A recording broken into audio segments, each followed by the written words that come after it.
The story begins with a question, which is why we need to break up. The blonde young man, upon hearing this, almost couldn't believe what he had just heard. What? You're joking, right?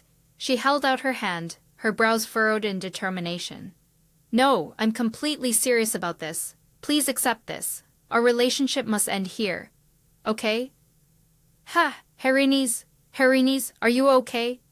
Wiping away tears with his hand, he choked out. Aisha, I love you. It can't be. Even now I still love you. I always thought our feelings were the same. But why?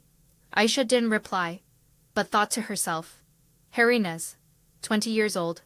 This man is a knight of the royal knights. Among them, a shining knight.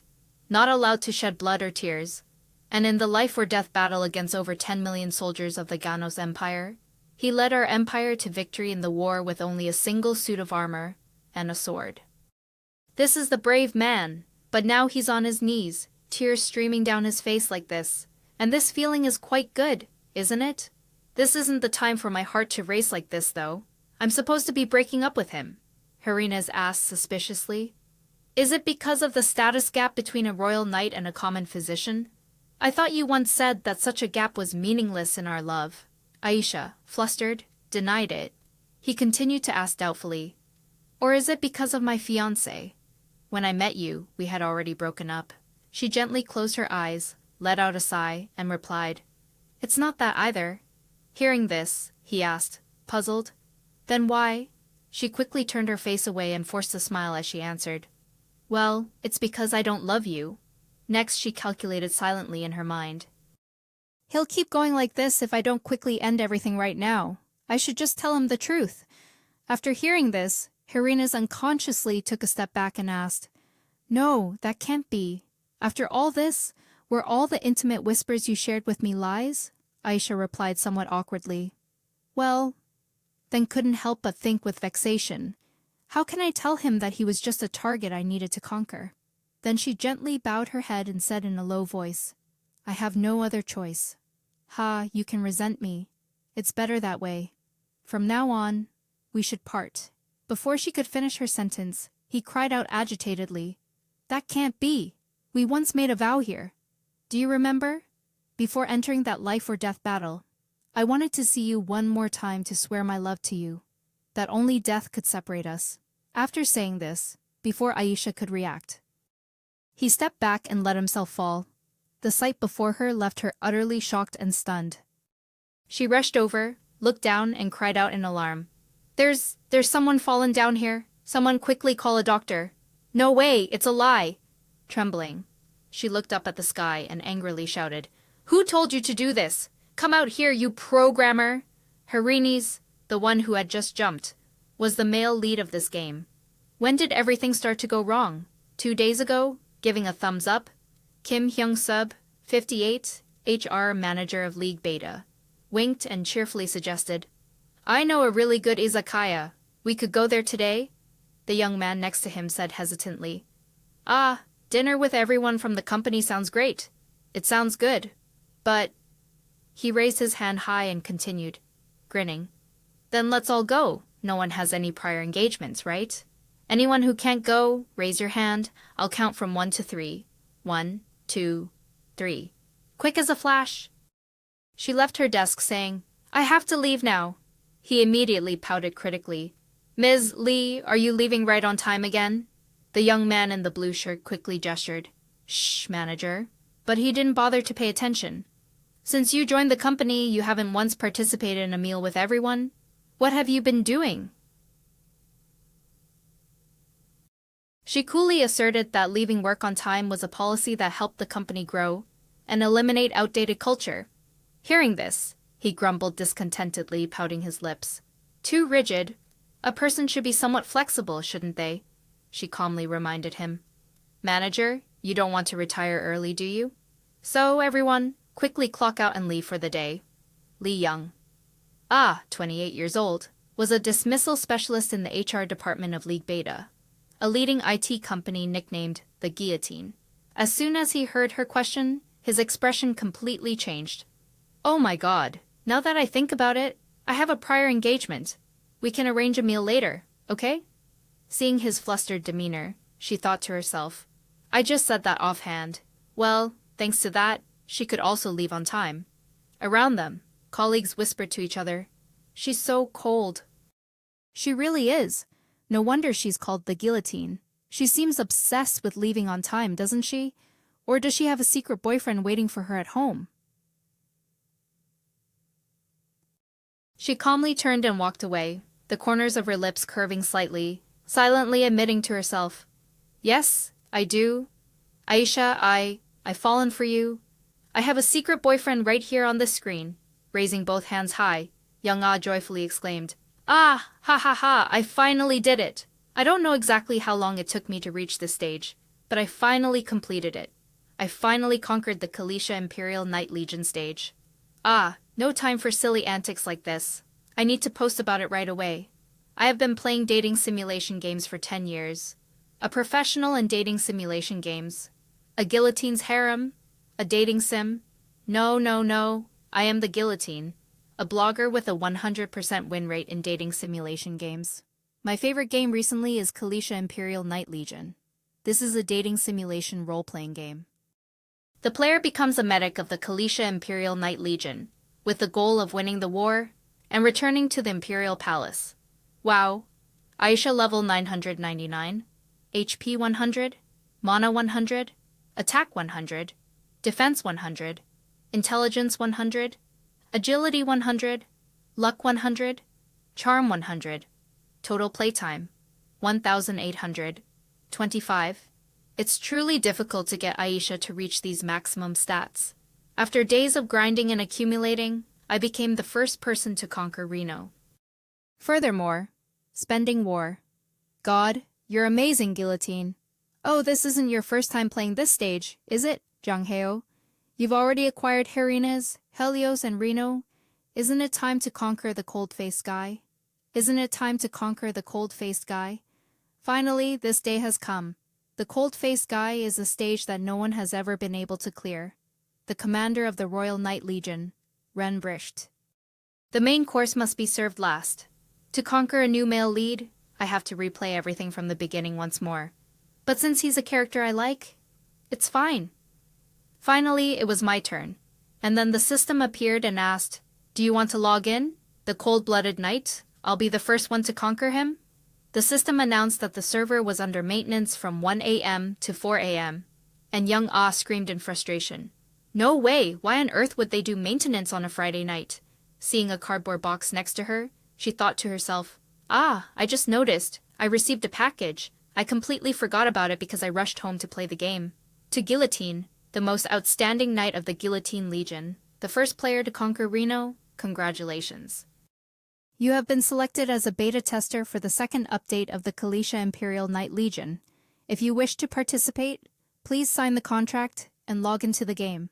From the producers of the Kalisha Imperial Knight Legion, young Ah received an invitation to sign a contract and log into the game from the producers of the Kalisha Imperial Knight Legion. She was shocked to learn that they seemed to have anticipated her conquering Reno and even knew her address. She then quickly scribbled her signature on the contract, thinking to herself, "Isn't it true that if I'm a beta tester, I'll be the first to know about the new features in the second update? I should sign it right away. Just put on this device. Technology is so advanced these days." I turned on the device without a second thought. I never expected that I would regret my decision. After an unknown amount of time, she opened her eyes. Oh my, morning light? It's still nighttime, isn't it? Did I fall asleep? But where on earth is this? Suddenly, a young man appeared out of nowhere and said, "Welcome to the world of Kalisha," making Aisha scream in surprise. She paused, wondering, Who is this person? Why do I feel so familiar with them? And this outfit too? Looking at herself in the mirror, she panicked. Wait, could it be that I've become Aisha, the person just now? He looked quite like an NPC named Igor. Is this really the second update, where I've entered the game completely? As he handed Aisha the items, Igor cheerfully announced, "Lady Aisha, the welcoming party for the returning royal knights will be held tonight."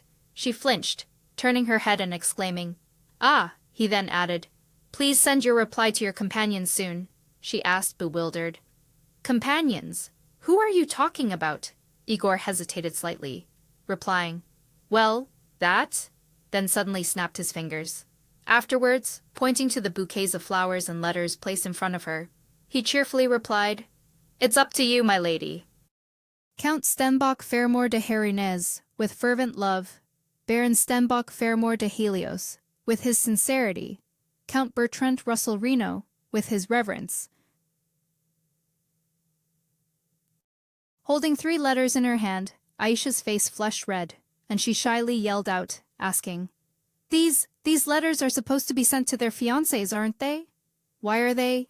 Igor's eyes crinkled as he explained.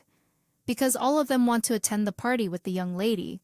To optimize this trial version as much as possible, we synchronized it with the young lady's saved data." After hearing that, Aisha froze, her mouth agape in surprise. She asked again, "Huh? So you mean all the knights I've acquired are now dating targets?" He immediately confirmed. "Exactly." She was so stunned that she blurted out, "No way, so in the upcoming update, I have to play both this version and the old version at the same time?" Igor's eyes crinkled as he replied, "No, we only synchronized the young lady's data here. The game system remains exactly the same." Aisha realized that the system still maintained the rule that once a certain relationship level was reached with one male lead, the others would disappear. He cheerfully confirmed, "Oh, yes, that's always been the case." Aisha's face immediately turned pale. She covered her face with her hands, her eyes wide with despair as she thought to herself, "So, I can't meet Renbricht, my favorite character, can I?" After that, she looked like someone whose soul had left their body. Her body went limp, and she fell with a thud to the floor. Seeing this, Igor, in a panic, gently shook her. "Aisha, please wake up. Is there something called the 5 stages of grief here? Denial, anger, bargaining, depression, acceptance." Her tears welled up uncontrollably, and amidst her choking sorrow, she softly murmured, "Now it's the depression stage." Igor immediately spoke up, both urgent and firm, to pull her back to reality. "Now is not the time for depression. My lady, have you forgotten? Overcome your sorrow. Just like the day you escaped the village engulfed in flames. It was this imperial mark, for she was born bearing it, the mark of Emperor Kalisha. When a child bearing the imperial mark is born in a rural village, that village will immediately be erased from the map. To uncover the truth, Aisha had to conceal her mark and join the healing corps of the Knight Order, hoping to expose the secret of the Emperor, who had ordered the massacre of Garthia. Besides, aren't there other knights supporting her? Aisha immediately stated. "No, that's not support," Igor chuckled, cutting her off. "Whether it's support, a request, or anything else, you have to make use of it." Aisha had nothing left but her mark and low credibility. She scoffed in annoyance, thinking to herself, "Ha, this guy, laughing and speaking for me. Ha, this is a game where I can't even meet my favorite character. In any case, I have to avoid all the other male leads so I can meet my favorite character," he announced with a smile. "Lady Aisha, 3 carriages have arrived." She couldn't help but be startled and asked blankly, "Huh, carriages? Who is it?" 3 times, no less. Then she angrily screamed internally, "Ugh, just go away, all of you." At the same time, outside the royal palace, someone loudly declared, "The mighty sword of the royal knights, the sword of light. I speak on the honor of Count Stenbock." I arrived the earliest, and it turned out that person was the consort of House Herinez. The consort of House Reno, cleared his throat softly. "Ahem. No, it was me." While the consort of House Helios sneered, his voice full of sarcasm as he added, "Ha, how noisy! Both of you arrived after me. I was the first." In the blink of an eye, the 3 men erupted into a noisy argument. "How disgusting! How can you be so repulsive? Go on, fight, fight! How shameful! Returning the carriage is the coachman's job." Just then, a cold voice cut them off. "What are you playing at?" The voice wasn't loud, but it was enough to make all 3 men freeze. The person continued, each word heavy as falling stones.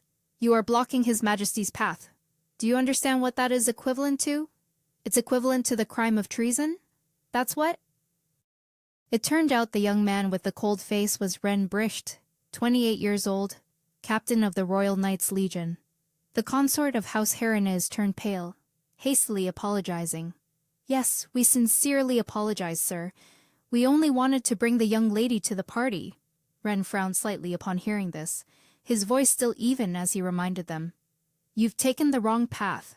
The VIP room is to the north. Hearing him say that, the other man quickly explained.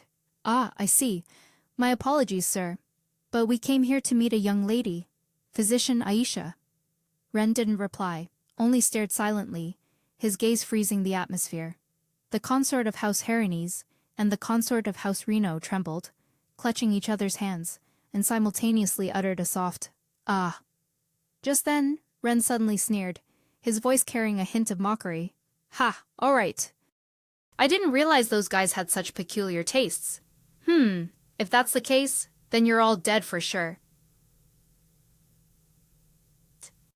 All three looked bewildered, asking in unison. Yes. Ren calmly pointed into the distance, speaking as if it had nothing to do with him. Because that young lady is running over there. Reno's consort immediately looked and shrieked in alarm. Ah, Lady Aisha! Just as they were about to rush after her, Ren suddenly raised a hand to stop them. Wait, he said in a low voice, each word slow but full of pressure. Think carefully. Do you want to be reprimanded by your master? Or arrested for treason? Choose. Harina's consort swallowed hard, finally trembling as he replied. I'll go now. As she dragged her heavy steps up the stairs, Aisha panted exhaustedly. I found a place until the party ends. So tired. This is the first time I've run so much. Wow, it's true, the view up here is truly magnificent. Suddenly someone called out, Aisha!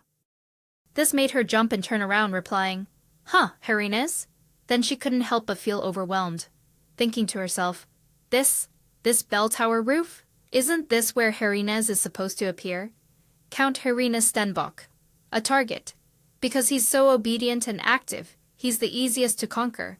By the way, I thought everyone had already gone to the party, Harines asked with a slight hesitation. Are you trying to avoid me? Aisha quickly waved her hands, explaining, Of course not, but you can't be here, he asked in a low, speculative voice. Is it because of my mistake? The letter went unanswered, and the carriage I sent returned empty-handed. I came here to see you if you've changed your mind. Seeing that outfit reminds me of the passionate night when we confessed our love. When she heard this, she couldn't help but blush with embarrassment and secretly shriek in panic. What? Something like that happened? Something's wrong. She realized that because she had a boyfriend, she couldn't meet other male leads. She then thought that if she ended the relationship, she would be able to meet the person she loved. But then she remembered they had spent the night together. I'm the one who has to cut ties, and breaking up feels just like being fired. After thinking to herself, Aisha suddenly cleared her throat and softly called out, Harines? He smiled cheerfully and replied, Yes. Placing her hand over her chest, she seriously expressed, Thank you for your hard work. Thanks to you, the company. No, I will forever cherish in my heart everything you've contributed. Now is the time to move into a process of mutual development. Suddenly, he stepped forward, clasped her hand tightly and exclaimed joyfully, Wonderful! She flinched, startled, and asked in confusion. Huh?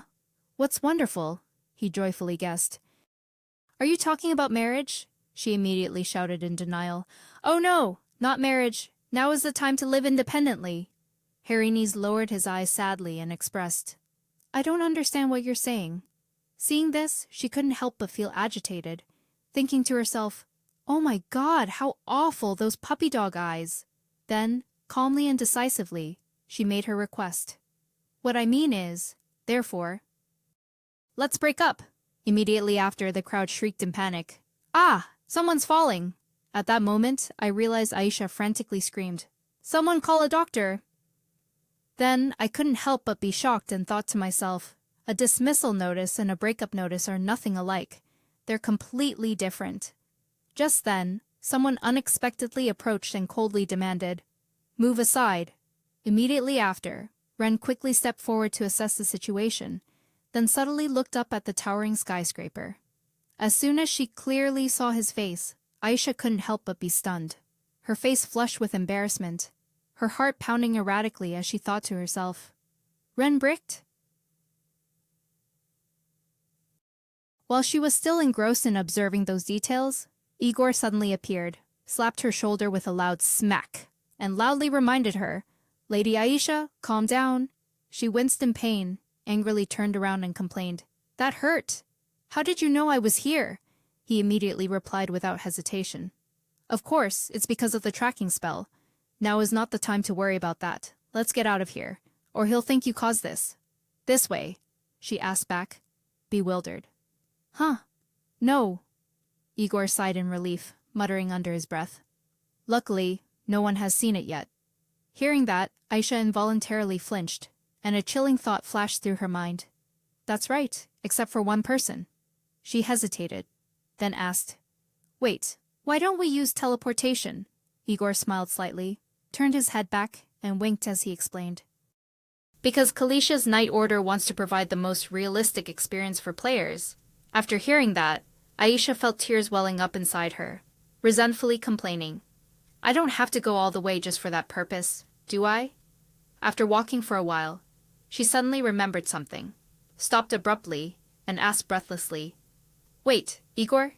Is the game system like that too?" Hearing that, Igor turned his head back and confirmed, "Yes, why?" She lowered her voice and explained, flustered, "But I just met Renbricht." He pondered, then offered a guess. Perhaps the game has changed a bit." Hearing that, Aisha's heart suddenly clenched, and she thought to herself, stunned, "Changed? No way! Would Hariniz just drop dead?" At that very moment, below the tower, Ren was holding a flower petal in his hand. The fleeting image of fluttering red hair he had just glimpsed wouldn't leave his mind. He softly murmured a name, Aisha Lindbergh. In the palace corridor, Ren walked and asked his subordinate if the funeral preparations were complete. The subordinate replied that the procession was about to depart, and His Majesty had made very grand preparations. Turning his head to the right, Helios, the secretary of the Royal Knights Order, expressed, "I can't believe it. He's a good person. But even with the celebration for the Royal Knights Order's safe return, despite the reception being cancelled, rumors are still spreading." Hearing this, Ren paused and asked, "Rumors?" And Helios explained, "It's a rumor that you are dating a noble lady, either out of love or because your family opposes the marriage." "Lady Louise is keeping an eye on the rumors, Countess Louise. It is rumored that those who do not gain her favor have no chance of entering high society, and she is Hariniz's mother. You know it would be very difficult if Lady Louise demanded the Night Order take responsibility, and if I learn anything, I will report it to you." Ren didn't answer immediately, but involuntarily recalled the scene from that day, then announced, "Then I must go now. Leave the rest to me. Helios?" He called out, bewildered. "What, sir? Wait. The funeral will begin soon?" As she silently watched the procession carrying Harini's coffin disappear, Aisha choked up, her throat tightening as she blurted out, "Absurd!" Igor stood beside her, worried, reassuring Aisha. "It's not your fault." Aisha, emotional, her eyes blurring, said, "That man once had everything, but now he—" Igor suddenly raised his hand, his expression more serious than ever, slowly pointing out the problem. "Well, no, that's precisely the problem. It's true that Sir Hariniz lacked nothing, but have you ever been rejected?" The first rejection he ever received was a breakup announcement from the woman he loved. Of course, he couldn't have reacted any other way to this shock. Aisha silently agreed. "That's right. No one could be more blinded by love than a character in a game like this. I recklessly broke up with someone like a game character, even though I've played for 10 years. But I only know how to conquer, not how to break up." She waved her hand and shouted, "Of course it is! What kind of damn game teaches you how to break up? If a game is like that, it's not even a game anymore." "Oh, I can just reload," he asked again, his eyes wide. "What?" She quickly reminded him. "Save the data, then go back to the time before Hariniz threw herself into self-doubt." He calmly replied, "It seems the data for this trial version isn't saved." She was startled and shouted, questioning him, "Where was this mentioned?" Igor pulled out the contract and pointed to Clause 31, Section 2, explaining that the trial version's data wasn't saved, so it was impossible to save, reload, or log out until the game was completed. Aisha snatched the contract, her heart pounding with anger. Then she yelled in fury. What? This is clearly a scam. I've never seen these terms before. Immediately after, she suddenly froze, her entire body rigid. It seems I only skimmed through it for about 0.01 seconds. Please read the terms carefully. Aisha desperately asked if she had to clear the game to log out, worrying about her job. But Igor informed her that the storyline had changed in the new update, leaving her stunned. He slightly curved his eyes, a fleeting, inscrutable smile on his face, and explained, Our goal is the player's freedom to love. Haha, this game, Miss Aisha, will end when you find your true love. Aisha was dumbfounded, her mouth agape in shock. Huh, what the hell is this? Then, memories of her past life suddenly flooded back. Her nickname, the guillotine, had a long history behind it. A vivid image appeared, right after reading a love letter that said, I've always had my eyes on you, whether at the cafe or at school. Young Ah crumpled the letter and threw it away. Chugging her soda and coldly thinking that the second-rate jerk had used every trick to win the scholarship, Young Ah recalled how she often decisively rejected men. Like when she cut off a guy in a blue shirt who was trying to express his feelings and bluntly told him she wasn't available. Everyone said I was more like a guillotine than an office lady, but that didn't mean I wasn't interested in dating. The female-only section. That's how I got into dating simulation games. If you read the manual carefully and filled everything into the preference system. A game that the other person was forced to overcome. Anyway, there's no such thing as a preference system in real-life love. That's why real love is so messy. But then again, searching for true love without a method or strategy. Back in reality, Aisha mumbled, What the hell is that true love thing anyway? Just then, someone unexpectedly approached her from behind and curiously echoed, True love. Aisha flinched slightly, quickly turned her head, her heart skipping a beat as she thought. That voice, Ren, with his arms crossed, asked Aisha Lindbergh if she believed in it, leaving her stunned as she realized the person in front of her was Ren Bricht. Her face involuntarily flushed red, and she awkwardly raised her hand in greeting. Sir? He took another step closer, continuing in a low voice. Hirani seems to believe in that, to the point of throwing away her life for someone who didn't shed a single tear witnessing her death, dying for love. Aisha silently looked at Ren, full of surprise and emotion. Wow, truly. Those eyelashes. Those eyes like the sunset. This is the hard work of the game producers. Thank you very much. I cursed them when I had to run down hundreds of stairs. From the first time we met, this erratic heart has been beating continuously. I want to conquer him. Someone no one has ever conquered. That's right. This is the mission of true love. Suddenly, a clanking sound echoed, making Aisha immediately snap out of it and ask, What was that? He sternly declared. Aisha Lindbergh, a member of the 5th Division of the Royal Knights Healing Squad. You have committed an offense, so I'm compelled to arrest you immediately. She asked, dumbfounded. Huh, what? Arrest? Wait a minute. At the same time, outside the door, 3 young men were whispering and discussing. Isn't that Aisha? Hey, who's that person standing next to her? She struggled against the arrest, demanding to call a lawyer and be shown the arrest warrant, while the 3 young men continued to murmur. What trouble has she caused this time? When was the last time she caused trouble? And handcuffs too. Suddenly someone approached and asked, Excuse me, is this where the therapy team resides? The orange-haired young man immediately confirmed.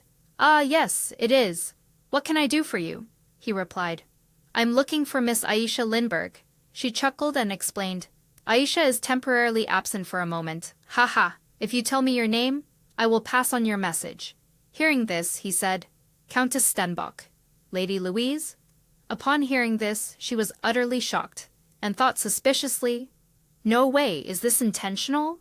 A moment later, Ren sternly made a request. Ensure that no one can approach that corridor area. His subordinate immediately replied, Yes, sir. As soon as she stepped into the room, Aisha couldn't help but feel afraid, thinking to herself, I've been arrested. This isn't the royal palace's dungeon, is it? It's Ren Brick's private study, isn't it? I can tell immediately by the sword gifted by the king, hanging on that wall over there. Sitting with his hands clasped together, Ren solemnly declared, "I will treat you as a prisoner until I hear a satisfactory answer." She flinched and asked, "What?" She pointed at herself and asked again. My crime is what, exactly?" He calmly replied. "Complicity in the murder of Knight Herons." Hearing that, she was extremely dissatisfied and thought to herself, "Ah, here we go again." She recalled the stressful job interview she had right after graduation, where she, Lee Young-ah, was the interviewee. Compared to that, this charge of murder, it's nothing at all.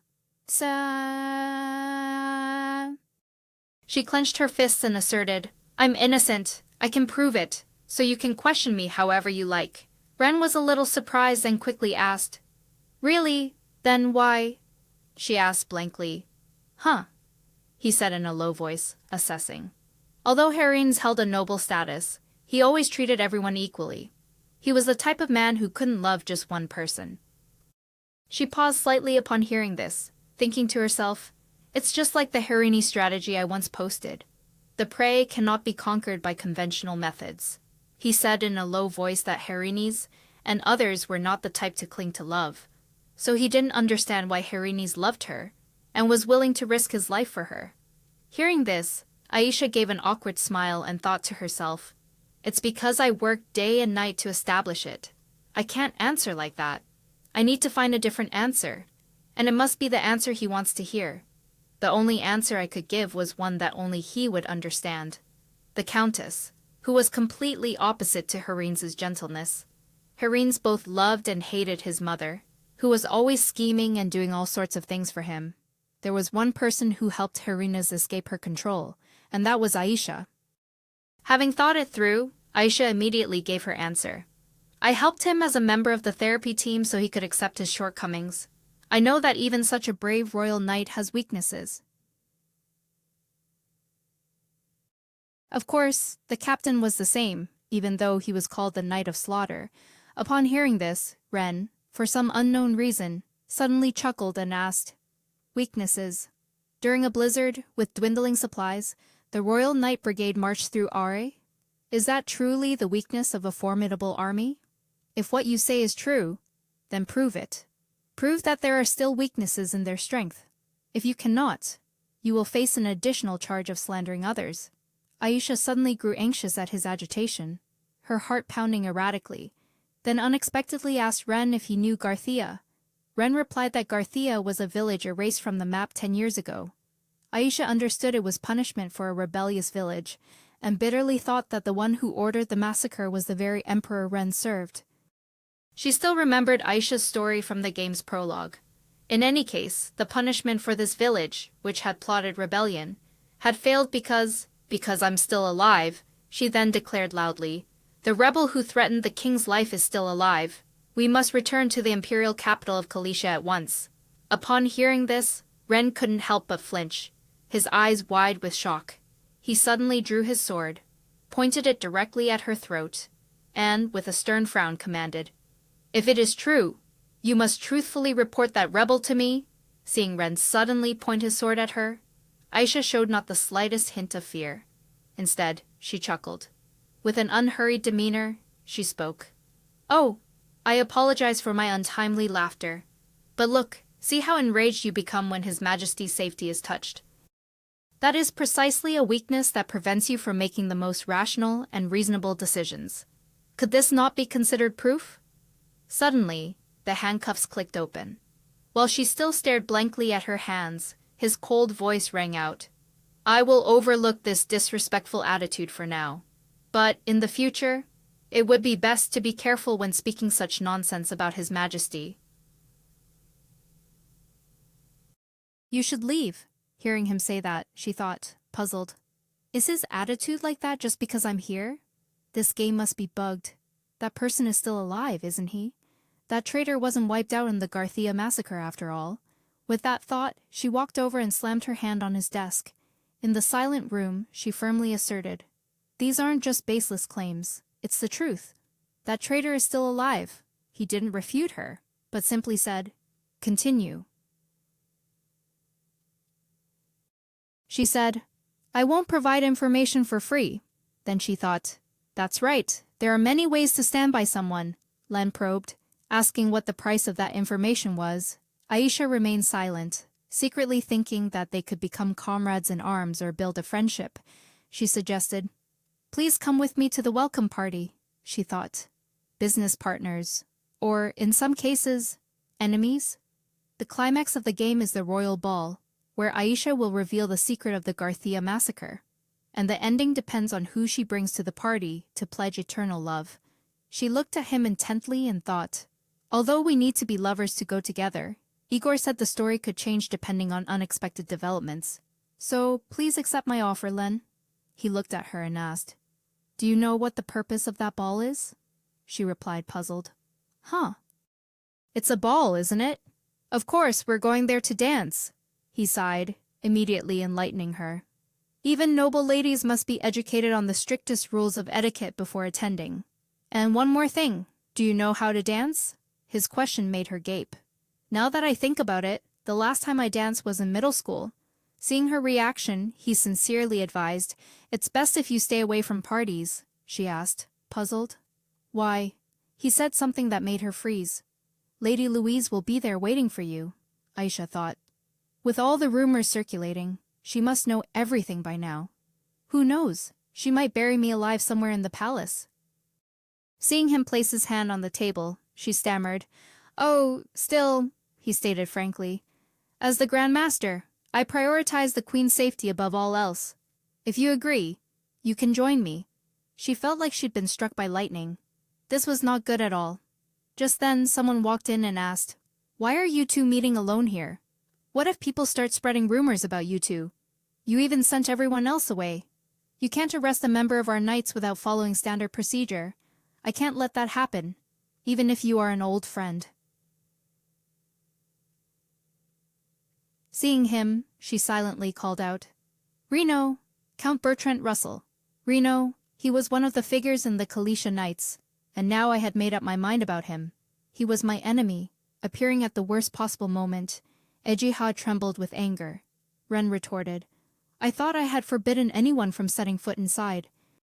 He arrogantly replied, "But who can stop me? I'm the highest-ranking knight, aren't I?"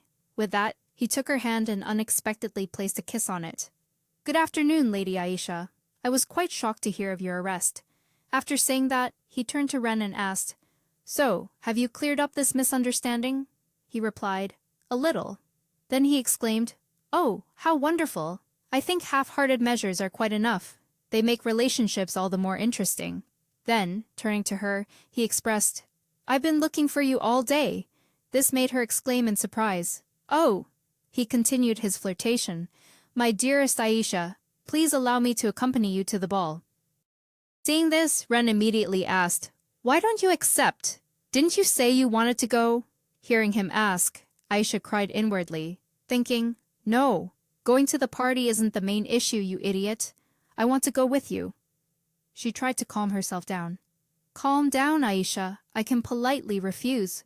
Suddenly he asked, "Don't tell me you've forgotten our promise from that night," which left her completely confused. "Huh?" He leaned close to her ear and whispered, "On the day we confessed our love to each other, we spent the night together and made promises." Hearing that, Aisha panicked and yelled, "What is this? All right, I'll go to the ball with you. Just stop talking so much." Confused, she wondered, isn't this game supposed to be for all ages? Reno gave a faint smile, turned back and said to Ren, "Well then, Captain, we'll be going ahead now. We have a lot of private matters to discuss." Just then, Ren suddenly called out, "Aisha, I will believe what you said earlier, and reward you in another way." When the two of them appeared, all eyes turned to them. She secretly thought to herself, "Ah, I had anticipated this, but their gazes are really sharp. Yet no one could mistake this for a date because of how I'm dressed." Suddenly, Reno draped a cloak over her shoulders and kindly reminded her, "It's still cold. Remember to dress warmly," which made her exclaim in horror, "Reno, we're colleagues, not a lady who needs your escort friends. We're just friends." After saying that, she quickly turned around to look at everyone nearby. Reno didn't think so and said, "But from now on, things will be different, won't they? If we attend the gala together, everyone will know we're a couple."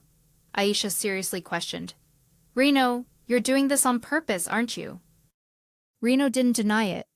Oh no, you already know. Looking at him, she secretly thought, this is the problem. Reno's cunning side. She angrily approached him and questioned, you said we spent the night together. That was also a lie, wasn't it? Reno calmly admitted. Obviously, because my charm doesn't work on you, Aisha. Just then, two voices spoke up. Sir Reno, may peace be with you. He replied. Lady Damiana, may peace be with you. Seeing him like this, she secretly thought, oh right, Reno is that kind of person. If Hernus was the golden retriever type, then Reno was the playboy type. Although he had lost both eyes in battle, he was one of the most skilled swordsmen among the knights, and used his charm better than anyone.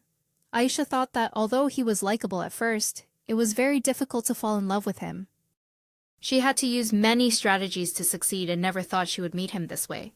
Then he suddenly turned to apologize to her. She questioned, why did you lie in front of the commander? Explain yourself. Reno asked back. Have you forgotten? I told you when we last met. The only one in my heart is you, Aisha. Aisha seemed to remember something. Oh right, in the last event I watched, Reno confessed his feelings to her here. Aisha, I love you.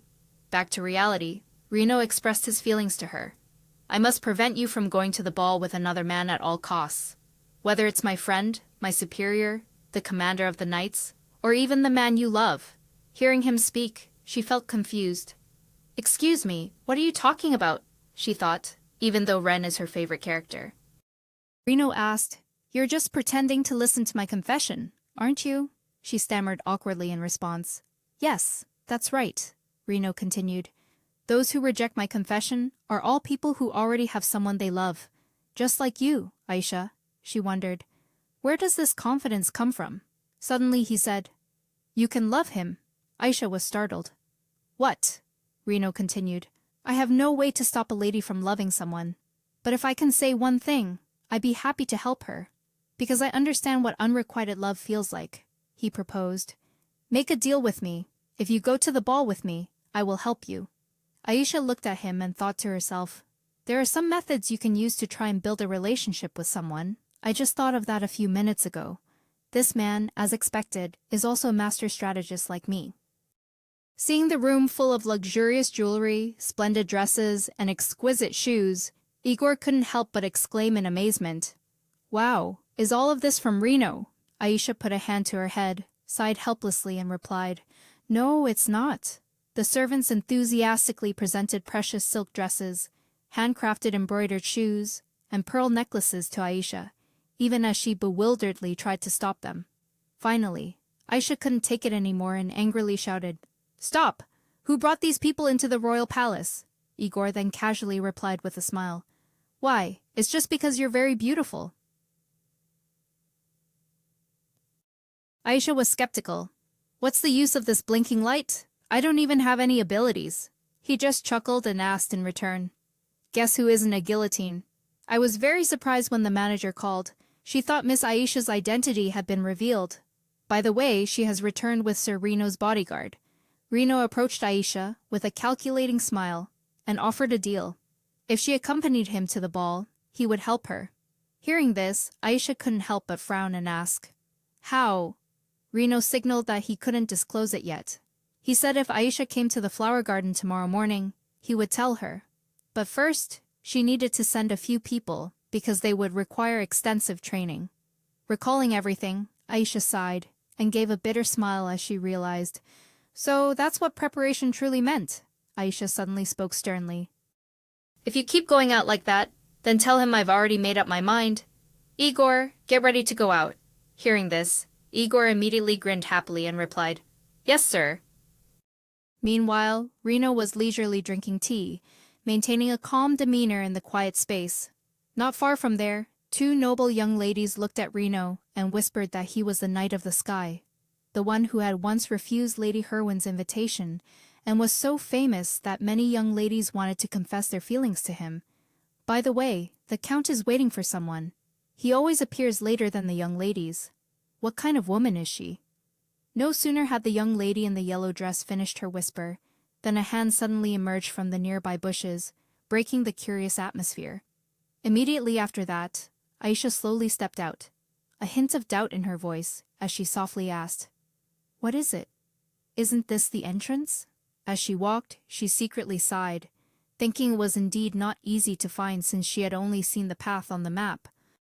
Hearing the approaching footsteps, Reno slightly turned, his calm voice ringing out, "You've arrived." This caused Aisha to quickly apologize. "Please forgive my tardiness, Aisha Lindbergh, of the 5th Squad of the Imperial Night Corps' Healing Knights Division. I have come to meet you, Lord Reno, Knight of the Sky." Reno's gaze swept over her, noticing Aisha wasn't wearing the jewelry and clothes he had sent. He was slightly surprised and smiled, guessing that she didn't like them. Aisha greeted formally and stated that wearing a uniform would be more polite when alone with Reno, which only made him smile faintly without asking further questions. "I've heard enough. Please take a seat." Sitting opposite Reno, amidst the surrounding chatter, Aisha tried to remain calm, politely composed herself, and reminded herself that the goal was not to let the meeting resemble a date. Reno smiled faintly, his voice carrying a probing intent. "If I may, I'd like to hear your thoughts on the gift." Aisha didn't shy away at all, merely squinted her eyes in a smile as she replied, It's quite loud." The smile on Reno's lips faded as he slowly said, "Please understand me. I need to know if Aisha is ready to bear its weight. Hidden behind the splendid attire is the weight that comes from being the center of attention. That is the weight you will feel for the rest of your life if you accompany the commander." Upon hearing that, Aisha's eyes widened slightly as she looked at him, a sudden realization dawning on her. It was all a test. She rested her chin on her hand and gave a slight but firm smile, thinking, even now, the piercing gazes I feel on my back wouldn't change no matter what I wear. That answer made Reno momentarily doubtful, and he quickly asked directly, "Aisha, do you think I stole your partner's position?" Aisha immediately frowned and, without hesitation, replied, "Yes, absolutely." Hearing that, Reno just smiled faintly, his voice lowering to reassure, "Please calm down. If it's because of me, Renbricht wouldn't come to the ball with you, because Renbricht always goes there alone. You know, Ren isn't the type to enjoy such festivities. In the 12 years I've known him, the number of times he's attended a ball can be counted on one hand, and he never had a partner." "You are a noble, aren't you?" Reno said that attending a ball alone was against convention. But Aisha calmly replied that she wasn't attending as a noble. Reno explained, "He is the commander of the Royal Knights, who even serve His Majesty during the ball, always in uniform and guarding His Majesty's side." Aisha fell silent, a faint smirk appearing on her face, and thought that he wasn't called the Emperor's mad dog for nothing. But when His Majesty made the offer, I couldn't refuse. It was clear at that moment. Just then, Reno unexpectedly spoke up, stating, "I know that even as a commander, he was still influenced by Aisha's proposal. I heard Aisha was the first woman to go to the commander's office alone." Hearing that, Aisha frowned slightly and asked suspiciously, "How on earth does that connect me and the commander?" He gently explained, "What I mean is, Renbricht is a cunning man to deal with. If you trust yourself, you can do it. But if you join forces with me, I'm serious about this, Aisha. Even if you escort me at the ball, I will treat you with utmost sincerity. Use me to get him. I'm sure you'll be able to leverage it." That evening, at Ren's office, under the quiet lamplight, he was engrossed in reading a book about the 1,000-year history of the Night Order protecting the Emperor. Helios asked curiously, "Why are you suddenly looking for that book?" He didn't answer immediately, but involuntarily recalled Aisha's words from this morning. "It's not a story, it's real. The traitor is still alive." He rested his chin on his hand and replied in a low voice, "I need to check a few things." He then continued turning the pages of the book, his mind continuously noting, Calicia, a village located near the coast. It's not only famous for its scenery, but also for its tropical fruits, whose distinctive sweetness is renowned as a delicacy, and the red flowers and fruits that unfold. The tree's name is Aisha. This book is torn. As that thought flashed, Ren immediately turned and asked, "Secretary, where is this collection kept?" Helios immediately replied, "At the royal palace." Hearing that, he quickly concluded, "If so, access will be limited." As he leafed through the pages, He quietly wondered, who made this set of books belong to the royal palace like this? He suddenly exclaimed, how strange. Because there were signs of rebellion, the village was completely erased from maps and records. I don't believe the emperor would issue such an order. I want you to investigate a few things, Helios seriously replied. Yes, please tell me. Ren looked directly at Helios, his voice chilling as he gave the order. Find out if anyone else borrowed this set of books besides you. As he took Aisha's hand, Reno earnestly proposed. Use me so that you can have him. I would be honored to help you. Those words left her stunned. You? I won't stoop to that cowardly act, she said. He heard that and, a little surprised, asked, Is that the most cowardly act? She frowned slightly, her voice serious as she asserted, Proving love with a test is truly cowardly.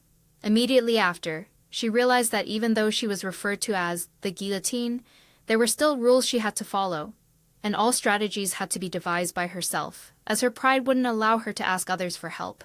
Then she stood up abruptly, slammed her hand on the table, and frankly refused. We are quite similar, and we are also competitors. Nevertheless, I think it's best to refuse you. So, goodbye. Having said that, Aisha immediately turned around and left quickly. Leaving a brief silence in her wake, Reno froze, silently watching her retreating figure for a long moment. Then he looked down at the teacup on the table. He silently wondered to himself, what is this feeling called? It doesn't matter what I see or how I feel. This feeling seems to be.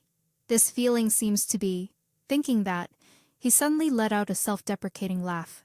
Finally, he looked up at the vast sky, silently concluding in his heart, I've been defeated by her. A moment later, as Aisha had just returned to her room, Igor, unable to contain his curiosity, approached her, a cheerful smile on his face, and asked, How did it go? She closed her eyes, suppressing her emotions as she listened to him excitedly talk nonstop about the wedding party, the celebrations, and even how many children would be born. Of course, many couples live without children nowadays, and those words made Aisha turn sharply, annoyed, and firmly demand, I don't want to hear it anymore. She asserted that she wouldn't go to the party or marry that person. But Igor paid no attention, still approaching and repeatedly asking, I bet you've already eliminated Sir Reno, haven't you? He's a talented man who could be very helpful to you. Very valuable indeed. It's clear you were born with the mark of royalty. A knight with only the title of count wouldn't satisfy you. Is that what you mean? It truly is. She slightly turned her head, frowning, and asked again, What? Igor guessed that the person Aisha was aiming for might be the knight commander. When she irritably asked who he intended to pair her with, he replied that it was because he was just an NPC in a dating simulation game. Hearing this, a vague sense of anxiety suddenly welled up in Aisha's heart. But, to attend the ball, you absolutely must have a dance partner. That's it. Then she suddenly stood up and took Igor's hands. Then she spoke, proposing, Igor, come to the party with me. He was stunned and asked again, Huh? Igor NPC, what does NPC mean? It's an abbreviation for non-player character, a character that helps the game run more smoothly, completely unrelated to the game's system or script. Aisha smiled and said he also deserved to attend the ball if he had a dance partner, secretly pleased that this way she could also participate without having to reach the ending. After hearing this, Igor, for some unknown reason, suddenly spoke with a touch of sentimentality. Ah, I'm deeply pondering why you rejected Sir Hyrynus and Sir Reno. So this is the reason then. Anyway, as a servant, I have a duty to serve Lady Aisha. Unfortunately, we cannot continue. But what will we wear? Aisha asked with a slight hesitation, placing both hands on her hips. Am I obligated to wear a dress? Igor quickly pulled out a notice and replied, announcing to the knights, Physician Aisha has been chosen as the representative. This is a gift from His Majesty to congratulate you. You won't escape His Majesty's sight. Hearing him say that, she quickly made a decision. Then I should buy a dress. How much is your salary? He replied without hesitation. Around 180 shillings a year, she asked back, startled and astonished. What? That much money isn't even enough to buy tissues. How do you live? He replied with a casual smile. Being a royal knight is a very honorable position, so money isn't important. Hearing that, she couldn't help but feel overwhelmed and secretly lamented in her heart. A world without unemployment benefits is truly terrifying. He suddenly took out a green dress and offered, "Come here and take a look. I have this one." Holding the dress in her hands, Aisha asked with a touch of sadness, "This dress? This is the dress I wore on the day I left Garthia." Igor then continued, "The day Aisha turned 14, it was made for her coming-of-age ceremony. Anyway, Lady Aisha chose a knight's attire instead of this dress. I prefer more practical attire." She heard that. Her eyes suddenly widened as she looked at him, and she softly called out, "Igor." While she was still overwhelmed with emotion, he suddenly smiled and proposed, and, as we know, there's no other way but to make it right, which made her respond with a stunned, wry smile. Yes. Soon, the sunset quietly receded, giving way to the falling night. At the royal ball, the Bricht family would surely be prouder than anyone else. Nobles who had once fled to escape the war would probably not dare to raise their heads. But if it was the Bricht family, they would surely hold their heads higher than anyone. Arthur Bricht, former commander of the Royal Knights, had supported the king throughout political activities and diplomacy. Ren Bricht, the current commander and heir to the ducal family. After just a few steps, he suddenly slowed down, gently turned his head to look behind him, and suggested, "Go ahead. You have someone to greet before the banquet, don't you?" Ren heard this and nodded, replying, "Yes, I understand." He said nothing more but quickly stepped forward and offered his hand to help someone out of the carriage. When that familiar figure became clear before his eyes, Ren couldn't help but stop short, a hint of surprise rising within him. Lady Louise. He silently recalled their conversation from that morning. Helios reported finding a clue. When Ren asked him to elaborate, he apologized. "Forgive me, but the collection has only been handled by one other party besides the royal palace, the Bricht family." Thinking of this, Ren couldn't help but frown in contemplation. Who besides himself could borrow a book related to the history of the royal knights? And Lady Louise too. All clues seemed to be linking together in the same direction, yet something vague remained missing, something he couldn't quite grasp. Just as his thoughts were wandering, Reno unexpectedly approached him, offering a faint smile and remarking, "Commander, we meet again." Ren frowned suspiciously. "What kind of joke is this?" Reno calmly replied, "Suddenly today I think I understand the feelings of close friends." This made Ren half believe, half doubt. "Me?" Reno smiled and nodded. "Since when? Are you serious?" "I'm trying to follow the loyalty of my close friend, who escorted His Majesty even at the ball." Ren was suspicious and asked why she had suddenly changed her mind. Reno speculated, "Well, perhaps it's nostalgia or pain from a scar in the heart caused by something." "Aren't you surprised? Is it because I'm breaking, or because I'm grieving?" Ren replied coldly. "Both. What if she rejects you and accepts someone else?" Reno, upon hearing this, softly said, "If you're curious, go find the answer yourself." Then, suddenly silent, he tilted his head and looked forward. Ren, by reflex, also followed his gaze. And then, the sight that met his eyes made all his thoughts suddenly settle. Aisha was smiling and chatting with Igor beside her. Ren said nothing, just stood there silently, his gaze following her figure until it blended into the lights of the banquet. As soon as she stepped into the main hall of the party, Aisha was overwhelmed by the dazzling scene and couldn't help but exclaim, "Wow!" Just then, a gentleman standing nearby gently cleared his throat twice as a reminder, making her suddenly realize she was blocking the entrance. She quickly turned around to apologize. "Oh, I'm so sorry."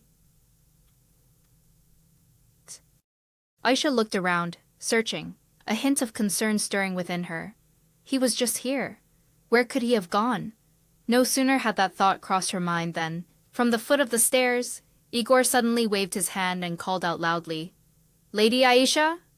Oh, this wine is from Shannon, so it's very expensive." Seeing that he was already drunk, right as the party began, Aisha asked in alarm, "How much have you drunk?" Igor nonchalantly replied, "Let's see, probably 6 glasses," which left Aisha stunned and disbelieving. 6 glasses already, Aisha reminded him. This is an important day for me to regain my reputation. Sober up. But Igor just laughed and said that since the wine was free, he wanted to test his alcohol tolerance. At that, she couldn't help but feel annoyed, inwardly cursing.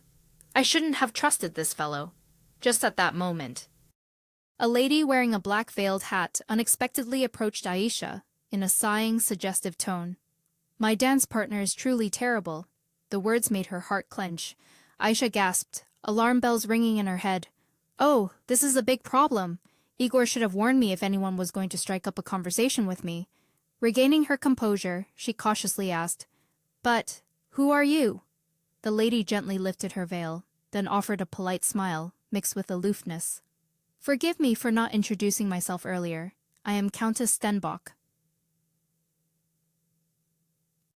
Stenbock Vermorde.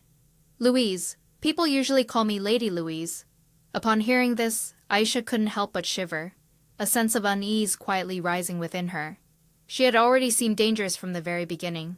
Calm down, it's probably just a coincidence. Ever since she arrived, she had been complaining about her dance partner, and even criticizing him. Wasn't he practically her enemy? Lady Louise smiled faintly, her tone both concerned and probing. If you've rejected my son, then you must be accompanied by someone better than him, right? Hearing this, Aisha immediately understood, her heart turning cold. This was absolutely no coincidence. She immediately offered a friendly smile and skillfully replied, My lady, I don't often get the chance to visit places like this, so I was just showing off a little, like an honorary member of the Royal Knights. Just then. Not far from them, Igor suddenly clutched his stomach and retched, groaning and exclaiming, That's sickening. Lady Louise maintained her polite smile and calmly explained, Don't worry, I only came to meet you. Since you didn't respond to my invitation, I could only come to find you directly. Hearing this, Aisha's eyes widened as memories flashed through her mind. An invitation. Thinking carefully, someone had recently come to see her. Could it be that I ignored the lady's invitation? Waving her hand to summon a servant, she smiled faintly and slowly offered, First, I must congratulate you. I hear you are highly regarded by the Emperor. Aisha was slightly stunned, and awkwardly replied, Thank you. Lady Louise raised her wineglass and replied indifferently, There's nothing to thank me for here. It would be more interesting to destroy it at its most glorious moment. The Galgut Empire is a powerful nation that controls half of Kalicia's trade flow. The idea of turning such a country into an enemy, I find it ridiculous, but... Aisha asked, somewhat puzzled. What do you mean, lady? The unauthorized looting in Galgut has caused losses for its people? She immediately confirmed, That's right, but for a ruler, this matter is even more important than the lives of ordinary citizens. After their defeat, the Galgut Empire refused to engage in diplomacy with Kalicia, making today's ball potentially the country's last celebration. It wasn't easy for her to be adorned so splendidly for the last time. Nevertheless, I think I will give you one more chance. A chance to escape. Get out of my sight immediately, and your life will be peaceful and unharmed. That is what I wanted to tell you. Aisha suddenly recalled the Countess's unexpected offer, an option that had never appeared before, and wondered if it was the plot twist Igor had mentioned. Could I not heed the lady's words? But, thinking this, Aisha, without the slightest hesitation, flatly refused. I refuse your offer.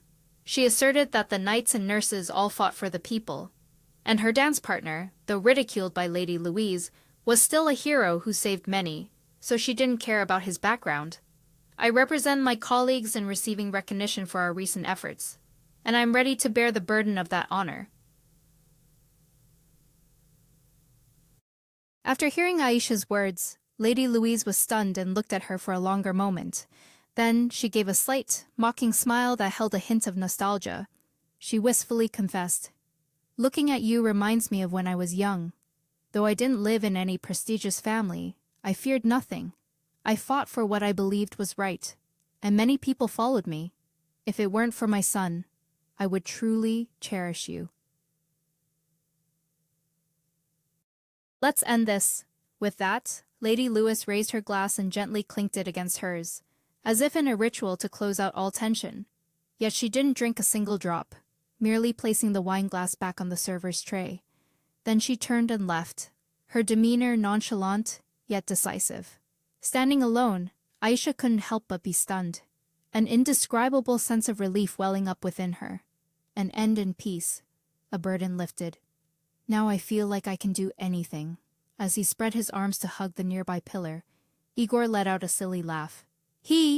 Just then, from behind, Jen unexpectedly approached and greeted. So, you're here? Hearing this, Aisha flinched slightly and turned to look at him, a confused thought flashing through her mind. So, he's here. Could he be looking for me? Jen lowered his voice, explaining seriously. I've received reports that someone is harming the reputation of the Knights, and as commander, I believe I should apprehend him myself. As soon as she heard that, she subtly glanced at Igor, who was snoring nearby, then forced a smile and confirmed. Yes, I suppose so. He drank himself silly and then asked me to escort him home. Please throw him in jail for disrespect. Jen immediately interjected. Don't do that to my subordinates. Take him home carefully. Still tipsy. Aisha tilted her head and asked in a slurred voice. Huh, aren't I the commander's subordinate? Since when did you become so unapproachable? You're more relaxed now, aren't you? It seems so.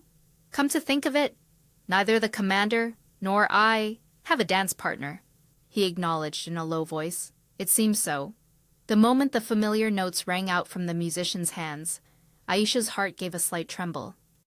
She thought, this music. Traditionally, both men and women would dance the first dance at the ball when the bells rang.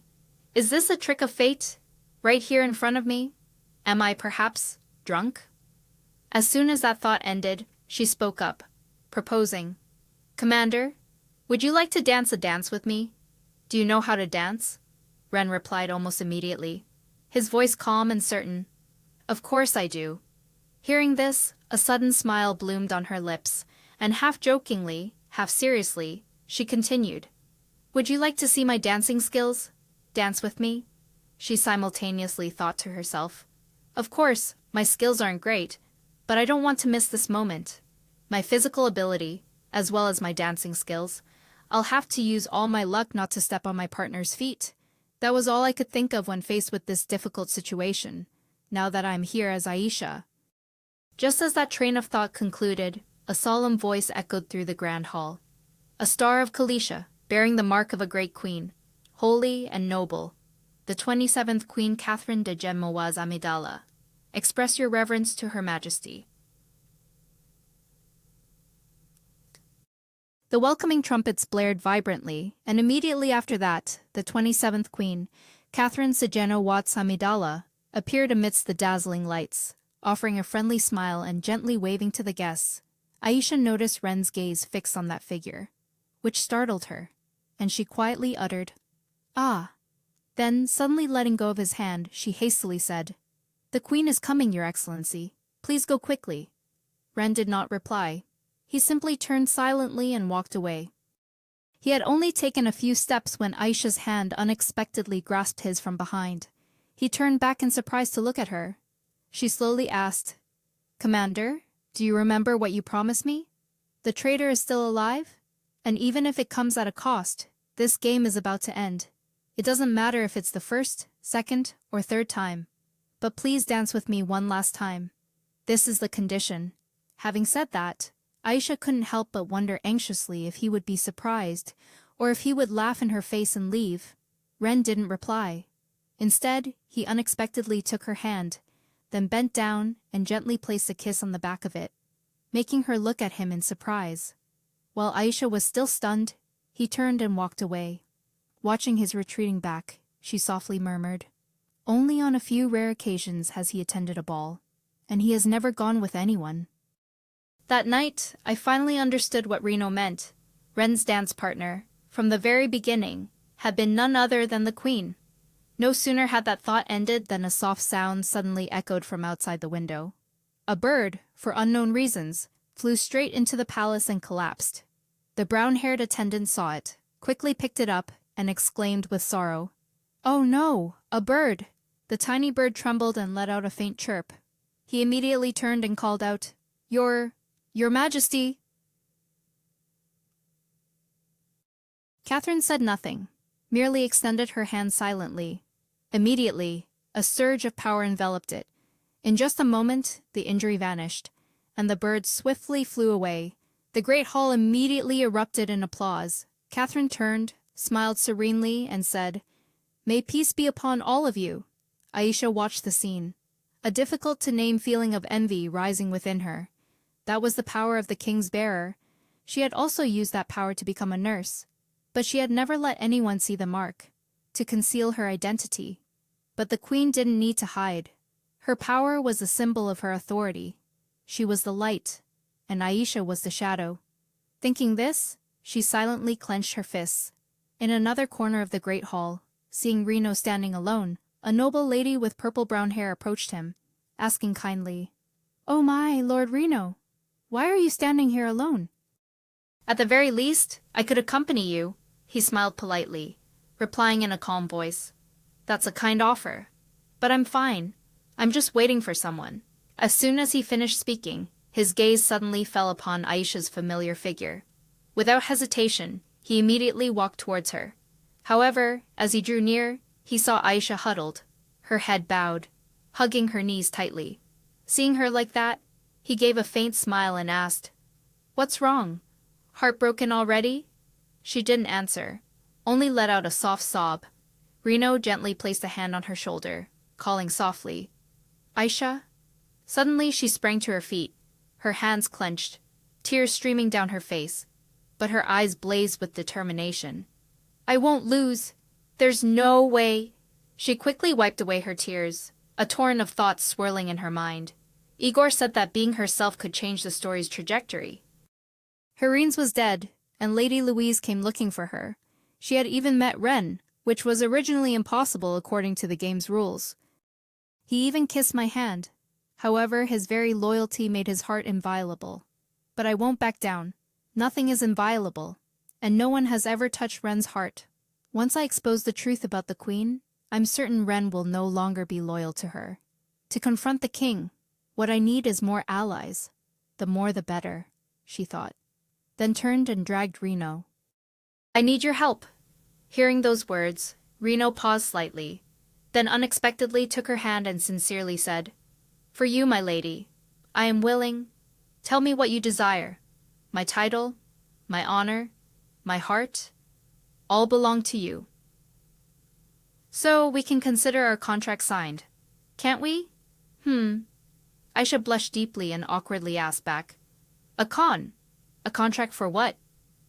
Reno gently brushed a lock of her hair aside, his subtle smile carrying an enigmatic meaning. "To do what you once called deception." She grew even more flustered, secretly exclaiming in her heart, He's too close." He continued, his voice slow but resolute. "To test someone's love. But ever since I developed feelings for you, I cannot promise that I will stand by and watch others try to steal you away." Aisha didn't reply, but startled, she took a step back. Seeing this, Reno gently placed a hand on his chin and asked with a faint smile, "Oh dear, do my terms make you falter?" She didn't answer, but thought to herself, "I can't work with him under these circumstances. It's too risky. But I also have no idea what will happen next. Igor isn't here anymore. Even so, this sly old fox is the only one on my side right now." Aisha recalled Igor's advice to skillfully exploit others' support or desires, because without the king's royal seal, she was nothing. And taking advantage of his feelings wasn't the only way. What would I do if this were real life? When she wanted to let go of someone, she would use a strategy tailored to each person, because she had learned that reason wasn't always effective, as with Herene's. After thinking to herself, Aisha suddenly demanded in a serious tone, "Give up, Reno, because you and I are nothing to each other." She then quickly thought to herself, "In this case, I will use my elegance and resolve to change his mind." Reno calmly smirked and asked, "Besides your feelings for me, are there any other obstacles?" Aisha replied somewhat awkwardly, "Well, but..." Before she could finish her sentence, Reno unexpectedly knelt before her. He earnestly said, "Even if I, the Knight of the Sky, pledge my very life to you." Hearing this, Aisha couldn't help but be stunned. Knights only swear sole allegiance to the king. He must be very serious. The stratified class system has only one unique advantage, and I can leverage that myself. Thinking this, she took a deep breath and called his name.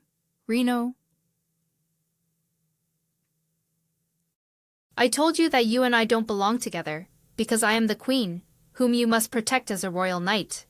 Reno was momentarily stunned, as if he couldn't believe his ears. What? What did she just say? Aisha looked straight at him, her gaze more serious than ever. As a royal knight, you have a duty to protect me, the next queen. That is why I cannot accept your offer of love. Hearing that, Reno couldn't hide the sorrow welling up inside him. His voice deepened. The wound in your heart must hurt you terribly, Aisha chuckled softly. Haha, I went a bit too far then. Then she suddenly made an unexpected offer. If you permit it. With that, she immediately removed her glove, revealing the king's mark clearly imprinted on the back of her hand. She raised both hands towards Reno's eyes. A faint blue light spread, enveloping Reno's eyes. When the light faded, Reno was so shaken that he quickly brought his hand to his eyes, a gasp echoing in his mind. My eyes! Aisha's voice immediately became stern, leaving no room for hesitation. Now, raise your head and look upon your master. Your loyalty should be to your queen, not your lover. Bertrand Russell Reno. I knight you as my knight. After hearing Aisha's powerful declaration, Reno was involuntarily stunned, his gaze lingering on her face. Once he fully understood her intention, he immediately bowed in obedience. Yes, my lady. Aisha suddenly stepped closer and gently patted his shoulder. Then she extended her hand, a radiant smile on her face, and said, All right, it's a deal then. He looked up, momentarily bewildered, and asked, What? She looked at him with a rare sincerity in her eyes and gently replied, I want us to be a great team. Now stand up, or your legs will cramp. Hearing this, Reno's eyes widened and he exclaimed, Oh! He then quickly stood up. But because he had been kneeling for too long, his legs were still numb, causing him to stumble forward. Seeing this, Aisha gasped and cried out, Ah, are you all right? You seem a little off balance, don't you? Let me help you. Once she had helped him stand steadily, she hesitated for a moment before asking, May I ask a question? Reno replied almost immediately, Of course, ask anything.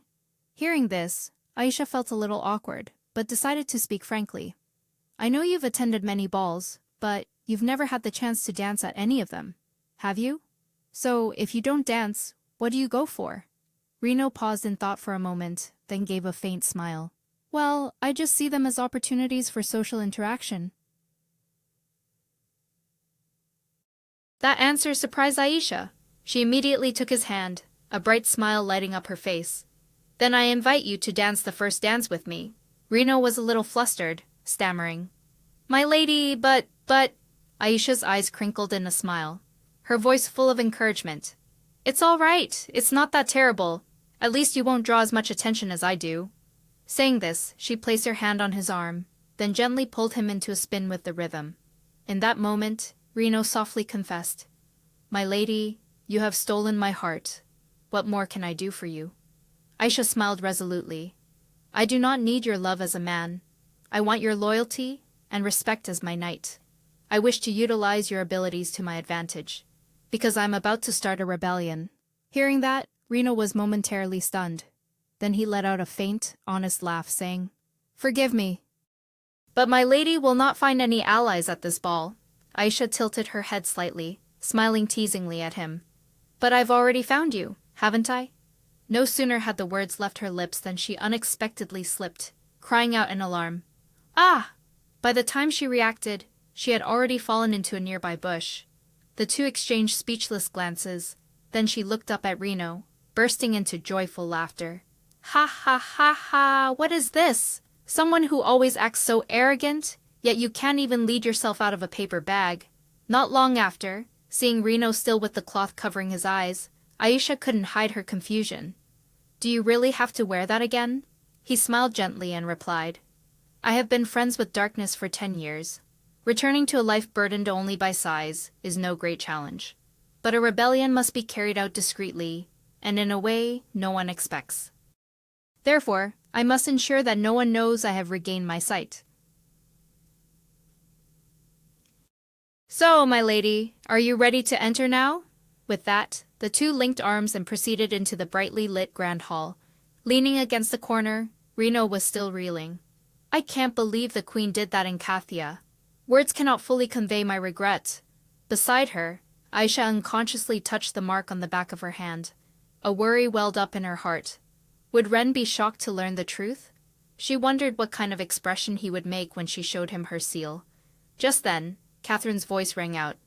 My beloved Calesian subjects. Indeed, today I raise my glass to celebrate the return of the royal knight, but also to express my deepest gratitude to those who have trusted and followed me. May this evening bring you as much joy as I feel myself. Hearing this, Aisha couldn't help but inwardly marvel. Finally, the queen had entered the endgame of this game. Catherine continued to declare loudly, Now I wish to honor the heroes of Calesia for their bravery. Let us celebrate those among them. The merchant who donated his entire fortune to the royal knights when they needed it most. The fishermen who gave their boats to the knights to help them cross the sea. And last, but certainly not least, Marquise Renbricht, de Leopold Colmar. Please step forward for the honor of the royal knights.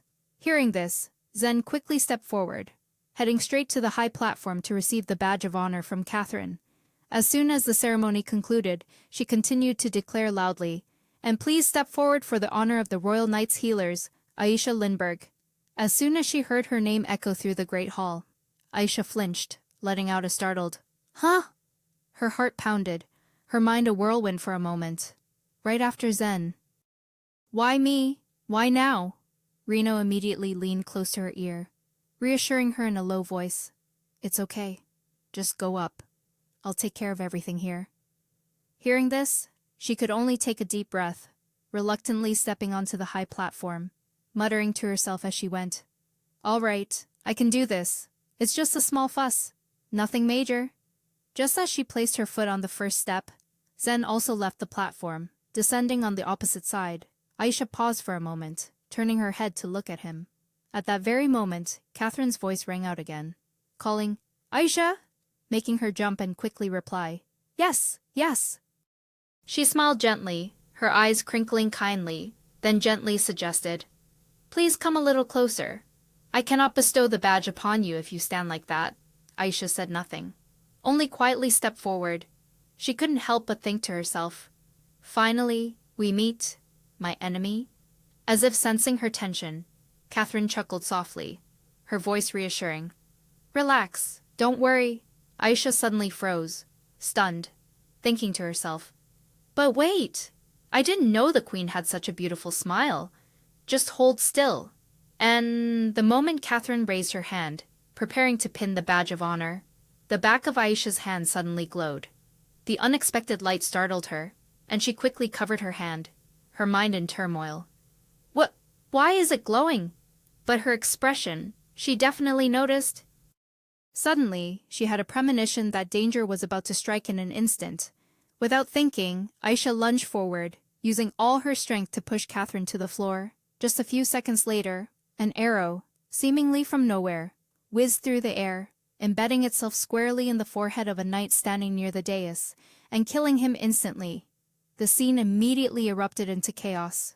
The queen's close attendant frantically screamed, Ah, Aisha, someone is trying to assassinate the queen.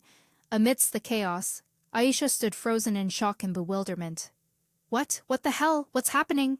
Seeing the chaotic situation, Aisha quickly warned, Don't move, get down, it's dangerous. Wait, what am I even saying? Am I really protecting my enemy? This is insane.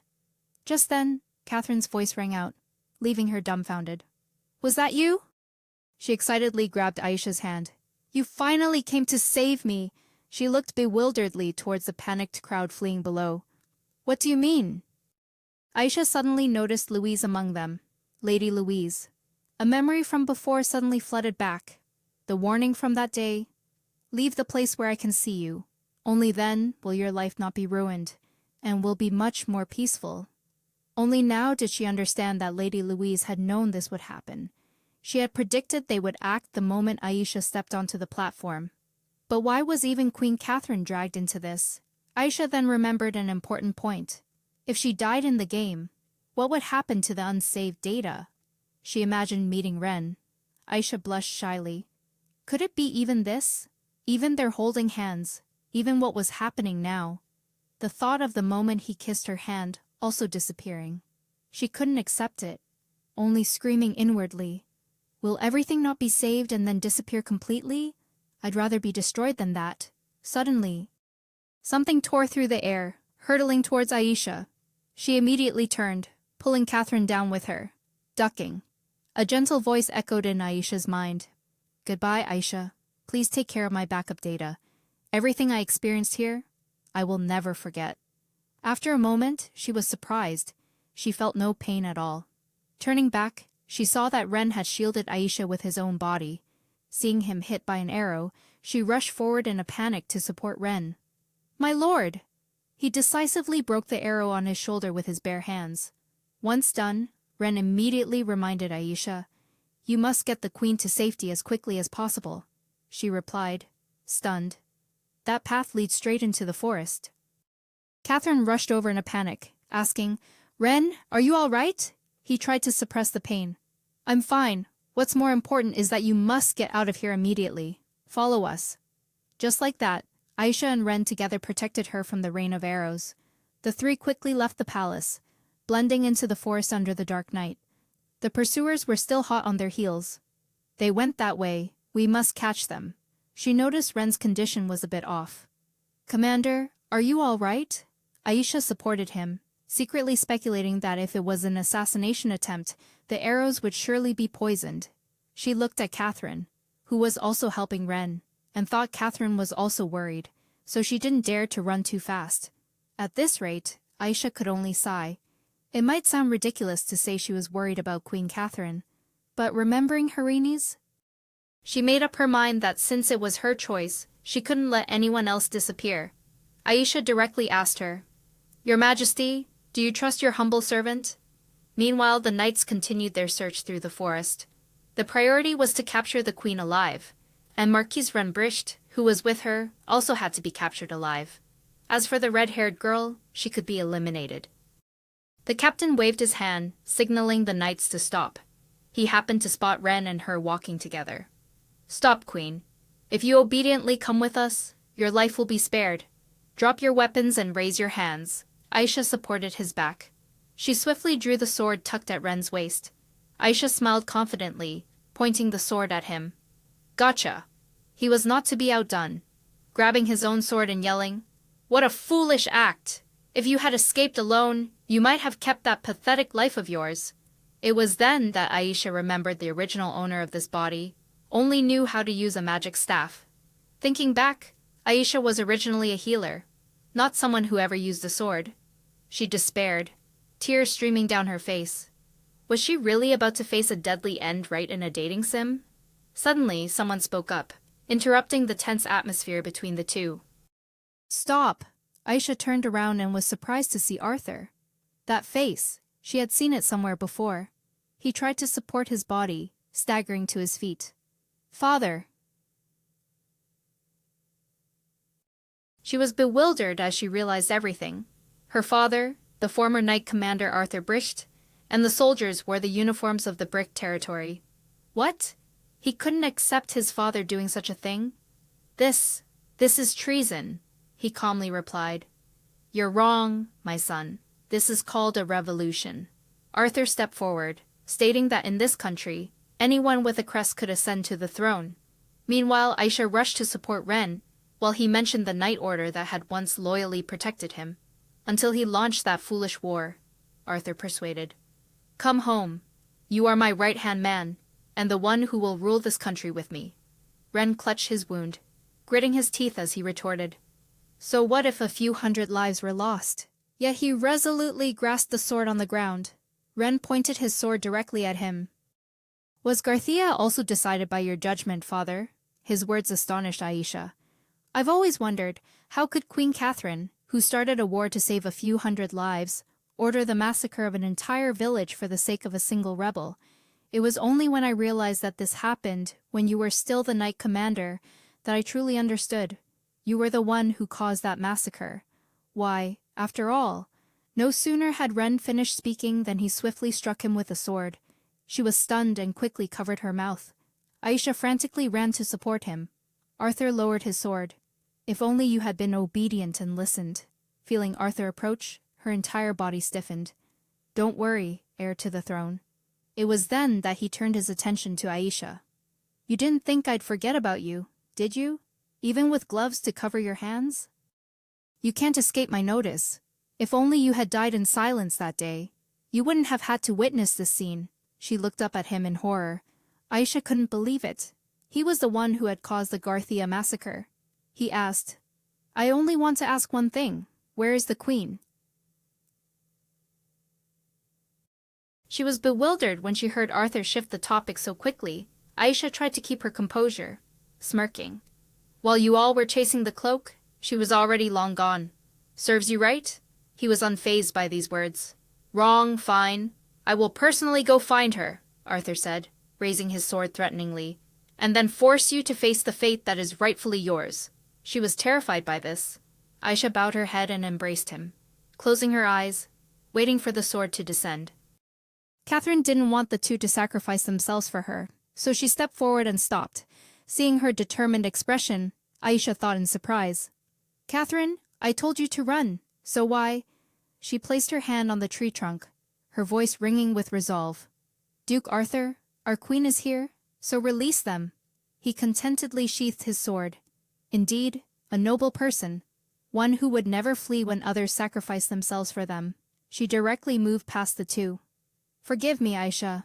I didn't follow your advice. I truly hate running away. It was at this moment that one of Arthur's knights was cut down. Then the second and third fell in succession, making him wary. Even as that knight collapsed to the ground, she still held Ren tightly, not understanding what was happening. Reno suddenly appeared before her. Forgive me for being late. Catherine immediately entrusted him with a task. Sky Knight Reno, I command you. Then she looked directly at him and ordered, even if it costs your life, protect Aisha Lindbergh. Arthur immediately noticed Reno's swiftly moving figure. He shouted loudly to stop him.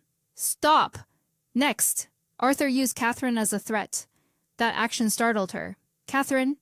But Aisha's attention remained on Ren, who was weakening in her arms. Catherine looked at him, then gently reassured her. Don't worry, Duke Arthur isn't foolish enough to kill a living king. Catherine didn't forget to remind her. We'll meet again soon. But Aisha couldn't help but worry. As his knights advanced, she hastily urged, What are you waiting for? Protect him? Reno was very confident in his own abilities. It seems the Duke has underestimated me, he said. Then he warned, Lady Aisha, it's best if you don't look. She merely sighed. I've seen many unpleasant sights on the battlefield before. Hearing this, Reno became even bolder. Then, please watch me. Look at your knights. No sooner had he spoken than he shot forward like an arrow released from a bow, slaying a knight with a single strike. Next, Reno moved smoothly, taking down a few more knights. Even when cornered by opponents, he easily broke free. Seeing the last knight fall, Aisha was utterly surprised. Watching Reno sheath his sword, she involuntarily uttered a compliment. That was truly more than just dancing. Aisha reminded him to save the queen. But Reno joked that she was his queen. Afterwards, she admitted she had misunderstood, and knew that both the massacre and the rebellion were caused by Duke Arthur. Reno understood her meaning. He subtly frowned, knowing he also had to be wary of public opinion, so he wouldn't take action lightly. However, he paid more attention to Ren's condition. But there was someone even more dangerous here. Then Reno looked at the newly arrived knights, and so did we, as the aggressive captain pointed his sword at the three of them. Seize them, you traitors! She flinched. Traitors? Us! Aisha confusedly observed his weakened state. Could it be that the Duke blamed everything on us? If so, being caught would mean the end for us, and leaving Ren like this, she suggested. Reno, help him on that side. There's an escape route a little further. so let's temporarily evade them first. But they weren't about to let them go easily. A resounding voice from behind shouted, "Don't let them escape!" He reluctantly let go of Ren. "Perhaps you should go first," Aisha worriedly. "Huh. But even if it's Reno, with so many people," he smiled proudly. "Because you are my queen." Tears welled up in her eyes emotionally. "Reno." Just then, a carriage sped up, stopping in front of everyone. "Miss Aisha?" Igor mischievously winked. "It might be a bit late, but reinforcements have arrived." Followed by a hiccup, she felt something was wrong, and could only cry inwardly. "Are you driving while drunk?" But now was not the time for such distinctions. Aisha quickly got into the carriage, then patted it to urge it on. "Let's go, Igor," he cheerfully replied. "Understood." Just like that, the carriage sped through the quiet forest. Aisha worriedly called out, "Ren, wake up, Ren." She immediately checked his condition. Blood was gushing out. At this moment, Reno spoke up. "This isn't a normal poison. At this rate, he'll die." Aisha had only one option. "If that's the case, there's only one way." "Sorry, Ren, I have to pull the arrow out first, so it's going to hurt a bit," she said, gripping the arrow tightly. Then Aisha forcefully pulled it out. "It's done. I wish there was something to disinfect the wound." Igor brightly smiled and held out a bottle of wine. "Can we use this?" he asked, hiccuping. She frowned in annoyance. "Wine can't sterilize anything?" Aisha made a decision and extended her hand forward. "All right, next up." She approached and cast healing magic on Ren's wound. Before long the wound had healed. Aisha was satisfied with the magic's effect.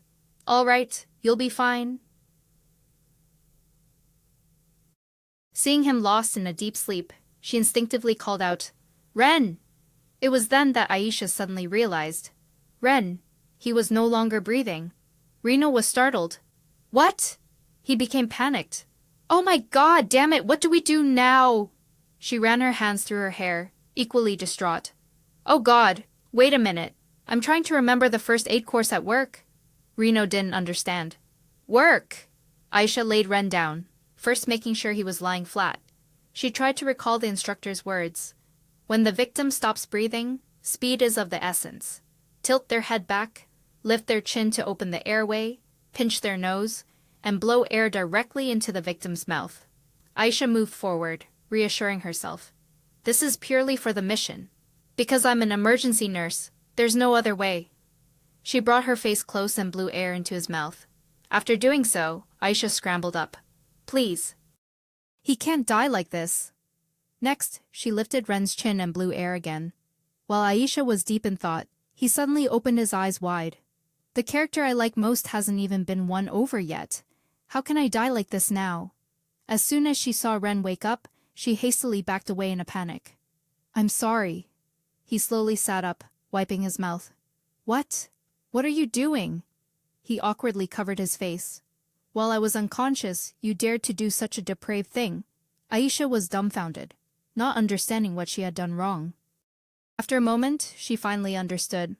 "My lord, I was just asking, but—" Then Aisha observed Ren's embarrassed expression.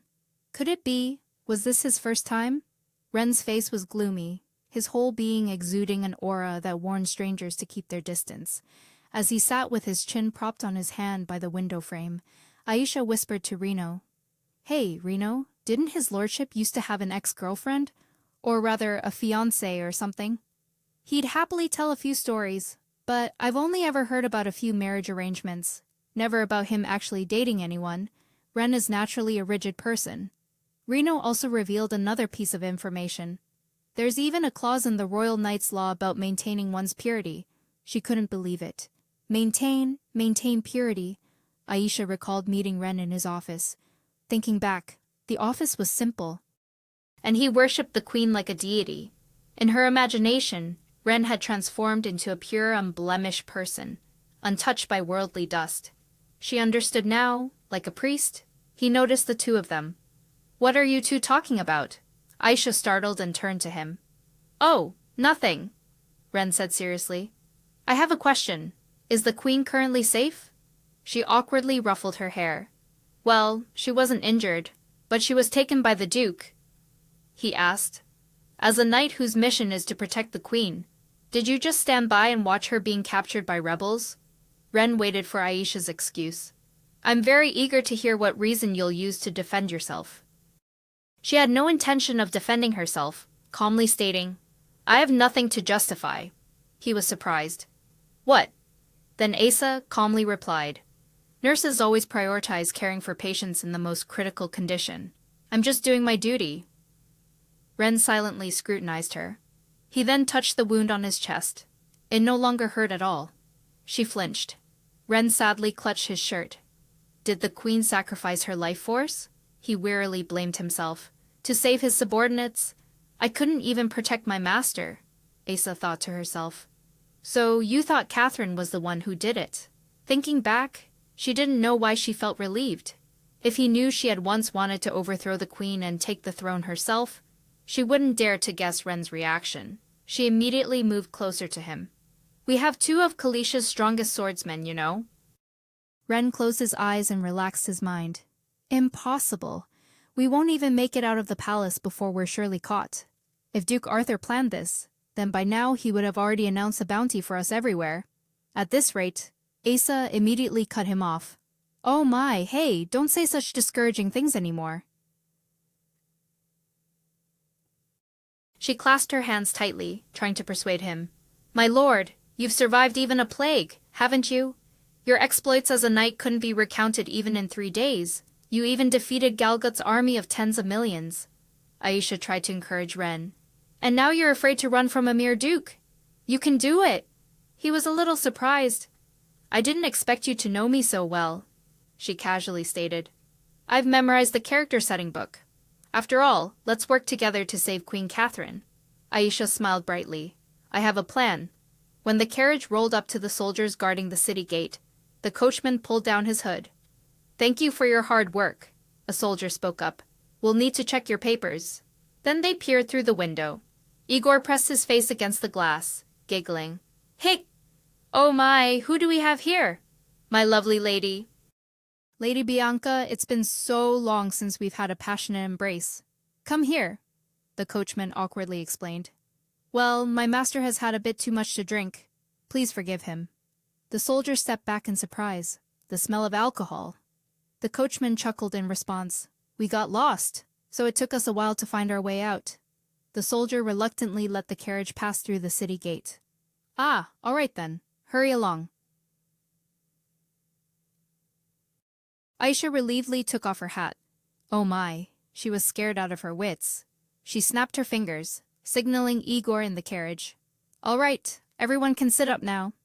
Igor was thrilled to have two of the strongest swordsmen of the royal knights as his seats, which left Reno exasperated and Ren helpless at his carefree attitude.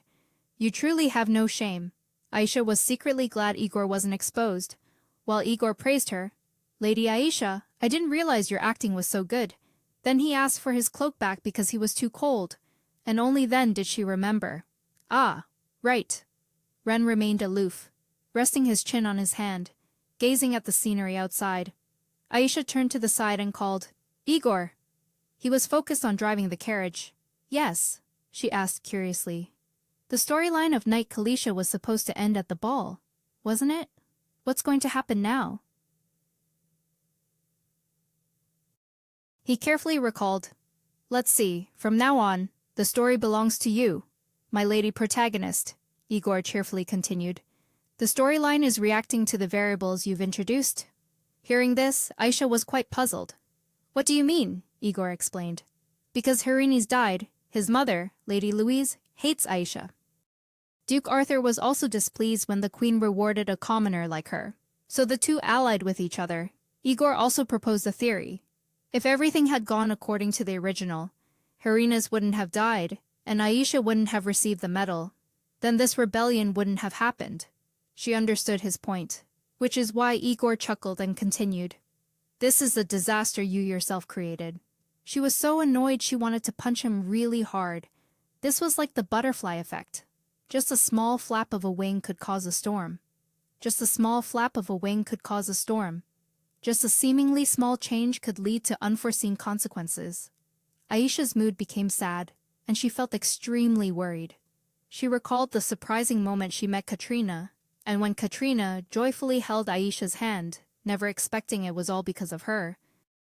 Aisha clenched her fists and resolved, "All right, if I caused all of this, then I will personally fix everything." Igor looked over curiously. "Fix it," she stated decisively. "I will deal with Duke Arthur and save Queen Catherine." Aisha looked back into the carriage compartment, thinking to herself that although they had gotten out of the palace, going far seemed a bit difficult. Ren and Reno only had their knight's attire. They needed to get ready again. She directly made a request. "Igor, I need you to do one more thing." He immediately accepted. "Yes, I'll do anything you ask, Aisha." "Next," Aisha commanded. "Take it off." Igor froze. "Huh." In the deep night, the moonlight shone even brighter. She, wearing a cloak, approached a local. "Excuse me for arriving so late, but are there any vacant rooms at the inn?" The woman replied, looking bewildered. "Oh yes, there are." She noticed the carriage behind Aisha. "A noble's carriage. But I'm afraid there isn't a room here worthy of your ladyship." She tried to persuade her. "Please forgive me, but I'm in a great hurry." Just then, a person wearing a somewhat tattered dress stepped down from the carriage. "My lady is in despair." Igor, disguised as a woman, immediately got into character. "Why is fate so cruel?" he sobbed, collapsing onto Ren's shoulder. "Just a year ago, she was a baroness's daughter. Then she eloped with her beloved." At these words, the landlady's curiosity was piqued. "Eloped for love," Igor continued his superb acting. "On the way home to visit her parents, they were ambushed by robbers." The woman was astonished. "Robbers?" He, with an urgent demeanor, made a plea. Please allow me to stay here for a while to compose myself. In my current state, I cannot return home." In the blink of an eye, she changed her mind and decisively agreed. "Of course, our home is humble, but please, young lady, stay as long as you wish." She warmly led the way for Igor. Come, this way please. Do tell me everything, young lady." He gleefully followed. "Oh my, your kindness is truly touching. Thank you very much." Aisha stood behind the door, smiling gently. The next morning, Aisha's group strolled through the town, and Igor was surprised by the bustling scene around them. "Look!" he exclaimed excitedly, pulling away from the group. "So many people gathered over there." She quickly spoke up to stop him. "Hey, Igor, I told you we needed to be careful." Aisha was deeply shocked when she saw her wanted poster, along with the discussions of the townspeople. Oh my God, so the rumors were true? Rebels? Against the benevolent queen? On the notice board, the images and crimes of all three were clear. The rebels kidnapped the queen. If found, immediately report to Duke Arthur Brecht. She couldn't believe it. This was done in just one night. "If we keep this up, we'll get caught. Let's get out of here quickly." Igor sighed in exasperation. "Lady Aisha, this drawing of you is terrible. It doesn't look like you at all." She immediately covered Igor's mouth. "Shh." As the three of them were about to leave, Aisha realized someone was missing. "Wait a minute, where's Ren? He was just right behind us." He suddenly appeared behind her and said, "So you're here, everyone. Quickly change your clothes." Aisha was surprised. "My lord, I thought you had disappeared, huh?" She felt doubtful. "Where did these clothes come from? Did you bring emergency funds with you?" Ren calmly replied, "Metals are inherently valuable. They have gemstones, so pawnshops love them." Aisha was surprised to learn Ren sold the metals. But he said he didn't need honor because he had failed to protect his master. Once the queen's safety was confirmed, he would redeem them. Her gaze was fixed on the sword Ren held. "He sold the metals but not the sword, huh?" Reno playfully placed a hand on his shoulder. "Well, our lord is so stiff, it's painful," Ren coldly stated. "Oh, by the way, I sold you too, Reno," he cried out in alarm. "What? You didn't even bother to ask?" He remained as indifferent as ever. "Haven't I said before that if we are friends, we should share difficulties?" Aisha clutched her cloak tightly. "It seems you've recovered your strength." But she was still a little worried. The problem now was that their identities had been exposed. How could they find Queen Catherine again? She wondered if either of them knew anyone trustworthy. Reno immediately took on that task. "I'll take care of that part," she added, "as long as they're not people you've dated." Aisha directly ignored him, turning to Ren and asking, "What about you, my lord?" He said nothing. remaining silent for a long time. Then, Ren left, changing the subject. "Drive the carriage back from the inn and meet me behind the square," he instructed. She awkwardly said, "Oh, someone's coming," Ren stated bluntly. "Yes, that's my fiancé." This statement shocked her. "And Reno." "What?" Time passed, and the carriage stopped in front of a small house. Thinking of Ren walking down the aisle arm in arm with a girl, she was utterly astonished. Fiancé. So she's the one he's promised to marry. The ceremony with vows and exchanging rings. The game's lore never mentioned anything about this. Igor, without hesitation, asked directly. "But, my lord, why do you have a fiancé?" Aisha, surprised, also asked directly. Ren calmly explained the situation. In the past, the family's arrangements meant nothing. But times changed, and the engagement was naturally called off. Reno couldn't help but wonder upon hearing that. What did the times changing mean? He then revealed the person's identity. The other party was Lady Juliana. He was startled. Wait, could she be from the Caddis family? She was someone who lived under the symbol of the lion flag. Yes, she is the daughter of Grand Duke Caddis, who serves the Galgut Empire. The Galgut Empire, the one that invaded Kalisha a year ago, Reno immediately asked. Caddis's territory is in a neutral zone, so that's why we're heading there. Aisha looked worriedly from Reno to Ren. But isn't it dangerous? After all, they are people from an enemy nation. He turned his face away and said indifferently, "It's still half a day's journey. Take advantage of the time to rest." She was stunned. "You're avoiding the question." Aisha was extremely annoyed.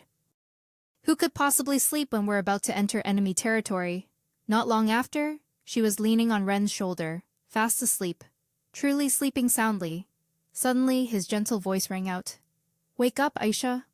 She groggily woke up. He then reminded Aisha, "We've just entered the territory." She immediately sat up straight. Ren calmly stated that it would probably be sunset by the time they reached the villa where the lady was staying. "You can sleep more." She quickly wiped her mouth. "What? What does that mean?" Aisha often couldn't understand his two contrasting states. "You're tired, aren't you? You can lean on my shoulder and continue sleeping. Get away and don't get your drool on me again." "Which one do you mean, sir?" It wasn't until dusk that the carriage finally arrived at its destination. The butler came to greet Ren. "Welcome, Marquise. The young lady has received your letter and is waiting for you." She followed him sluggishly, having worried all night and thus unable to sleep. He walked ahead, leading the way for everyone. "Please follow this way, everyone." Stepping inside the mansion, Aisha and Igor couldn't hide their astonishment. He chattered to her.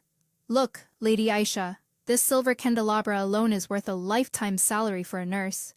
A girl skipped down from the second floor. Ren, hearing that, she noticed the figure that had just passed by. That voice and sparkling golden hair. Even with just a glance, every feature captivated Aisha's eyes. Skin as white as jade, tiny hands and feet peeking out from under her dress. Ren's fiancé looked like a doll. The girl threw herself into his arms. "Ren!" She was deeply shocked to see Juliana's tiny, childlike figure. He treated the little girl quite gently. "Is the young lady well these days?" Juliana happily replied. "Yes, I am." Aisha froze. "Huh, a child." Ren calmly looked at her. "I told you, Duke Arthur stops at nothing." She was astonished, her whole body gradually trembling. If there hadn't been a war, would he have married Ren to this child for the earliest reconciliation? She never thought there would be a day she'd be glad there was a war. The little girl cheerfully asked, "Did you come to marry me today?" Ren calmly replied, "No, I came to see your father." Aisha was quite curious. Grand Duke Caddis, the father who held the vast neutral territory. What kind of person was he? Grand Duke Caddis slowly walked down the stairs. "Welcome, Marquis Ren." She felt he looked somewhat familiar. This face, where had she seen it before? It was at this moment Aisha remembered she had seen Grand Duke Caddis in his battle armor. She recalled the battle where he, the swordsman, fell to Ren's blade during the final decisive battle against Galgut, kneeling before Ren, the Knight of Annihilation. Just as Ren was about to swing his sword for revenge, Aisha appeared, interrupting him. She tried to persuade, but revenge followed revenge. "If you want a happy ending, you have to choose to spare lives. Of course, for a happy ending, sparing lives is the best solution. Unexpectedly, the blonde man whose life I spared that day was Grand Duke Caddis. He calmly walked up to Ren. "I've heard the news," he said. "It seems you are in big trouble." Ren politely replied. "How rude of me to have caused the young lady worry." Grand Duke Caddis ordered the butler, "Lead them in and treat them as honored guests." The butler immediately obeyed. "Yes, Your Grace." Then he took Aisha's hand, adding, "Especially this lady here?" Grand Duke Caddis smiled amiably. "I don't know how many times I've dreamt of that red hair," he said. "That figure standing in front of the Marquis's sword that day is still vivid in my eyes." She dazedly watched Grand Duke Caddis place a kiss on her hand, thinking, still as beautiful as before, my hero. Having done so, he decisively turned and walked away, leaving Aisha trembling behind him. She stiffly turned to ask Igor, "Igor, why did he treat me like that?" He smiled and said, "I told you, didn't I? I brought your complete save file from when you were outside the game. At that time, your charm stat, maxed at 100, made you a super charming heroine. Anyone who saw you would blush. Remember?" Aisha was stunned, as if struck by lightning. The super charming heroine state meant that any conquerable character in the game would be captivated and fall for her. In just a moment, the heartache after the stats maxed out also vanished. The maids, as if not noticing Aisha's surprise, diligently performed their duties. "Well then, we wish the young lady a comfortable rest," they said. Meanwhile, Aisha herself was still busy exclaiming, "The bed is truly soft. Goodbye to that cold, damp carriage seat." Saying this, she sank into the soft bed, enjoying herself comfortably. "At this moment, I'll forget everything and have a really good sleep," she thought. "I wonder how long I've been asleep," Aisha thought, as she was woken by the call of the head maid. "Please wake up, young lady," the maid said. Aisha groggily replied, "Just 5 more minutes of sleep, please." The head maid, still smiling, called out again, "Hurry up, the Grand Duke's new beloved. The Grand Duke will be here soon. The young lady must get ready properly, mustn't she?" No sooner had the words fallen than Aisha's eyes snapped open. The head maid, blushing, waved her hand teasingly. "Oh my, hearing the Grand Duke's name makes you jump right up, doesn't it?" Aisha immediately sprang up to retort, Who's his lover?" The head maid thought she was embarrassed. "Come now, young lady. You followed him all the way here, haven't you? Even though the Grand Duke is famously a playboy, once you're in his territory, he'll dote on his lover to no end," she teased. But Aisha was very serious. "Like what? Hey, my name isn't young lady. It's—" Just as she was about to blurt out her real name, Aisha immediately froze, startled, remembering her own resume. She then obediently changed her name to something else. "My name is Ere," the head maid, as if she had expected this, replied while turning to order the maid next to her. "Yes, Miss Ere." "That red hair is unmistakable. Hand that over to me now." And then, without warning, she slipped a corset onto Aisha. "Now stand up straight, young lady." Aisha, caught off guard by the sudden action, hadn't yet processed what was happening. "Wait, what's with this armor? Isn't this a corset?" She watched the maid's lacing motion in shock. In just a moment, the head maid tightened the laces, saying, "I'll count to 1, 2, 3, then take a deep breath." As soon as she finished speaking, she gave a strong tug, making Aisha cry out in pain. The maid, still smiling, chided her. "Oh dear, my lady, I told you not to exhale," Aisha cried silently, only able to wail inwardly. "I'm sorry, but if I don't breathe, I'll die." Later, in the palace corridor, Igor spotted Aisha frantically running with her skirt in hand. "Hey, Ire," he greeted, waving.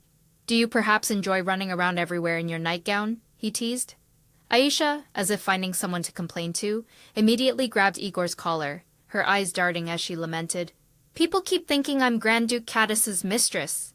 Hearing this, Igor covered his mouth, chuckling teasingly. "Ho. That's the charm of a super seductive female lead. Just showing your face causes misunderstandings." Aisha, annoyed, said she didn't want to get involved in romantic affairs anymore. He asked, "Have you heard? After the war, the Grand Duke only dates red-haired girls." and his veiled teasing made Aisha so angry her hair practically stood on end. While the two were about to engage in a death match, not far away, Juliana's etiquette class was in session. "Again," Miriam demanded coolly, holding a fan. Observing her, she corrected. "Very good. Keep your back straight like that. Then take one step at a time. Head held high. Focus." But unfortunately, the book on the girl's head fell to the ground once again. Juliana cautiously glanced at Miriam, whose voice had sharpened.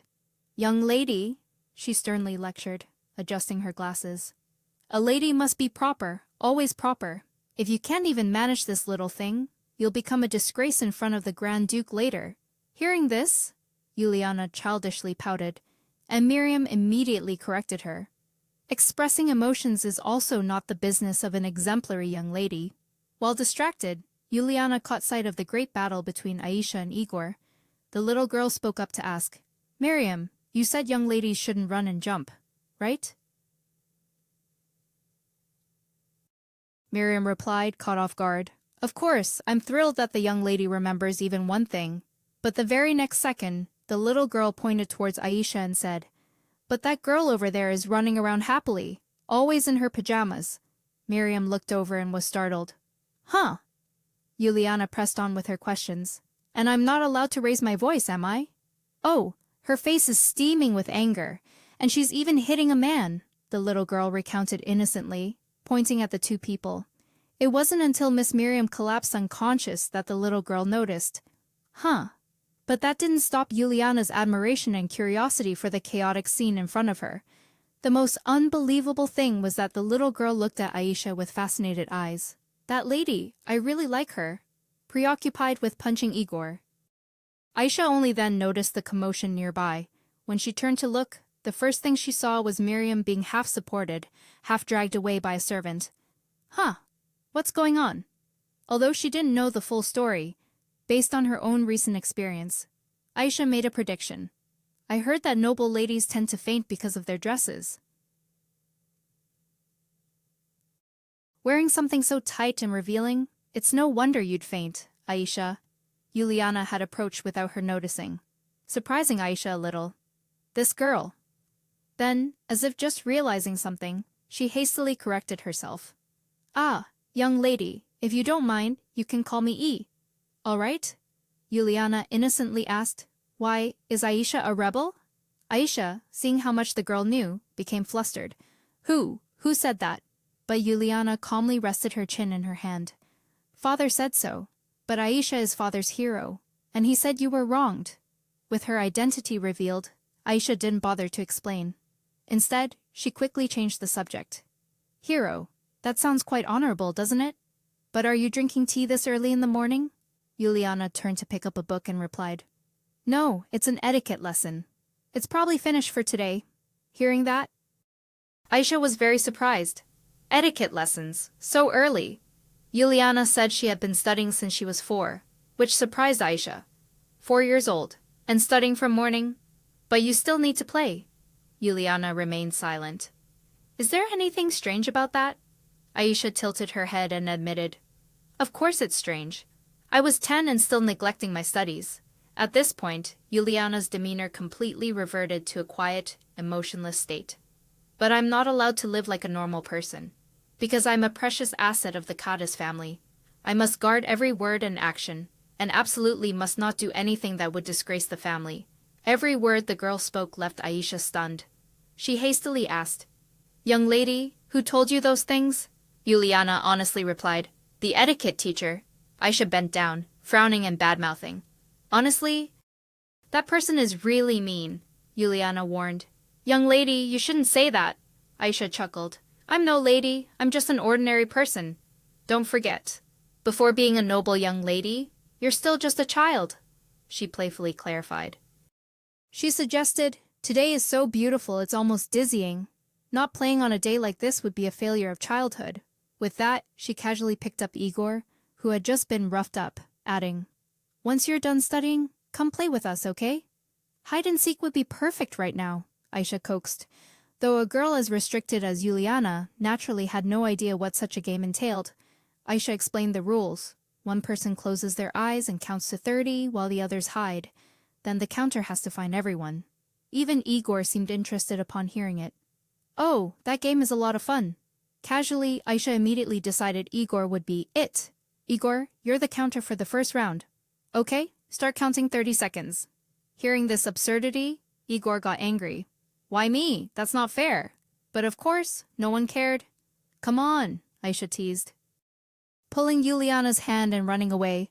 Let's go. The book used for balance was left behind. They truly played together very happily. Grand Duke Cadiz took in the entire beautiful scene. His precious daughter stumbled, then stood up, laughing joyfully like any other child. As a father, he couldn't help but exclaim upon seeing that scene. They're always playing such dangerous and foolish games. No sooner had he spoken than the person beside him waved it off. It's just a game, Your Grace. You don't need to worry so much. Cadiz smirked, correcting him. I'm not talking about my daughter or Lady Aisha. I'm talking about you, Captain of Kalisha's Knights. Or rather, I should call you a traitor. His last word lingered, his tone somewhat teasing.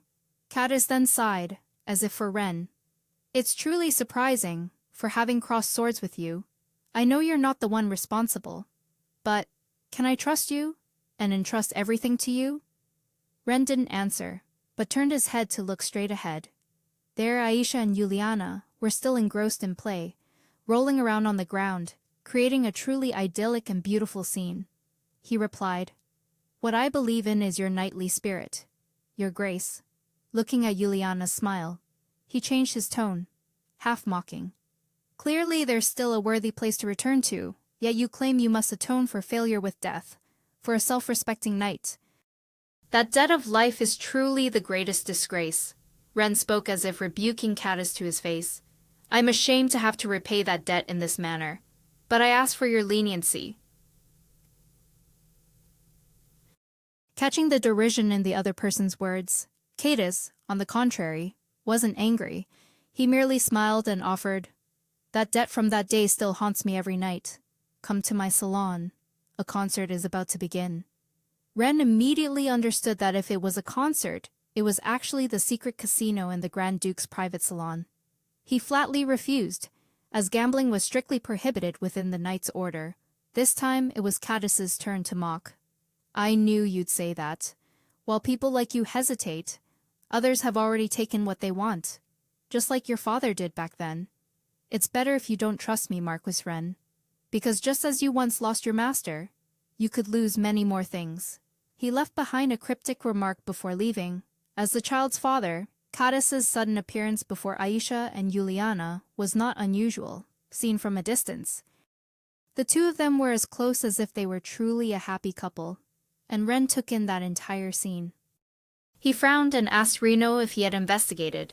He reported no signs of the Grand Duke contacting Duke Arthur. With no further news, Ren turned and left. Once he's ready, his lordship will depart immediately. Keep an eye on him to make sure he doesn't pull any tricks. His eyes turned cold, as if he had his own plans. In contrast, on Aisha's side, the atmosphere remained very harmonious. Juliana was delighted to unexpectedly meet her father. Father, the little girl chirped, reaching out to be carried. I was going to see you, but you had already left. I've been looking for you this whole time. The little girl continued to chatter, but Cadiz seemed to be paying more attention to Aisha. Aisha breathed a sigh of relief when she realized Cadiz had only picked a leaf off her, and he teased that she didn't need to be tense because he had no intention of bothering her. Hearing this, Aisha recalled the scene where a maid had tightened her corset so much she could barely breathe, an experience that still haunted her. What do you mean, no intention of bothering? While she was lost in thought, Grand Duke Cadiz changed the subject. I know you were framed. You're so loyal to the queen that it's almost annoying. But the only person you care about is the one who just left, Ren.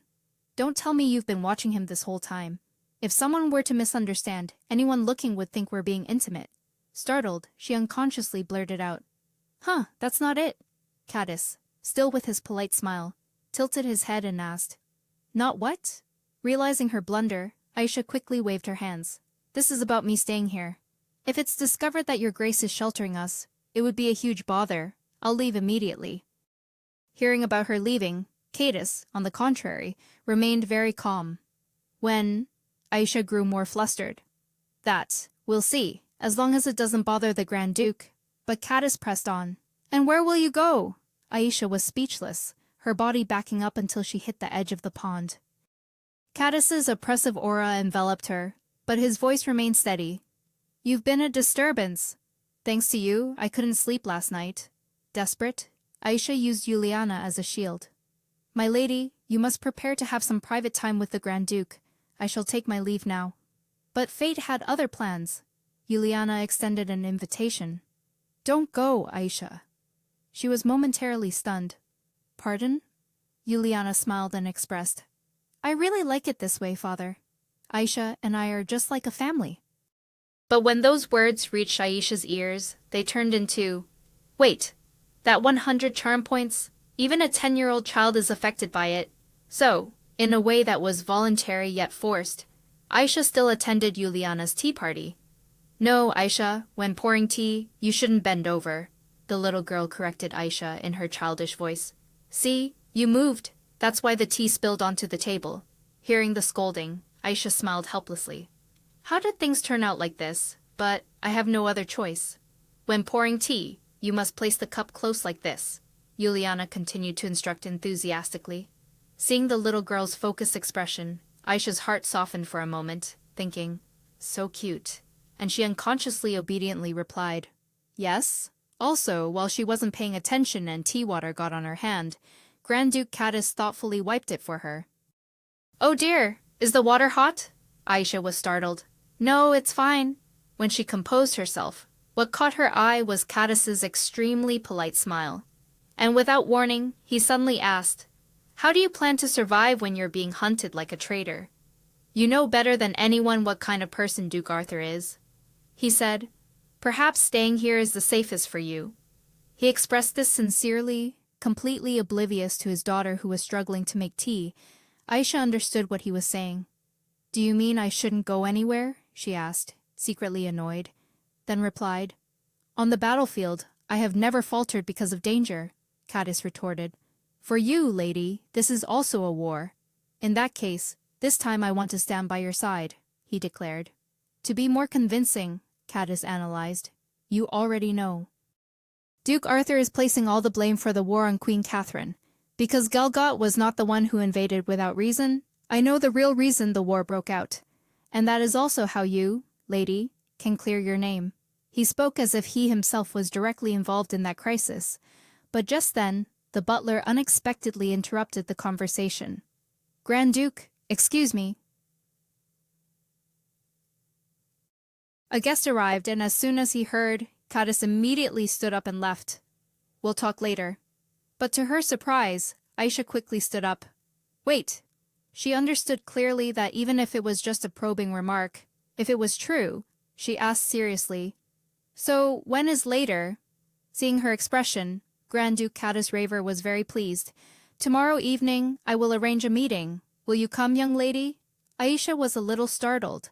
This was nothing short of a date invitation. But before she could reply, Juliana, who was beside her, quickly chimed in. I want to too. I want to eat with father and Aisha. Reluctantly, Aisha accepted. If the young lady is coming along, then of course. Having achieved his goal, Caddis bowed one last time before leaving. Then I shall see you tomorrow. Watching his retreating figure, Aisha sighed.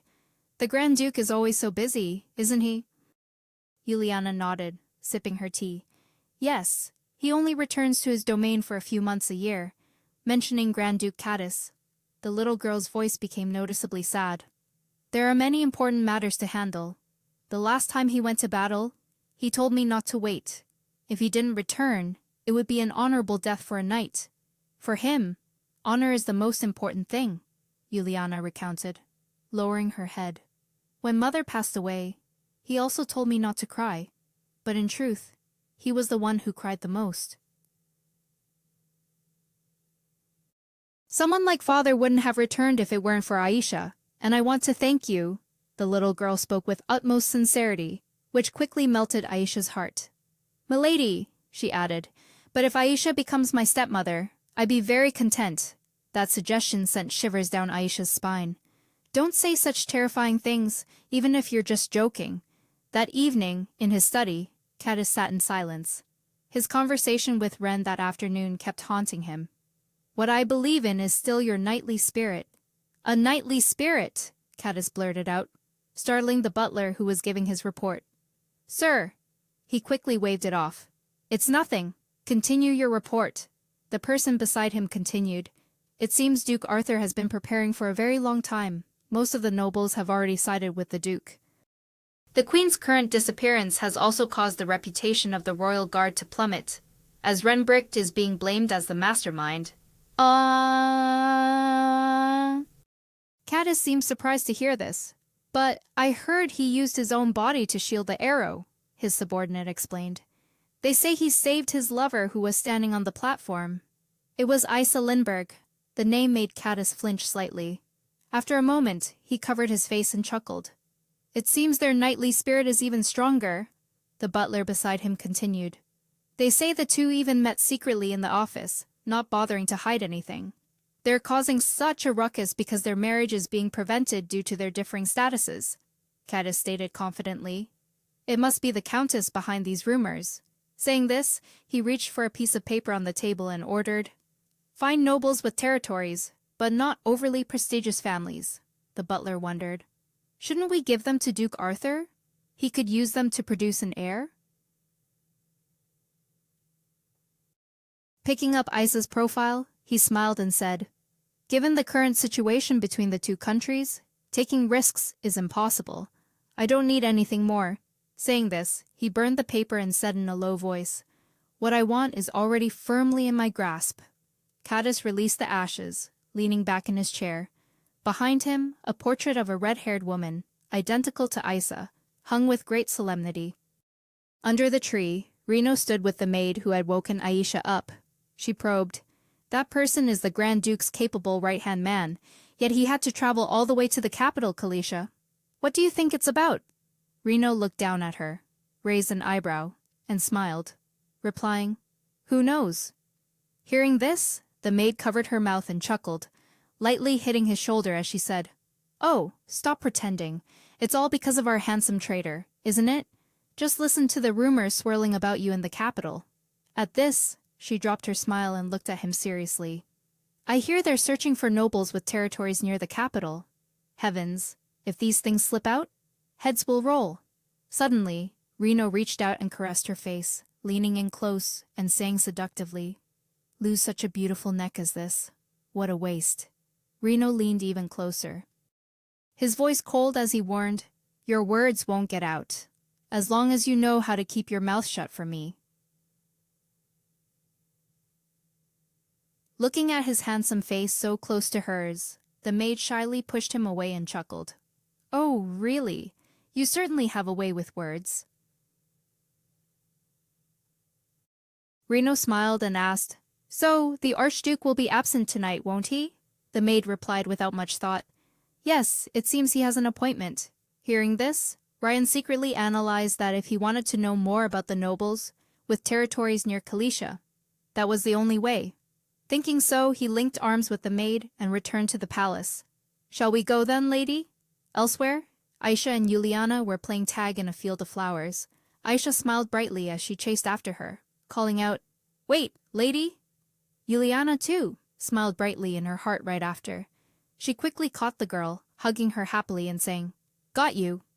While the two were still hugging and laughing happily, Ren slowly approached from behind, smiling as he asked, "Lady, would you like to return to the castle? Your tutor is looking for you?" Hearing his voice, Aisha curiously turned her head and looked at him blankly. As for Juliana, when she heard him say that, she loudly expressed her regret. "Oh, I want to play with Aisha more." Seeing the little girl like that, Aisha smiled reassuringly. "We'll play again next time, okay?" Juliana excitedly asked back. "Really?" Aisha smiled brightly and replied, "Of course." After Juliana left, Ren looked at her and suggested, "Well then, let's take a short walk." Aisha looked at him with a slight puzzled expression and replied, "Oh yes." As they walked on the path, he looked at her and remarked, "You seem very happy." Aisha, her eyes full of laughter, replied, "Oh, with the lady. I've always wanted a younger sibling like that." She paused for a moment and continued. The Lord is the same, you know. When he's with the lady, he looks much more relaxed. Hearing that, he immediately looked away and said, perhaps remembering something from the past, Aisha asked curiously, the past? Ren looked into the distance, recalling that he once had a younger sister as radiant and full of life as a young lady. Aisha looked at him with a hint of surprise, thinking to herself, a younger sister? The original story didn't mention anything about that, did it? Wait, once had implies... Ren paused, telling Aisha that they would depart before dawn tomorrow and instructed her to pack her bags. Hearing him say that, Aisha unexpectedly asked loudly, are you leaving, sir? He calmly confirmed, yes, Igor has embezzled the horses and provisions of the territory. Hearing that, Aisha exclaimed in alarm, stolen, stolen. But Ren calmly stated that with his life as the price, it was still a small price to pay. Aisha sadly asked why they had to leave so urgently, and Ren replied that he never intended to stay long. Ren avoided Aisha's gaze and said that the Grand Duke had ties with Duke Arthur, and moreover, when men fall in love, they can do incredibly foolish things. Hearing him say that, she was immediately reminded of Hariniz's tear-streaked face. When she begged her not to break up, Ren seriously asked Aisha to promise that she wouldn't meet the Grand Duke from now until he left, saying it was his responsibility to prevent anything from disrupting discipline. Aisha secretly complained that it sounded like a moral ethics teacher. Suddenly she thought of something, turned her head back, and asked with interest, what about Reno? He keeps pestering my maid, Ren replied with a hint of surprise. Well, that... Suddenly, from a distance, a maid called out loudly towards the two of them. Lady Airy, where are you? Aisha, startled, turned her head and let out a small cry. Ren looked at her seriously and repeated once more. Remember my words carefully. Be cautious, he thought to himself. This was the way for the lady to clear her name and save Queen Catherine, and also save the Night Lord. I'm sorry, but I will accept the Grand Duke's gamble if that's how I can help everyone. Aisha heard the reminder, and immediately smiled brightly to reassure him. Don't worry, I'll handle it properly. Then she quickly lifted her skirt and ran towards the maid. Behind her, Ren still intently watched her figure as it gradually disappeared into the distance. In the evening, in the Grand Duke's chambers, Reno walked with a candle, recalling the maid's words about losing the key causing trouble, then wondered how he could get into the Grand Duke's study. Noticing a burnt piece of paper on the desk, Reno was surprised to realize it was the poster he had seen at the market. Then looking up behind the desk, he vaguely saw a large painting. Approaching, he realized in horror. This. Aisha. From the shadows, someone approached and said coldly, So you are here, our handsome traitor. The person who stepped out was the maid from that morning, and behind her were two knights. She covered her mouth and chuckled, saying that the Grand Duke hated people like the traitor's henchmen, sneaking into the mansion to snoop for information. Upon seeing this, the maid coldly said, Now it's probably time to make things clear, isn't it? In a different setting, after being helped by the maid to get dressed, Aisha walked, looking down and pondering. How am I supposed to eat dressed like this? Just bringing a spoon to my mouth would make me feel like I'm choking. In the dining room, Grand Duke Caddis politely pulled out a chair for her, smiling as he said, I've been waiting for you, my lady. Seeing him, Aisha was startled and looked around, asking, But the young mistress clearly said she would come too, didn't she? Ah, Caddis replied with an amused laugh. How can one bring someone else's daughter along on a date? Unable to leave? She awkwardly sat down and asked, Such a lavish dinner, and I'm the only one eating alone. The Grand Duke asked if she was referring to her companions. Caddis whispered into her ear. One person was locked up for stealing food, and another was arrested for entering a private study. As for Marcus Wren, he was also imprisoned for daring to spread false rumors about me. Aisha turned to look at him in horror. Aisha angrily asked if she was the only one left to be arrested now, and what her crime was. Caddis didn't answer her immediately but made an offer. I just want to make a deal, Aisha sneered, by taking my whole group hostage. The Grand Duke smiled, saying he was merely keeping them safe, even though they had broken the law in his territory. He would forgive them. He placed a hand on his chest, stating he would accept them as citizens of the territory. In this peaceful land, a region beyond the law. Even as rebels, they could live without fear. After hearing everything, Aisha chuckled lightly and concluded, "As long as we don't displease the Grand Duke, that is." And Caddis replied that the condition was not unreasonable. Aisha wearily rubbed her forehead, stating frankly that accepting her as a refugee must have a purpose, then asked what he ultimately wanted. Grand Duke Caddis casually said, "I want you." Aisha's eyes widened in horror, disbelievingly looking at him. Caddis smiled and said that all she needed to do was become Juliana's stepmother, leaving Aisha stunned and wondering what was happening.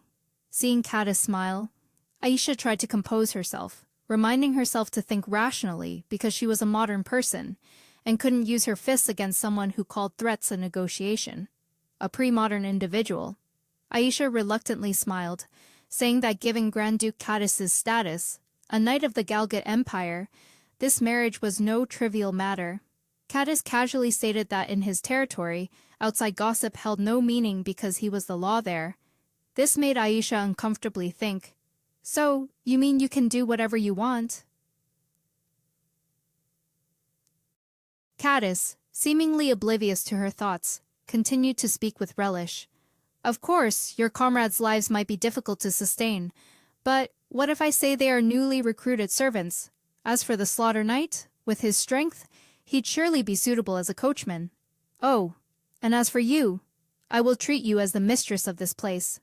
Aisha angrily slammed the table, stood up, and declared loudly, "You push someone to the edge of a cliff, and then offer only one choice, and you dare call that a marriage proposal?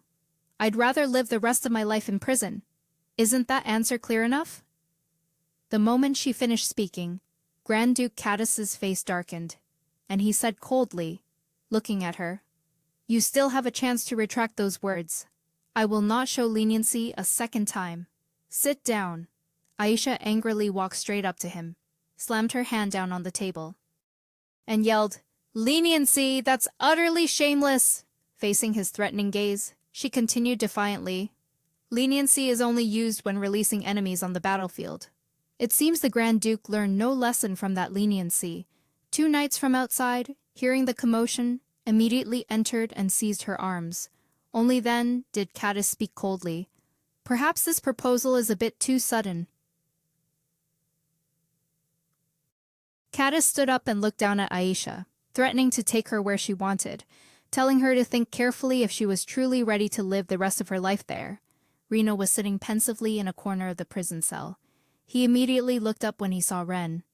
"My lord." Ren sat down naturally next to Reno. "I told you to be careful."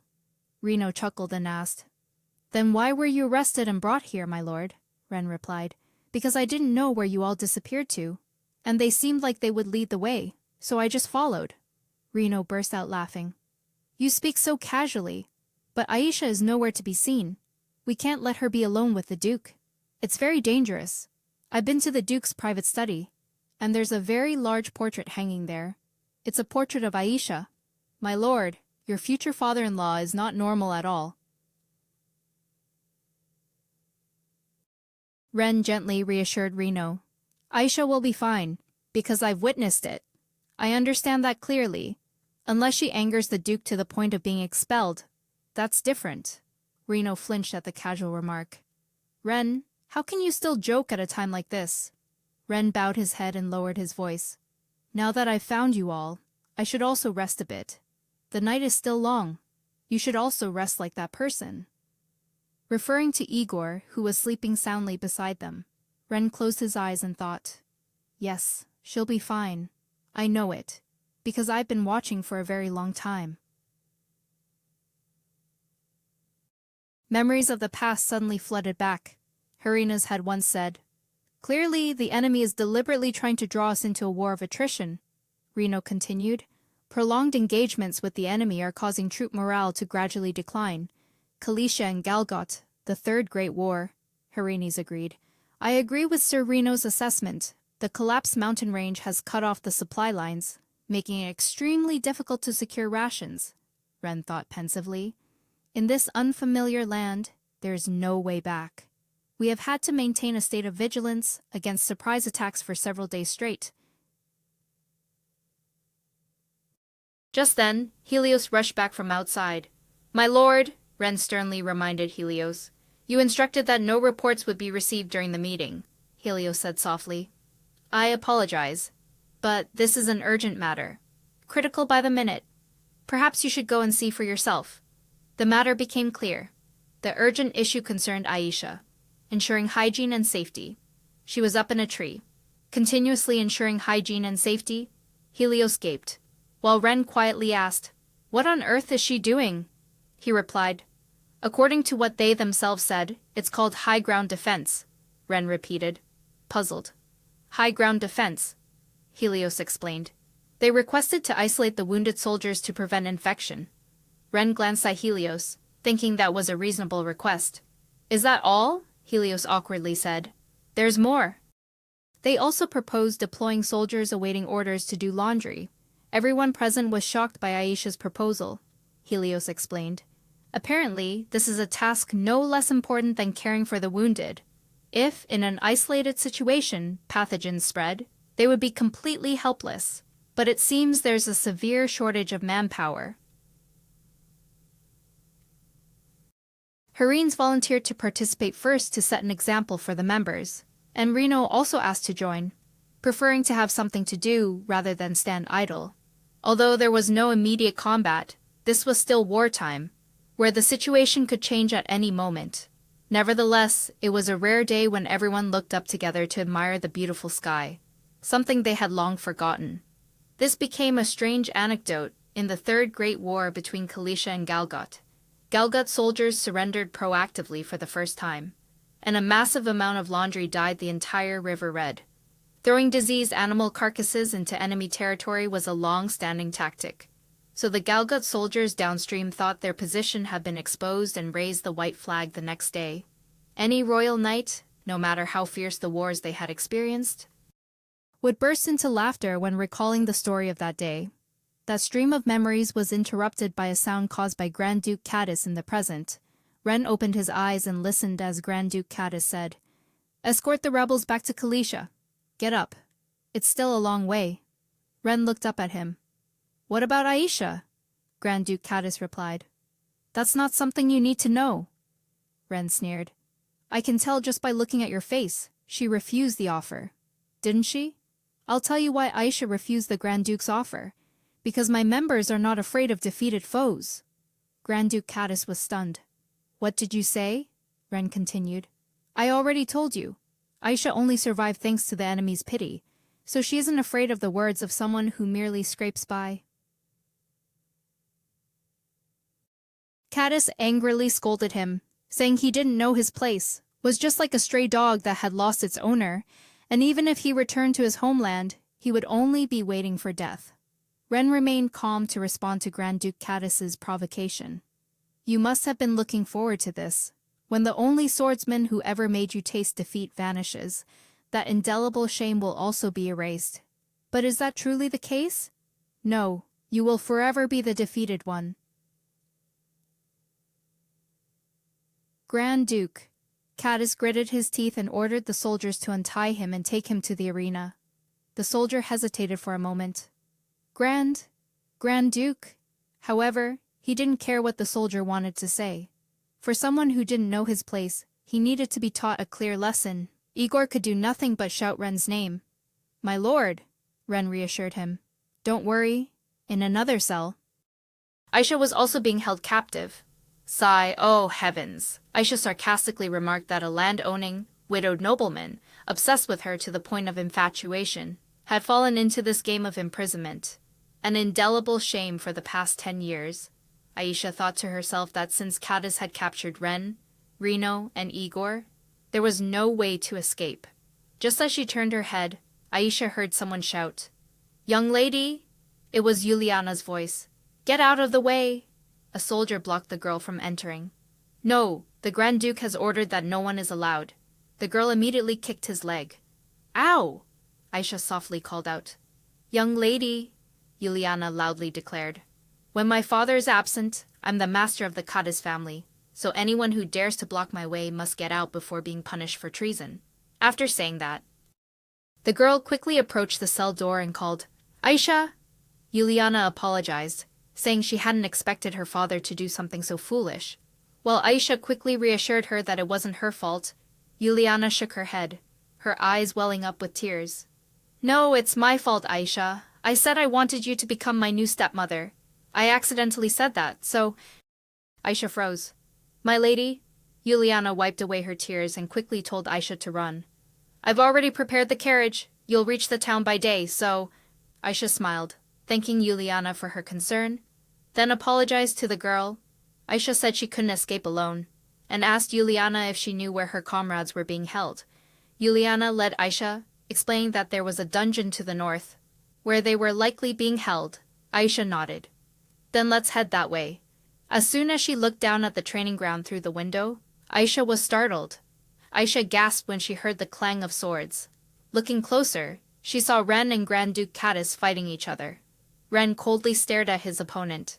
As for Grand Duke Caddis, he continuously provoked.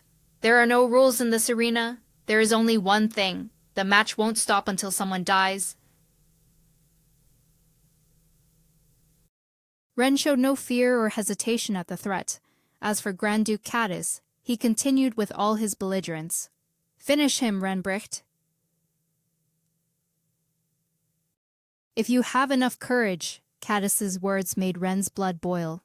He instinctively swung his sword. However, the very next second, the sword in Ren's hand stopped short due to Aisha's sudden appearance. Aisha rushed out, blocking the space between Ren and Caddis, saying that the war was over, so any more deaths would be meaningless. That shout brought him back to his senses. His hand paused. But ultimately, perhaps this was fate all along.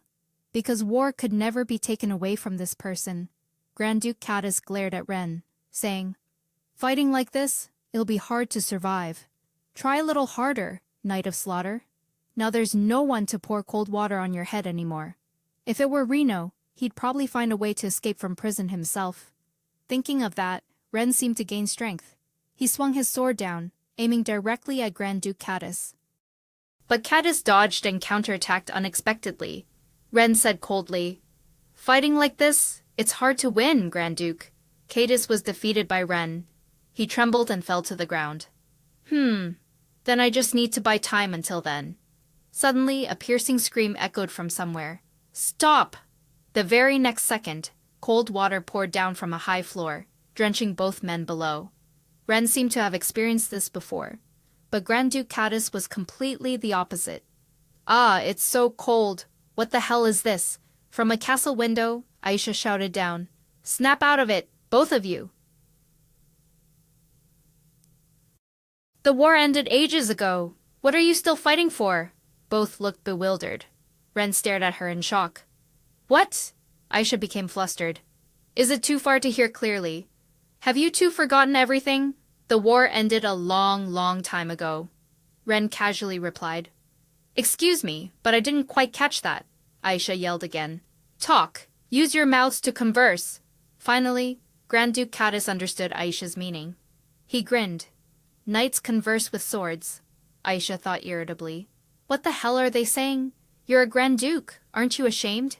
In front of an adult lady like me? And still? Huh." But when she looked again, the little girl was nowhere to be seen. At that very moment, the little girl had already run down to the training ground. "Stop it, father." Seeing the girl, he asked, "This young lady cannot go out by herself. Did you release her, Juliana?" Stepping in front of her father, Juliana remarked without hesitation, "Imprisoning an honored guest like this is a grave disrespect. I merely intervened before the etiquette teacher fainted again. This is also my territory. On the day you left for war, Father, you signed a letter of authorization. Do you remember?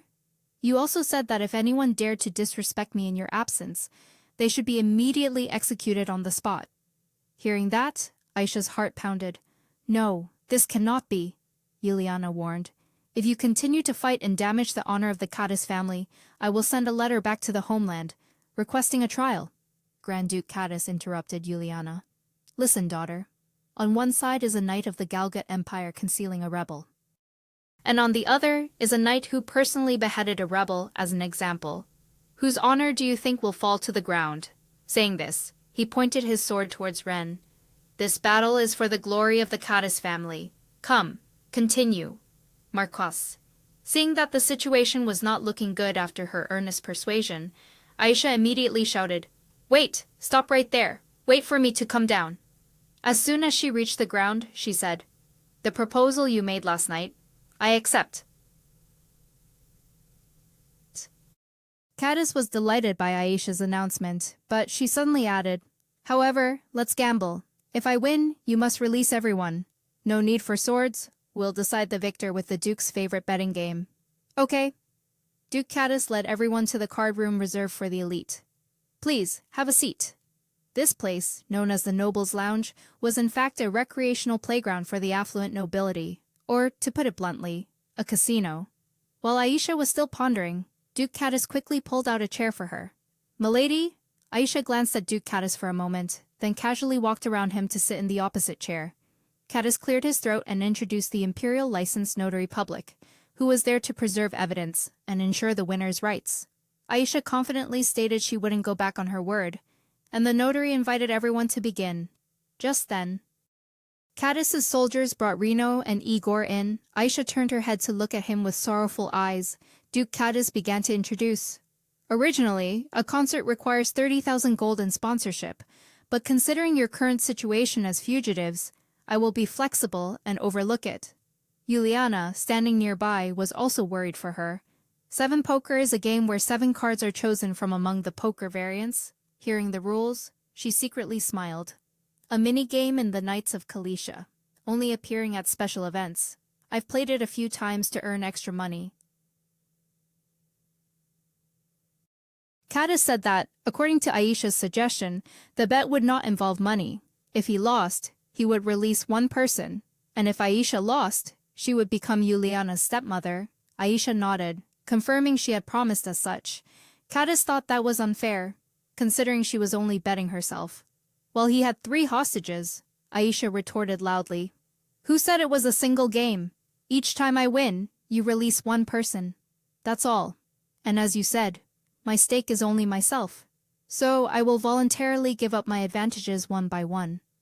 Igor couldn't help but be terrified upon hearing this. He shrieked, What? Aisha ignored them and continued to say with a smile, To make it fair, each time you lose, you must also give up something equivalent, which made Igor frantically cover his face and ask what she was talking about. Even Ren couldn't maintain his composure. He rushed to Aisha's side. Are you serious? Aisha looked Ren straight in the eye and replied, Of course, how can you win anything without betting? Ren urgently reminded Aisha to consider her opponent. That man was a true gambler, and it was too reckless. Aisha looked at Ren with surprise. Reckless? Hearing that from someone who once wielded a sword with just their wrist is a bit amusing, my lord. Bansan! I know it's hard for you to believe me, but just this once, please trust me. But if... Ren interrupted Aisha. No, I believe you. It's just that I don't want to put you on the betting table. But, as you said, if one trusts, there's no other way but to entrust. Just follow what your heart tells you. Grand Duke Caddis smiled and asked, Shall we begin then? As soon as the first hand began, Aisha had luck in her hand, a full house, Grand Duke. Caddis laughed and said, I have 2 pairs, it seems I've lost. Newcomers are often favored by Lady Luck. So, release that person first. He ordered Igor to be released first, which surprised him a little. Igor, confused, turned to look at Ren and asked, my lord? Ren nodded in agreement. It seemed that making the master-servant relationship crack had become Grand Duke Caddis's new amusement. He even delightedly added, Anyway, a promise made is a promise kept. Looking at him, she secretly thought, Keep smiling. Let's see how long that smile lasts. Sure enough, in the very next hand, Aisha still wore a smile as bright as a flower, a 4 of a kind. Caddis started to sweat, loosening his collar and exclaiming, Oh, quite good, my lady. But luck continued to smile upon Aisha. With a straight flush, she looked at him teasingly. How about it, Grand Duke? Shall we continue?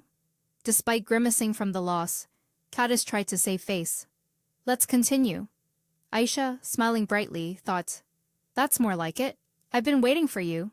Aisha subtly smirked. casually tossing her cards onto the table. A royal flush. Now, not only Caddis, but even the referee gasped in shock. A royal flush. Something one might not encounter once in a lifetime. Aisha slammed the table and stood up abruptly, declaring the game over, and the victory entirely hers. Aisha pointed at Caddis in front of everyone, demanding he fulfill his promise. His assistant nervously called out, Grand Duke, but he gestured for them to stop speaking. Caddis tremblingly unbuttoned his shirt. His assistant beside him burst into tears, sobbing, Grand Duke! Caddis had lost so badly that he had nothing left to cover himself. This much should be enough to understand, right? As Aisha was about to leave, Caddis slammed the table and shouted for her to wait. Just a moment. Caddis was unwilling to accept defeat, saying he couldn't let them leave with the humiliation of a loser, and asked for one last round. Aisha helplessly told Caddis that he had nothing left to bet, while also thinking that she didn't want to go beyond the limits of a story for all ages. Caddis remained unwilling to give up. I'm the sole Grand Duke of the Galgut Empire. I will give you anything you desire. Land, money, fame, anything.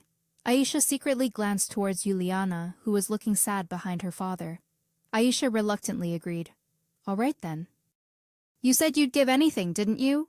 Caddis immediately confirmed. Yes, that's right, Aisha demanded. Then let Juliana decide her own marriage. If she doesn't want to marry, then transfer the right to inherit the title to her. Juliana was utterly astonished upon hearing this.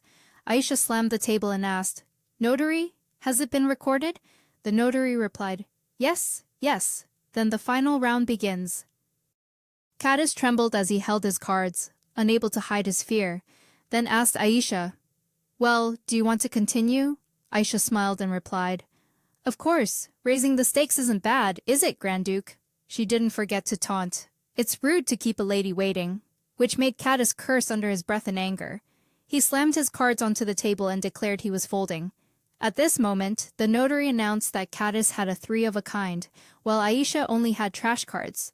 Astonishing everyone, Igor praised Aisha with admiration. Lady Aisha, I never expected you to be so good at gambling. Aisha smiled back. It's all thanks to you, Igor asked in surprise. Huh, me? Aisha said. You said it yourself, didn't you? Her data remains unchanged, so her previously increased luck stat does too. Aisha stated that winning these simple gambling games was therefore inevitable. She thought she would lose at least one round, but it was fortunate that Caddis fell into her trap due to his pride. After thinking, she then said, It seems the notary has finished their work, so we'll take our leave. As with stubborn people, an early retreat is best. However, Caddis unexpectedly went back on his word, standing up and saying, No! Caddis choked out that even she was abandoning him, making Aisha secretly curse him as the worst kind of manipulative man. He threatened, Do you think I'll just let this go? Aisha looked at him with contempt, noting that he immediately lost his reason when things didn't go his way. Aisha panicked. Damn it! At the same time, Ren stepped forward to protect her. Please put your sword away, Grand Duke Caddis. You know very well that in that state, you cannot fight. Grand Duke Caddis yelled, Don't talk nonsense, guards. What are you standing around for? Arrest them all. Reno huddled close to Ren and whispered, Do you think we can escape like this? Ren replied indifferently. Who knows? How can we be sure if we don't try? At least thanks to Aisha, our hands are still free. Just as everyone was about to charge into battle, Juliana suddenly spoke up. That's enough. Grand Duke Caddis turned back in surprise to look at the young Juliana. Without another word, Juliana stepped forward and draped a cloak over Grand Duke Caddis. She said, I am truly ashamed, father. If mother saw this, I don't know what she would say. Aisha was stunned by Juliana's words. Mother, Juliana continued, because you wanted to forget that mother left you for a new lover, and went to another country. You thought I didn't know you threw yourself into war, and then drowned yourself in gambling. Juliana said that if mother knew Caddis cried every day in front of her portrait, and chased after red-haired women who resembled her, she would surely mock him, a man driven mad by his inability to cope with failure. She would surely say just one thing, You still haven't changed a bit, therefore, please stop these shameful actions. Once Juliana had said her piece, Grand Duke Catus seemed to be swayed. He let go of the sword in his hand. Juliana reached out and gently patted Grand Duke Catus's back to comfort him. There, there, just cry it all out. Aisha's jaw dropped at the sight before her. Grand Duke Catus's self-respect was shattered in an instant. Juliana bowed her head, sincerely apologizing to everyone on behalf of her father. Aisha quickly waved her hand. No, miss, you don't need to apologize. On the contrary, you've helped us. Juliana remained bowed. No, let me apologize on behalf of the Catus household, as its heir. Although this compensation may be small, I will provide my full support to you all, while preparations are made. Could everyone please wait at your accommodations? Aisha nodded. Ah, yes. Everything settled. Juliana led Duke Catus away. Aisha whispered to Ren, I don't know if it's true, but I think I've fallen for his lordship's fiancé. Standing before the large door, Aisha hesitated, unsure what to do. Should I go back? After all, I've thought about it several times on the way here. But, my lord, may I come in? From inside, Ren softly called out, Come in. Aisha gently pushed the door open and entered. She immediately saw Ren, who was sitting on the windowsill cleaning his sword. Seeing her, he asked, Is something wrong? Aisha suddenly became flustered. Well, she held out a box of medicine, stammering. This? Aisha asked worriedly. Your wrist? I imagine it must hurt a lot. But he calmly asked if she had come here to work. She immediately retorted, You say that? But my lord is also holding a sword, aren't you? Ren withdrew his focused gaze and chuckled. When you put it that way, it's true. There's only one chair, so come sit here, Aisha shrieked in panic internally. Huh, sit there. Aisha wanted to repay Ren, so she sat beside him, offering herbs picked near the mansion to treat his scratches. Thinking to herself, They're actually just weeds. She took his hand and pretended to apply the medicine, doing it very carefully so as not to reveal her abilities. Just then, Ren spoke, saying, I should be the one to apologize. Aisha stopped applying the medicine, looking at him in confusion. Huh? Ren bowed his head in shame, recalling the time he had handcuffed her and dragged her into his study, which made Aisha suddenly remember that memory. It's unforgettable, isn't it? That was the day I truly faced the real Ren. Aisha said that it turned out Ren remembered it too, but reassured him that it was just an old matter, and it was fine. Perhaps the wound wasn't as light as Ren had claimed, because as Aisha treated him, Ren winced in pain, his eyes narrowing. Aisha said that if you're in pain, you should speak up. Don't try to endure it. Then she asked, Your confrontation with the Grand Duke was to buy time for everyone to escape, wasn't it? You have to reveal it for someone to help, right? Ren didn't refute her. He just asked Aisha, What about you? Which made her pause. Ren said that he had never seen Aisha remove her gloves, not even once. What exactly are you hiding? Aisha flinched and avoided Ren's gaze. Oh, I suffered a very severe burn when I was little, he sighed. You embrace everyone else's wounds, but hide your own. Next, he lifted her hand. This action startled Aisha. However, Aisha quickly pulled her hand away from Ren's. She awkwardly explained, Ren kept his hand suspended in the air, his voice unable to hide his disappointment. You once told me to trust you, but you don't trust me. Aisha thought that if Ren saw the king's mark beneath her gloves and knew she was the heir who could overthrow King Catherine, everything would change. Because I've been lying all this time, not because I don't trust Ren, but because I'm afraid of disappointing him, Aisha wondered when she started worrying about such things. Perhaps it's because, just then, a knock sounded outside the door. Grand Duke Catus opened the door, entered, and explained, I stopped by the lodging to inquire and heard that someone was heading this way, so I came looking for you. Seeing the two of them in the same room, he stammered, It's just this matter, seeing the situation becoming more complicated. Aisha quickly explained, Oh, it's not like that at all. I'm just treating the Lord's injuries. So, do you need me for something? Grand Duke Catus replied, I have a promise with Aisha. Hearing that, Aisha was startled. A promise? She remembered Grand Duke Catus's earlier words. That King Galga did not wage war without reason, and that he knew the true reason for the war, which could help clear her name, Grand Duke Cadiz asked Aisha. If possible, I'd like to arrange a private conversation, Aisha quickly said. Just say it here, she thought. If he knew the truth, perhaps Ren would change. And then our relationship would also change. But one thing would never change. What you say to me is no different from what you say to the captain. Because I trust the captain. Grand Duke Cadiz was momentarily stunned by Aisha's words. He knew he would never hear Aisha say such things about him. So, if you'll permit me, Galgat and Kalisha maintained friendly relations for hundreds of years due to Kalisha's agricultural products, a coastal land with a mild climate, and timber and livestock products from Galgut's mountainous region, which backed onto the mountain range. Were all extremely important resources for each other. Therefore, the war must have come very suddenly, especially since the true cause had not yet been clarified. 2 years ago, King Abre of Galgut sent an urgent letter to Queen Catherine. He wanted to borrow the power of the royal seal. Perhaps it was an outrageous request, but it wasn't impossible, so Queen Catherine accepted the proposal. Ren, who was beside them, suddenly spoke up. During that time, the queen had left the palace for nearly 10 days. Unexpectedly, it was to embark on a journey. Because she had accepted such a request, Grand Duke Cadiz said the problem was that after arriving in Galgut, Queen Catherine had decided not to treat the patient. It was said that even King Galgut's persuasion could not sway that decision, and Queen Catherine immediately left Galgut and returned to Kalisha.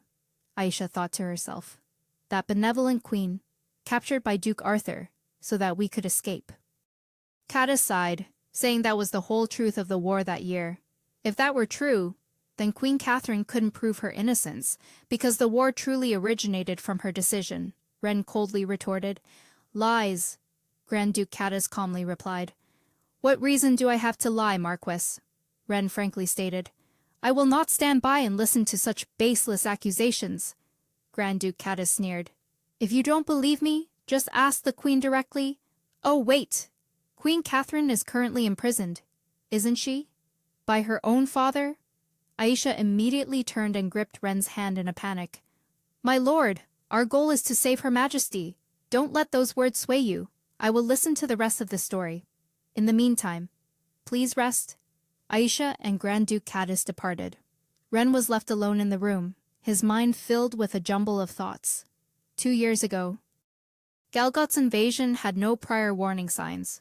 Only Queen Catherine calmly issued orders, as if she had known the war would happen all along. Could it be that the Queen truly? Ren looked at his wrist in surprise. He hadn't expected such a large wound to be healed by Aisha. Aisha shoved the shoulder of the person in front of her. She scowled, her eyebrows tightly furrowed. What are you doing? However, Grand Duke Cadiz calmly asked back. Didn't you, Aisha, tell me I could say anything I wanted? Hearing this, Aisha hesitated slightly. Well, yes, but what does this have to do with saving Queen Catherine and us? As soon as she finished speaking, Grand Duke Cadiz glanced at her. Just hand Queen Catherine over to Galgut and request international political asylum. Immediately, Aisha, extremely bewildered, exclaimed loudly, Wouldn't that be treason? Cadiz replied bluntly. In return, Queen Catherine will escape Duke Arthur's grasp, and the entire group will be safe and sound. I admit, I've been a bit excessive. The more stubborn someone is, the more I want to tease them. After hearing this, Aisha wore a dejected expression. So, it was all just lies, wasn't it? Grand Duke Cadiz retorted. King Beer was inherently intelligent, but after that incident, he completely neglected state affairs. War is too perfect an excuse. It can conveniently divert the public's attention. Hearing this, Aisha secretly worried an excuse, using a human life-and-death war as a pretext, to hand over Queen Catherine to such a person. Suddenly, Grand Duke Cadiz forced a smile. Anyway, please excuse my rudeness. It seems I've interrupted your private time. This made Aisha extremely flustered. What? No, it's not like that at all. What private time? At this moment, Grand Duke Cadiz cheerfully mocked. Aisha truly has a talent for teasing others, just like the Marquise. This made Aisha even more panicked. So, you're teasing me? A moment later, Grand Duke Cadiz, with his hands behind his back, slowly said, Anyway, the outcome is clear. We will provide full support. The false identities I've prepared certainly won't cause any inconvenience for the two of you. And the resting villa has also been arranged. Of course. Only in the event that, after everything, your intention to save Queen Catherine remains unchanged. A sudden thought flashed through Aisha's mind. I don't really know Catherine well. But as for my favorite character, Ren Brisht, I know he's the type of knight captain who is rigid, principled, and doesn't know what flexibility is. She then said, His lordship has trusted and followed him. If the captain trusts him, then I can trust him too. Such a person couldn't possibly do anything wrong. Hearing this, Grand Duke Caddis rubbed his chin teasingly. If you put it that way, isn't that favoritism? These words made Aisha's cheeks flush red as she quickly waved her hand. It's not like that. Meanwhile, Grand Duke Caddis took out a piece of paper. And there's more. These are the pieces of information gathered from the center of Kalisha. I hope they will be useful. Well then, you two, have a pleasant private time. But Aisha seemed to be trying very hard to explain. I told you it's not like that. The next day, she waved goodbye to Juliana from the carriage. Aisha slowly took off her hat with a sigh of relief. Finally free from that place, Ren spoke up, asking if the outfit made her uncomfortable. Immediately, Aisha let out a sigh, her face covered in sweat, and replied, No, not exactly uncomfortable, it's just too much pressure. As soon as she finished speaking, Ren, sitting sternly opposite her, said coldly, There's no need to be so tense. Beside him, Reno, with his arms crossed and an arrogant demeanor, added, After all, this isn't even the finest of the Caddis family's possessions. Aisha's face turned pale as she realized. That's right, these two are nobles too. They would treat it with such reverence, cradling it with both hands at the slightest wrinkle. What kind of fabric is this anyway? A feeling I've never experienced before. Suddenly, Igor turned around, weeping. Wait a minute, everyone else is dressed up. So why am I the only one who has to be the coachman? Aisha replied without hesitation. Didn't even the Grand Duke say you were a perfect fit? Afterwards, she opened the paper Caddis had given her to read. The Grand Duke had collected quite a few rumors within Kalisha's inner city. The rumors Lady Louise spread in high society, as well as the signs that Duke Arthur had been secretly preparing a rebellion for a long time. At this point, Reno suddenly announced that it was rumored a meeting had been convened right after the ball to select a regent to govern the state. Upon hearing this, Ren looked thoughtful, remarking that it went without saying. The chosen person must be Duke Arthur. Immediately, Reno, in a low voice once more, added that a very grand event seemed to be in preparation at the palace. Perhaps a coronation, Ren continued, stating that only those who possess the royal regalia are qualified to become king. That is the law. However, Reno couldn't help but speculate that if it were Duke Arthur, he could easily amend the laws.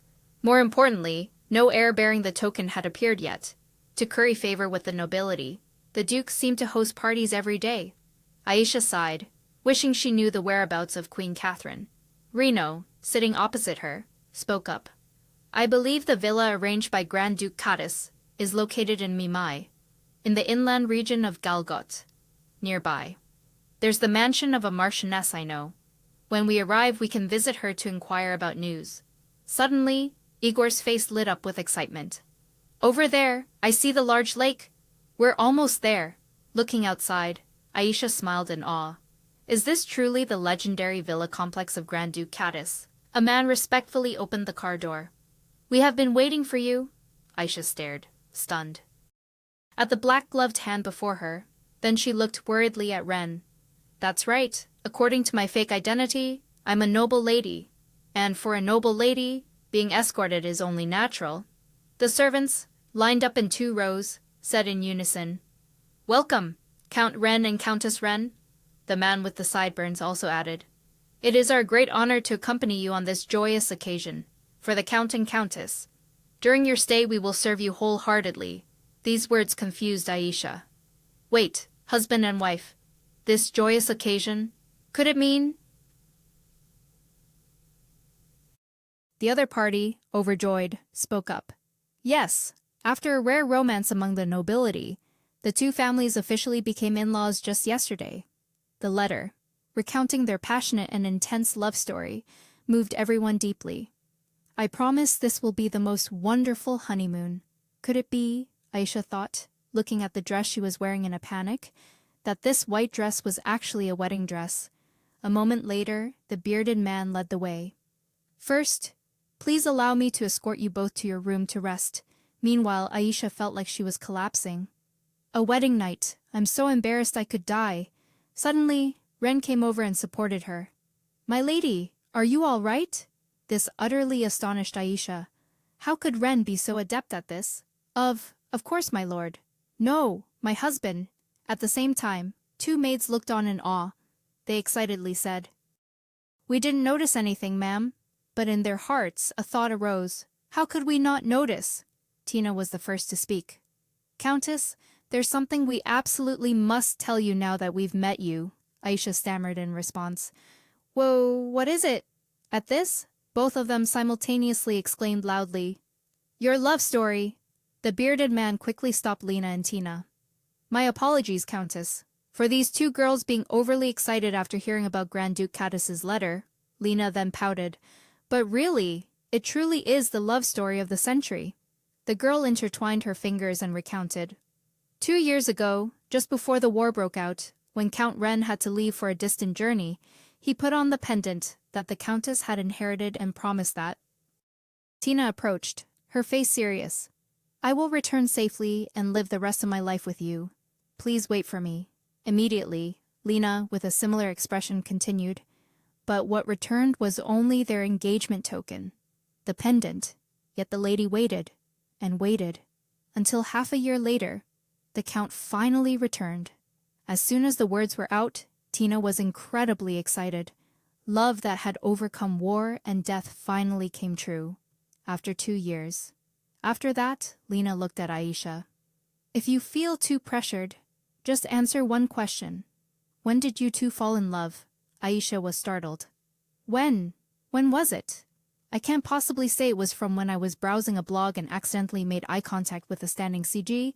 How could I say that? At this moment, Ren slowly reminded them. Please don't tease the lady anymore. She gets embarrassed very easily. However, Lena wouldn't let it go. On the contrary, she was very curious. Then, Master, could you tell us? Tina also chimed in. Please, sir, when did you two first meet? He pretended to recall, and then recounted. At a party in the royal palace, the two girls shrieked with excitement. Aisha was also surprised. A party, Ren continued to tell. Actually, I don't like dancing at all. I was just there out of obligation. But then I met her. Her dance partner had drunk too much and left, leaving only her. She said neither of us had a partner, and then the music started. But I had to leave soon after for a mission, and she would be alone again. But she said this. At that moment, she held his hand tightly. He turned to look at Aisha, repeating with a gentle gaze. It doesn't matter if you dance with anyone for the first, second, or third song. Just let me dance with you one last time. She was stunned by his words, then suddenly laughed loudly, awkwardly changing the subject. I must be tired from traveling so long. I think I have a fever. It's better if I unpack and get some good rest.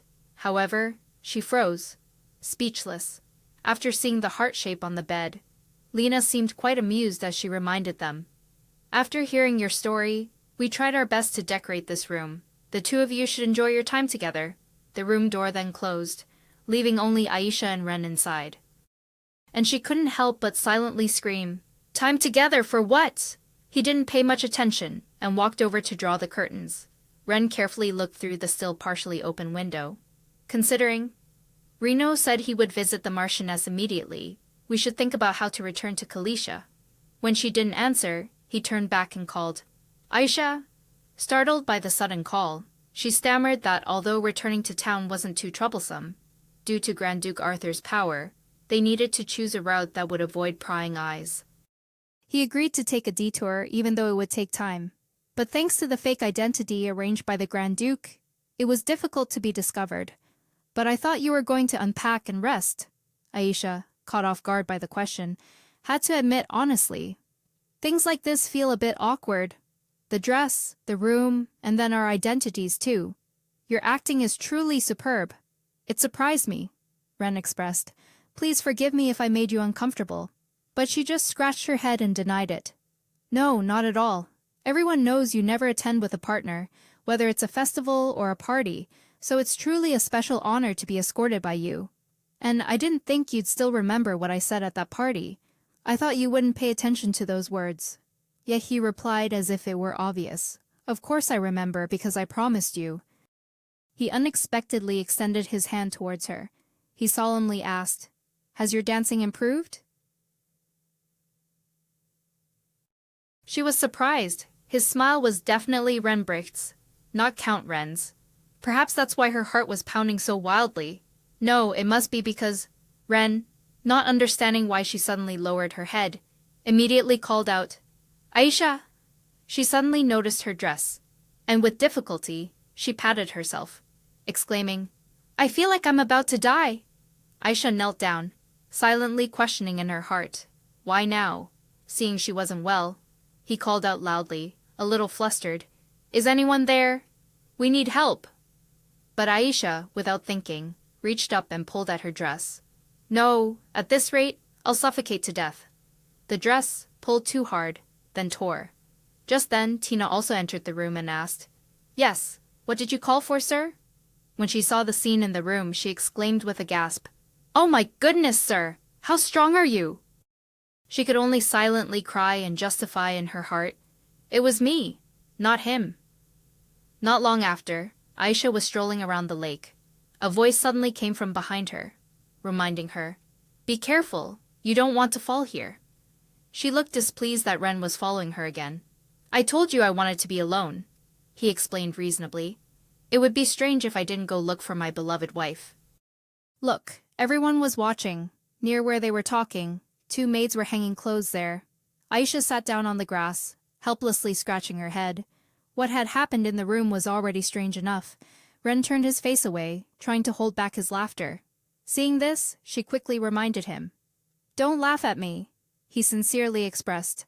"I'm sorry, it's been a long time since I've laughed like this." She looked at him and thought to herself, I wonder how many times Ren has been able to laugh so freely. Ren became a Grand Duke at a young age, went through many years of war, but ultimately had to flee because he was mistaken for a traitor. Thinking of this, she asked, "Hey, have you ever wanted to live like Count Ren? I mean, a normal life?" Ren looked into the distance and replied, "I have sworn an oath to protect the queen my entire life." She gently advised him that he was merely bound by the storyline, but making a vow didn't mean he couldn't find joy in small things. Ren asked back, skeptical. "Do you mean like Reno, who's involved with a noblewoman from an enemy country?" But Aisha simply denied it, saying, "Not quite that far," yet he agreed with her point of view. She was right. He thought he would never be able to laugh during that horrific battle. But on a beautiful day like today, she had climbed a large tree. Half of their knights had to do laundry with her by the river, hanging wet clothes on the tree, and she was right there, humming, drying white sheets, the Count and his lady. They had also first met by the river. Ren's words suddenly trailed off as he noticed something. He announced, "The servants are looking our way." Hearing that, Aisha also turned to look. "Really? Where?" Ren suddenly reached out and cupped her chin. He leaned in close and whispered, "Stay still." For a moment, she didn't understand what was happening. As Ren moved even closer, Aisha wondered. Why suddenly? She was so scared that she squeezed her eyes shut. From a distance, the two looked like they were kissing. How strange. Is this feeling normal? Ren was blushing just as much as she was. After a moment, Ren slowly pulled back. She realized then that it wasn't his lips, but his finger. He spoke up. "That's enough to fool them." Just then, Igor ran over from a distance, waving and calling out, "Master, there's a letter for you and the madam." He presented the letter, announcing, "Lady Juliana will be visiting you two tomorrow." Upon reading the letter's contents, Ren understood. "I see. It's almost time for dinner. We should head back." Igor then approached Aisha, probing. He curiously asked about their time together, and she frankly said that they had kissed, which made Igor ask again in astonishment. Aisha, regaining her composure, said that Ren had just kissed her, which also startled and surprised him upon hearing it. Igor excitedly congratulated them on breaking the wall between them, but Aisha immediately denied it. She explained that it was just an act to show that the Count and Countess were madly in love. Igor thought it was fine because it proved that he considered her a trustworthy friend. And Aisha agreed. Exactly. A friend. In his eyes, she was no longer a nurse with an ambiguous identity, nor was she the mysterious woman who captivated him at the party. She was just a friend. She frantically told Igor that being friend-zoned in a dating simulation game was a disaster. For example, if she were trying to charm a male character, Aisha worried that if, by the final scene, he only wanted to be with her as friends, Aisha cried out heartbrokenly, "If that line appears, we'll definitely lose." She remembered Ren's true reaction very clearly, but the way he acted just now made her feel that he only saw her as a colleague or a friend. She almost broke down thinking that in his eyes, she was just a friend, to the point where even a near kiss didn't faze him. A friend willing to help him save his precious queen? Aisha clutched her head and wailed, "At this rate, we'll hit a dead end." Ren pointed to the map and said that the fastest way to the capital was through the border. But the Grand Duke's nearby military outposts might detect them. So they decided to travel along the coast to the second border, and then enter the capital, even though it would take about 3 days. Considering our current fake identities, we should hire a carriage. We're counting on you, Igor. He was surprised when his name was mentioned. Me again? Despite using fake identities and the capital being full of watchful eyes, Aisha guessed that he had returned to join forces with the royal knights. He admitted that they were up against Duke Arthur, the most powerful man in Kalisha. And the 4 of them were not enough to defeat him. Aisha was worried the plan would be predicted, but Ren calmly said they had used carrier pigeons for Reno to contact Helios in the capital, then told everyone to rest. Seeing Igor smile, she immediately asked why, while he teased, asking if the 2 of them were ready, making Aisha confused. Ready for what? Igor reminded Aisha that tonight was the first wedding night of the Count and Countess after their long romance. It was only then that she suddenly remembered, seeing Ren already heading towards the room. He even didn't forget to turn back and ask Ian, "Shall we go inside now?" Upon entering the room and seeing heart shapes still arranged on the bed, she embarrassedly held her head. "I already cleaned all this up before I left." Tina and Lena, standing nearby, enthusiastically winked and gestured. Aisha quickly cleared away all the heart shapes, complaining, "These girls are truly hopeless." Then Tina and Lena also asked to leave. After all the servants had left, a voice called from behind, "Aisha?" She turned around to see Ren already in his pajamas, and realized it was just the 2 of them now. He asked why she was holding rose petals, and Aisha quickly dropped them. Vaguely explaining that it was a bit cold because it was dark, Ren concernedly asked if she had a fever. As it had been a long journey, Ren told her she should rest, then got into bed and gestured for her to lie with him. Aisha felt as if a fire had ignited. Aisha grabbed a pillow, intending to sleep elsewhere. But Ren objected, saying that since she had a fever, sleeping there would only make her condition worse. Blushing, she wanted to explain, "That's not why I—" She secretly lamented that besides just being friends, he had no feelings for her, even though they had almost kissed. Aisha wanted to cry, thinking that he trusted her enough to share a bed like friends, so she decided not to let that happen. Aisha was determined to treat tonight as her last chance to avoid the worst outcome. So she moved closer to Ren and asked him to lend her a hand. She thought she was unleashing her ultimate seductive move, pulling at the bow ties on her dress and saying that these ties made her uncomfortable. But Ren's expression remained unchanged. As if understanding, he moved to help Aisha tie her dress strings tighter, remarking, "No wonder you felt cold." She realized with horror that Ren had tied her dress too tightly, to the point where she couldn't untie it herself. She almost forgot. Guillotine was a spear that could pierce through anything, and Ren was a man with a heart of stone, the most impenetrable. He had just warned her that her voice sounded quite hoarse, probably a cold, and told her to take good care of herself. Aisha helplessly denied. "No, that's not it." She trembled, not knowing where to vent her emotions. Ren, seeing Aisha was unwell, asked if she was having trouble breathing, and if she needed a servant. She blushed and quickly stopped him. "No, there's no need for that," she thought. She had always been curious about Ren. She had thought she wanted to defeat him, because he was the only character she couldn't charm. At that time, Aisha had been very confident. believing nothing was unconquerable. It was just that no one had yet been able to stir Ren's heart. She recalled the image of the two of them by the river bank this afternoon. So, in that moment, had she truly felt a flutter? Seeing him remain so calm even though their lips had almost touched made her feel annoyed. Aisha realized Ren's genuine smile was sweeter than Count Reno's fake kiss. Perhaps this feeling was. Aisha moved closer and called, "Ren?" She sat near him and reminded him that he had once said he had a duty to protect the honor of every member of the Knights Association. She asked, what about him casually kissing a woman and stirring her heart? She asked if that wasn't a violation. Ren explained that it was because he owed her. Hearing this, Aisha chuckled softly. So, you're trying to pay off a debt? It seems we're even now. But she found this whole situation truly troublesome. Her hand gently pressed against his cheek. That action made Ren flinch slightly in surprise. Aisha whispered that she truly couldn't accept defeat. She moved even closer to him, just as their lips were about to touch. At that very moment, Reno suddenly appeared and exclaimed, "Oh my!" Surprised, she cried out, "Reno!" He casually teased her. "Perhaps I should come back tomorrow morning." "My apologies." This made her yell. "What?" Aisha flusteredly asked Reno. "What are you doing here? Why didn't you use the door instead of climbing through the window?" Ren also turned his face away, slightly embarrassed, and coughed a few times. Reno didn't pay much attention and then rummaged for something on his person.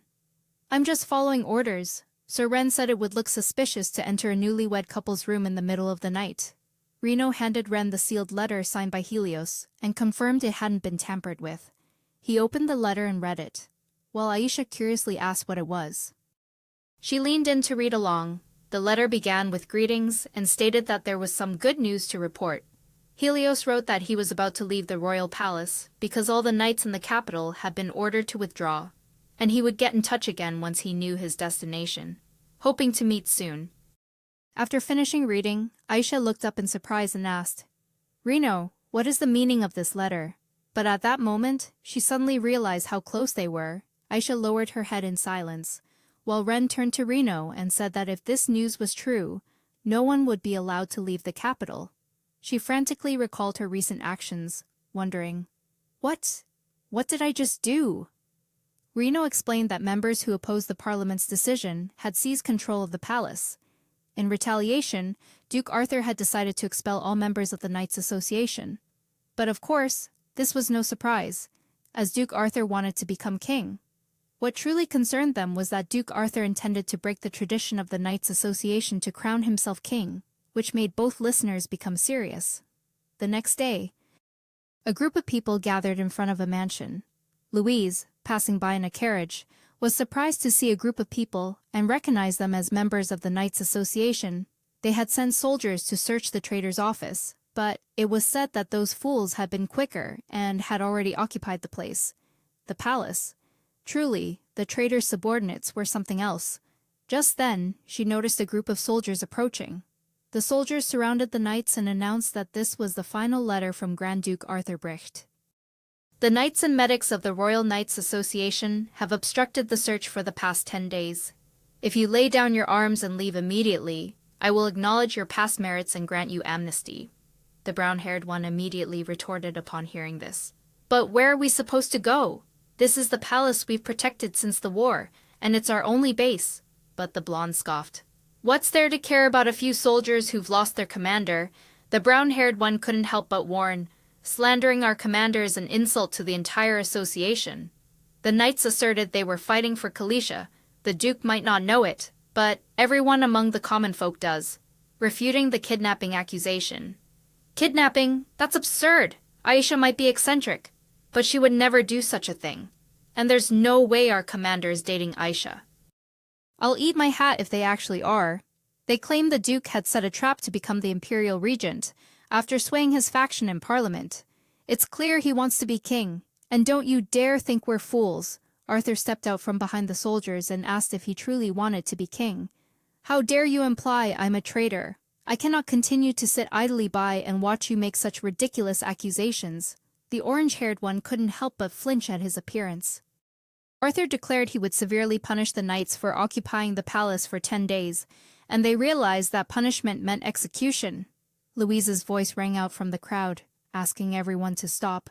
Louise argued that punishing the knights was too harsh, as they were once the victorious heroes in the war against Galgot. Imprison and punish them. We cannot do that. Louise warned that using coercive measures too hastily could damage the Duke's reputation. Arthur asked Louise what she thought he should do. Louise suggested, "Your Majesty should honor and respect their achievements, but also tell them the truth first." Louise said they should know that the association's base and its thousands of years of service to the king would be eradicated. Louise declared that to gloriously conclude their service, the knights' final mission was to be dispatched to war-torn border towns to help plow the blood-stained lands and rebuild the ruined towns for the glory of Kalisha. Orange Hair realized it was just an excuse, essentially expelling them from the capital. Louise cunningly advised the knights to serve from the humblest positions, just as the queen had once taught. Brown Hair angrily moved to lunge forward. "Madam," but was stopped by an outstretched hand. Helios reminded, "Step back." Brown Hair turned to look at him. "Sir." Helios bowed in thanks, while Louise feigned regret at having to send them far away for a glorious purpose. Helios calmly replied that a knight's honor always followed them, whether in the palace or in distant lands. Louise looked at Helios and thought that she still couldn't discern the thoughts in his eyes. Having lost his mother when he was young, he had joined the Knights Association to avoid her, who would become the new countess. Over the past 10 days, he must have destroyed all documents revealing the whereabouts of the captain. Although he wasn't her son, his keen eyes looked exactly like hers. Louise turned and left, ordering the soldiers to stay and help the knights pack up to depart. Forced by the soldiers, the knights uncomfortably protested. "Hey, don't push! We'll go inside ourselves." Helios suddenly noticed something. Helios suddenly saw a pigeon flying across the sky. The letter read, "To H, glad we've made contact. Let me know when you reach your location, and we'll meet there. P.S. The mischievous young lady is safe and sound." The mischievous lady? That's the nickname we servants gave Aisha, the girl who climbed a large tree to resist during the war. Even if it meant going to a faraway land, I wish I could meet her there. Aisha. At the same time, Aisha was also gazing into the distance. Aisha regretted that the knights had been expelled from the palace by Louise, and even though Ren comforted her, she still felt uneasy. Aisha worried that the plan to pretend to be a newlywed couple and this peaceful time would soon vanish like a dream. Aisha was worried the plan was very dangerous, Ren admitted, but said that at least they had a wonderful vacation. Being in Kalisha would be very dangerous. But here it was different. There was no war, no traps, just complete peace. "Therefore, you don't have to leave? I don't want you to get hurt. Aisha, I want you to stay here." Hearing Ren say that, she was momentarily stunned. Aisha didn't rush to agree but asked him back, "What about you?" Aisha said she couldn't stay here alone without him, because we're married, aren't we? If we're married, we should always be together. Ren looked puzzled and carefully observed her expression. A moment later, he chuckled softly, turned away and said, "You're right. Forget what I said. It was just a slip of the tongue." In a way, they were like a married couple, always together through thick and thin, until death did them part. He bent down, extended a hand as a gesture. "Now then, shall we go, my lady?" Aisha understood, linked her arm with his, and they walked away together. At this moment, someone was observing their actions from afar with binoculars. Juliana leaned out of the carriage window to watch, causing her companion to frantically remind the young lady to be careful not to fall. The little girl smiled contentedly, realizing her father's words were true. Igor complained while eating a pastry. "Huh, we have to leave already. We've only had a few days of rest after going through that living hell. Why don't we enjoy it a little longer until your honeymoon baby is old enough to walk?" Aisha said irritably. "That's a bit too detailed. This is an emergency. All members of the Knights Association have been expelled from the capital for forced labor. We can't just sit idly by and watch." Hearing this, he seemed a bit surprised and quickly rushed closer to ask, "What? Forced labor?" Aisha confirmed they had to rebuild the coastal town first attacked by Galgot, which made Igor suspicious. "That would be Milail, wouldn't it?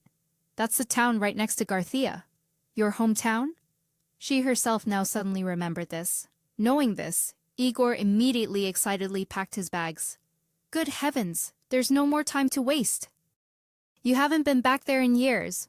Just then, someone entered and announced, "Milady, someone is waiting for you in the garden." Juliana was leisurely drinking tea in the garden. Hearing the call, "Milady, behind you!" The young girl quickly turned her head. Aisha apologized for forgetting the appointment, but Juliana didn't mind, and said she only stopped by because she heard Aisha was about to leave. Aisha sighed in relief, picked up her drink, and asked about the situation. The young girl rested her hands on the table, looking intently at Aisha. "I heard you married my fiancé." As soon as she heard this, Aisha immediately choked. She quickly wiped it away with her hand. Juliana quickly explained that the engagement had been cancelled a long time ago, and she knew they were only pretending to be married. The reason she came here was just to confirm one thing with her own eyes. She heard that you were in love with Ren, so she wanted to see it for herself. Aisha, surprised, asked who said that. Juliana replied that it was her father, which annoyed Aisha. She knew it. Juliana said she had seen them walking together, and Aisha quickly explained it was just a setup. But Juliana remained suspicious. Juliana wanted to ask something, and Aisha agreed. "All right." The girl asked her first question. "What color are Ren's eyes?" Thinking of Ren, she answered precisely. "His eyes, they're red." Just saying the color wasn't enough to describe them. His eyes were sometimes like a summer sunset after rain, and other times glowed purple-pink like a pomegranate. She described his eyes as crystals that change color with the light. Then Juliana tilted her head and asked further, "What about the food he likes?" Aisha replied fluently without hesitation. "He eats like a soldier, preferring high-energy dishes like the meatball stew often served on the battlefield. But I also know what he hates. He hates appetizers, the kind that are always served in tiny portions. He himself said that it's not even enough to feed a fly." The young girl smiled as if she saw through everything. "I see." Juliana teased her. "I think the Countess knows Ren even better than I do. His actual fiancé? I wonder why that is." Aisha's face flushed instantly, and she slammed her head onto the table. Aisha asked indignantly. "Because, isn't it obvious?" Juliana agreed. "Super obvious. But don't worry, Ren is very slow to understand these things." Her expression immediately turned dejected. "That's the problem. He thinks I'm just his colleague, nothing more. But perhaps I should be grateful that he at least sees me that way. But I used to be very popular. Back then, there was always a long line of gentlemen waiting just to escort me. Yet whenever I'm around him, I act like a fool, constantly making mistakes, misjudging timing, and misunderstanding things beyond control." After listening to Aisha's confession, the young girl gradually understood. "Well, you can't blame yourself, Aisha, because your feelings for him are real." That's why she wanted to make a good impression, and her fear also grew. "There's no need to worry. Making mistakes is normal," Aisha was told. She couldn't help but marvel. "She truly is a talented lady," Juliana teased with a laugh. "But don't fall for me, okay? Your husband is watching." Aisha turned around and was surprised to find Ren already standing there. Ren and Juliana greeted each other, while Aisha panicked, unsure how much Ren had heard, making the situation very awkward. Juliana was the true fiancé, and Aisha was the woman who had stolen her fiancé. After some thought, Aisha decided, "Do you have anything you want to say to him? I'll give you two some private space," Juliana reassured her. "It's fine. How could I separate a newlywed couple?" Juliana handed Ren a travel permit to cross the Kalisha border. He bowed in gratitude. "Thank you, Princess." "I will remember this." Aisha understood Juliana's purpose for coming, and realized they had to continue pretending to be husband and wife. Juliana then said that was why she had come in person. "Allow me to introduce my notary. He is the notary from that time." Juliana spoke to Ren seriously. "Marquise Renbricht, I hope our engagement can be officially dissolved. Of course it's considered annulled due to the war, but since it was our father's decision, an official annulment is very difficult. But Aisha has given me that right, the right to decide for myself. Meeting Aisha now has made me think about what I can do to help others, and I have decided to restore harmony between Gelgot and Kalisha. But first, our country must regain its strength. Helping those whom the king has forgotten is my top priority. As for the work in Kalisha, I'm counting on the two of you. I'll handle things here. Aisha called out in surprise. Lady? She continued to plead. So please make sure everyone saves your queen and clears her name. Ren, when his name was called, immediately replied, Yes. Yuliana winked mischievously and instructed, Take good care of Aisha, treat her well, and don't let another engagement be annulled. Aisha looked confused. What are you talking about? But Ren quickly agreed. I will remember that, princess. She then realized he had just smiled. Hadn't he? The next day, Aisha and Ren left the city by carriage. Ren said, We'll be there soon, while Aisha intently looked out the window. They were now past the Kalisha checkpoint, she thought. Before the war, the market was very bustling. But now Gagos had stopped trading. Aisha adjusted her wig and asked worriedly, Captain, I'm wearing a wig, and Reno said he'd follow us, but... Aisha was worried that Ren not being disguised would be dangerous, but he casually said, It's fine. We're not getting out of the carriage anyway. Besides, there's nothing remarkable about my face. Hearing this, Aisha gaped in protest. What? Saying something like that is just asking for trouble. You know? Then at least... Aisha leaned closer to Ren's face, raising her hand to brush his bangs back. They say changing your eyebrows can make us look like completely different people. What if I sweep his hair back like this? The very next second, a jolt seemed to shoot through Aisha's mind. Her face involuntarily flushed crimson, like a gak fruit. She immediately put Ren's bangs back as they were, her mouth pouting, which made Ren somewhat confused. No, she thought to herself, this is too risky. Just then, outside the carriage, a guard requested to check their papers. Igor replied that inside were Count Rene and his wife. Hearing footsteps approach, Aisha became tense. The inspector stood by the carriage door, politely tapping on the glass. Aisha's heart pounded. Her whole body stiffened. Unsure what to do, Ren placed a hand on Aisha's shoulder and gently reassured her. It's okay. Calm down. The inspecting soldier outside smiled faintly, wishing everyone a pleasant journey. A moment later, the carriage left the city gate, rolling along a small dirt road by the river. Igor excitedly called out, Look, Lady Aisha! Pomegranates! Aisha immediately looked outside, a hint of surprise on her face. Pomegranates, she thought. The bright red fruit only found in Garthia, my homeland. A moment later, in front of the carriage was a barren land. Ren spoke casually. Soon we will reach Milael, where the members of the Knights Association gather. As they passed by, Aisha, with eyes full of disbelief, exclaimed, No way, this place used to be a town. Igor slowed down and pointed towards the busy people ahead. Look, knight uniforms. Hearing the clatter of the carriage, the people working immediately looked up. Hearing the carriage, they joyfully ran over, cheering when they saw Commander Ren and Aisha were still alive. The brown-haired girl teased Aisha about her wig and dress, which made her look completely different. As Aisha shyly got out of the carriage, the blonde girl immediately asked about the rumors, making Aisha surprised and ask what rumors she was referring to. The blonde girl, with an extremely excited face, replied, The rumor that you and the commander are in love? This rumor is super hot in town right now, so what exactly happened? Aisha gasped in surprise upon hearing this. Ren stepped down at the same time, denying it. Just nonsense. Well, it's a good thing everyone is safe, so they can still pay attention to such strange gossip. Just then, the male knights arrived. The captain, a light brown-haired young man, immediately hugged Ren, crying, We were so worried. We missed you terribly. Then, the blonde girl happily extended her hand, saying, Come on, hand over 30 shu. Seeing this, Aisha curiously asked, Why are you giving her money? The blonde girl then explained, We had a bet whether that news was true or false. I said I would stand on my head if it were true. Hearing that, Ren spoke up, drawing the attention of the other two. A bet? You all have been very lax in my absence, haven't you? Seeing his gloomy expression, the blonde girl flinched. The two girls were scared of Ren, but Helios quickly stepped forward to intervene. Please forgive them, Commander. It was just a misunderstanding. They were disoriented in your absence. Seeing him, Ren's voice softened as he called, Helios? The two girls quickly ran to Helios for help.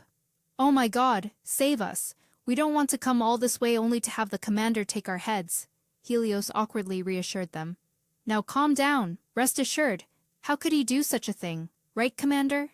Ren said he would overlook it this time because of Helios. Helios then gently told the two girls to let Aisha and Ren rest after their long journey.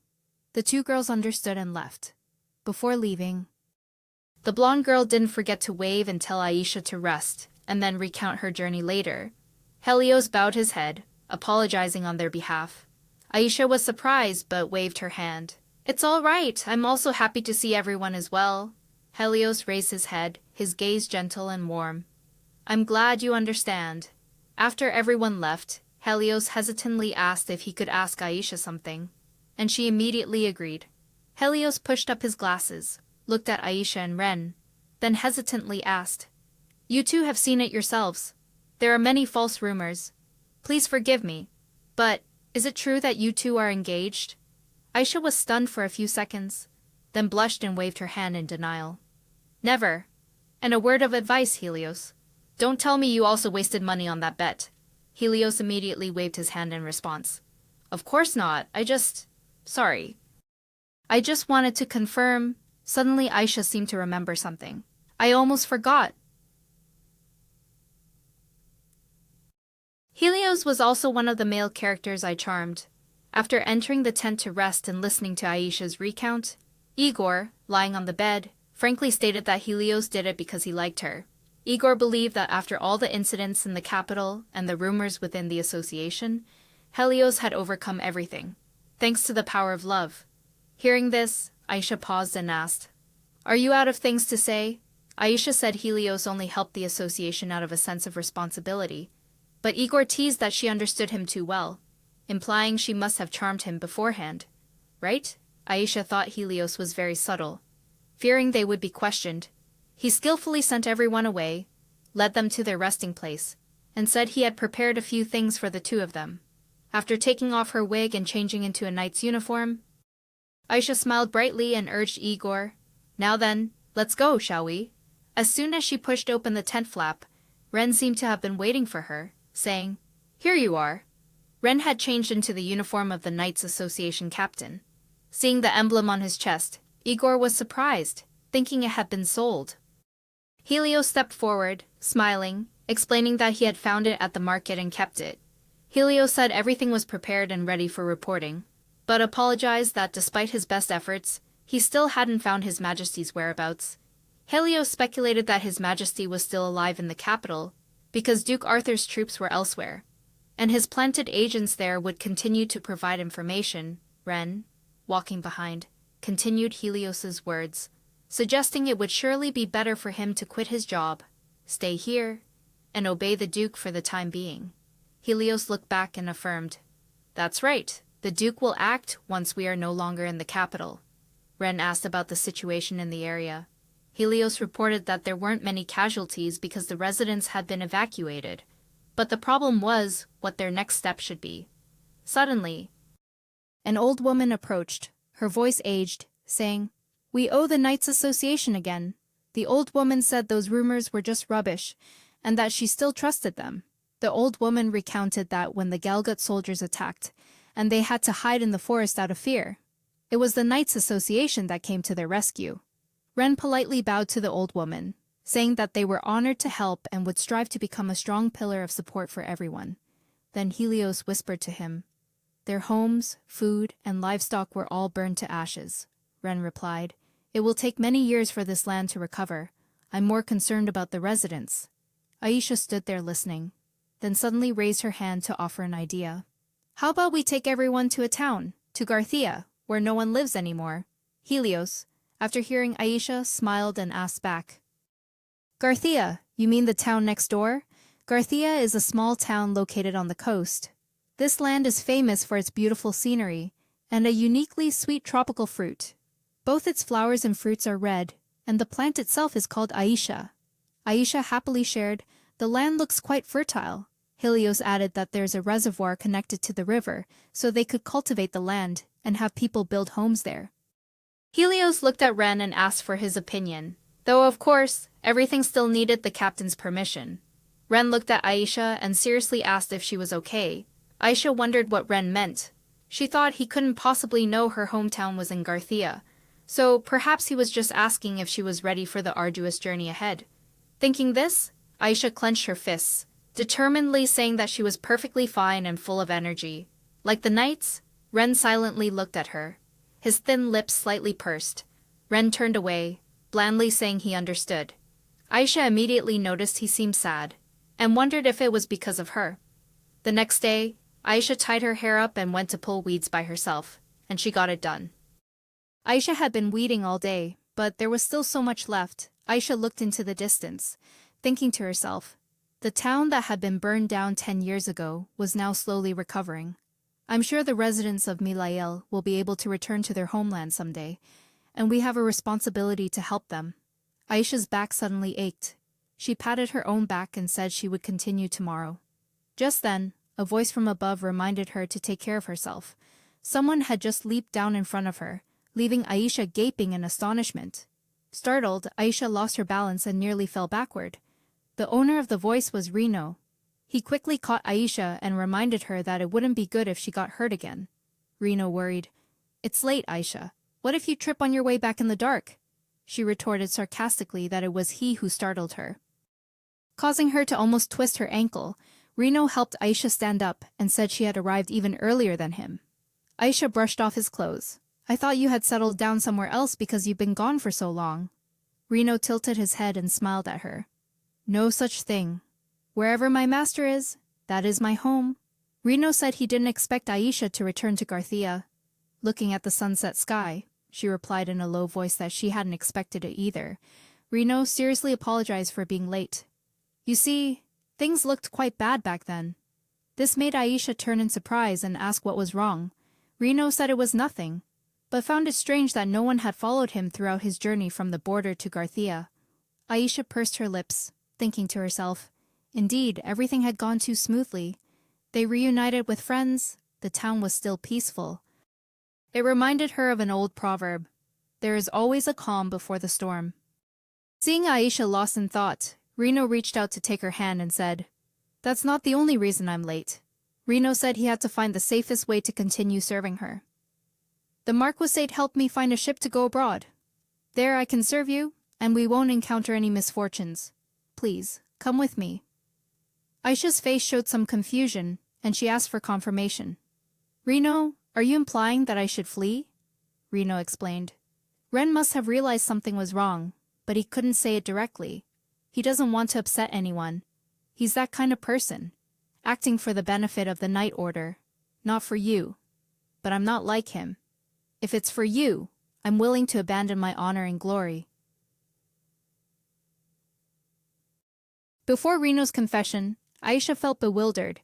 Tears streamed down Reno's face as he spoke of Aisha's immense losses, having lost her family and friends, and then endured a series of wars. And now, having returned to the homeland she had once lost, she didn't deserve such a tragedy. Reno swore to serve Aisha for life, and was ready to leave if it would help protect her. Aisha remained silent for a long moment, then gently withdrew her hand and softly said, Reno, Aisha firmly stated, I cannot do that.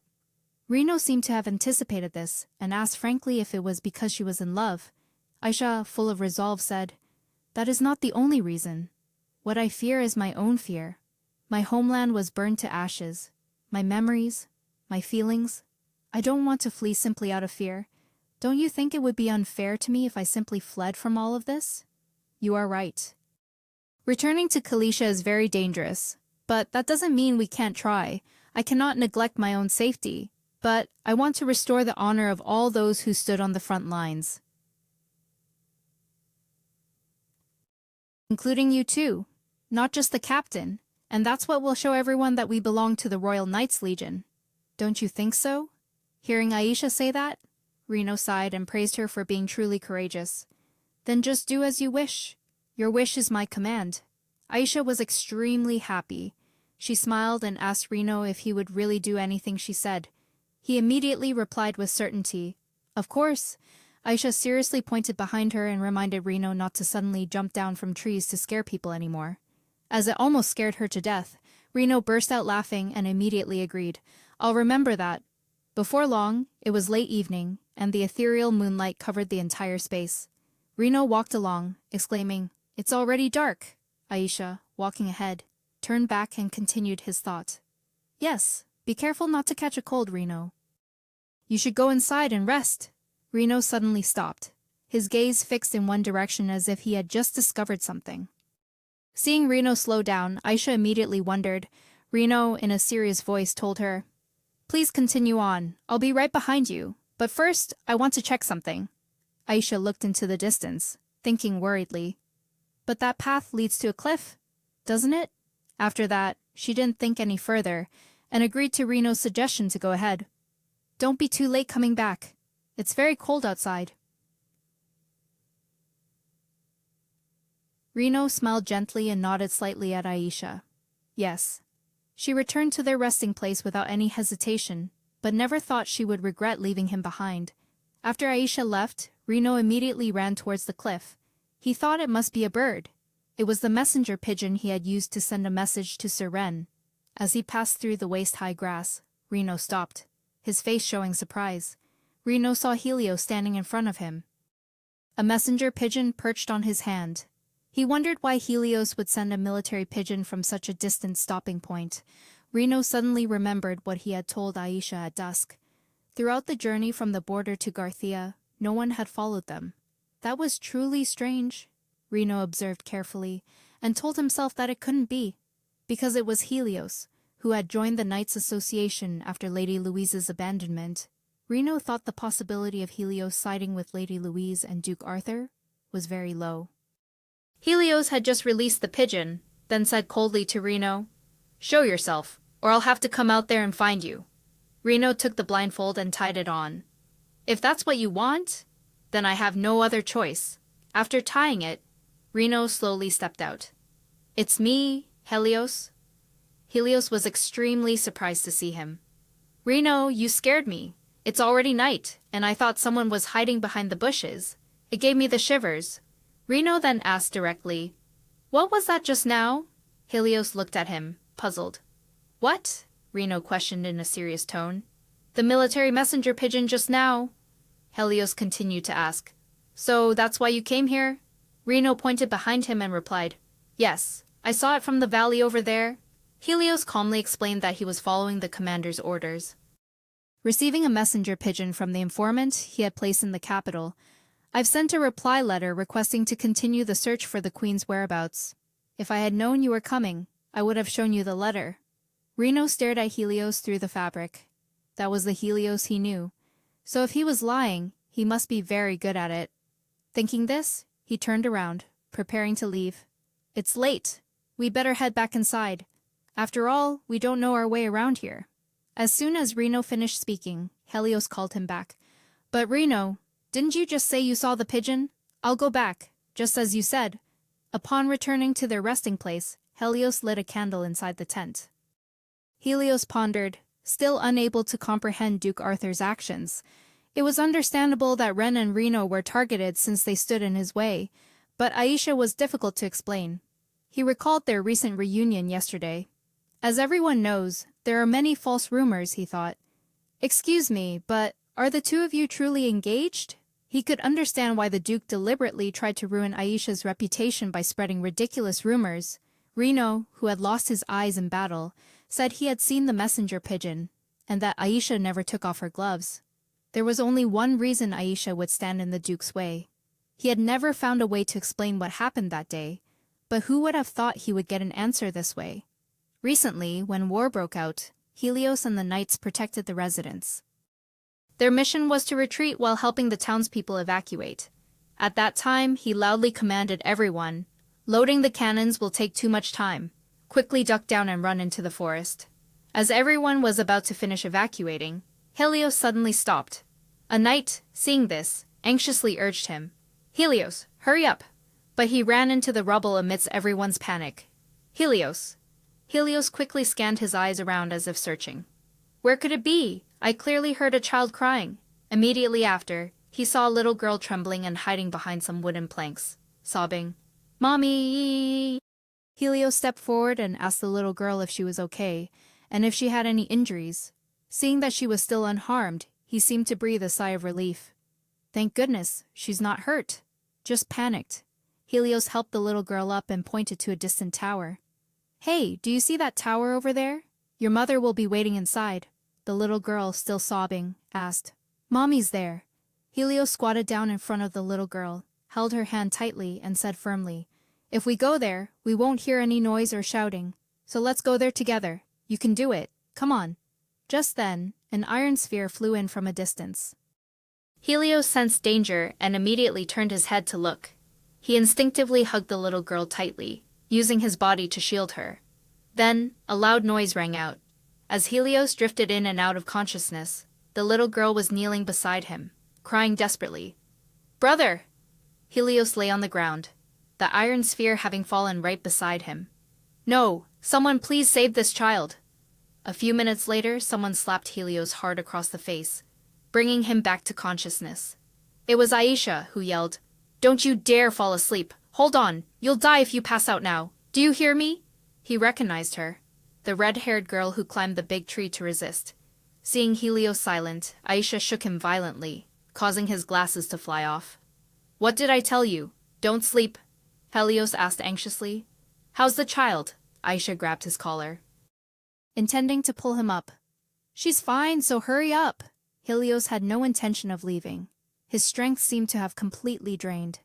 Just go straight ahead. I'm fine. When I begged the gods to save my mother, fate did not answer my plea. So I fled to the battlefield, and fate finally answered me. But only after I was on the verge of death. She saved the child. So it's all right now. Helios smiled at Aisha.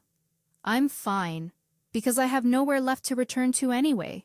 I can finally rest in peace. But Aisha didn't give up on Helios. Nonsense. Of course you have a place to return to. Everyone does. If you truly think there's nowhere left for you to return to, then at least live for my sake. Helios looked at Aisha in astonishment. His eyes slowly closed. When he reached safety and regained consciousness, Helios was surprised to hear people say that Aisha had carried the child, while also helping him walk. Another person nodded in confirmation, saying they didn't understand how she managed to do it. Helios couldn't help but want to know Aisha's identity. Do you know the name of that nurse? The other person immediately replied. Let's see, her name is… Back in the present, Helios clutched the piece of cloth Aisha had used to bandage his wound back then. Aisha, Helios thought that now he no longer had a reason to hesitate. Because he knew what he needed to do, Aisha stretched and sat up, complaining. My back, I must have overworked myself yesterday. Igor rushed in from outside, calling out frantically. Lady Aisha! Lady Aisha! She asked in surprise. Igor, what's wrong so early in the morning? He said in a pleading tone. Urgent! It's very urgent! Please follow me quickly. The two of them went together to another tent. Aisha pulled back the curtain. Reno. Oh my goodness, Reno! What happened? Igor quickly replied. I think he's had a fever since dawn. Her eyes showed concern. I told him to go back to the camp to avoid catching a cold. Hearing that, he unexpectedly asked, Were you with him yesterday?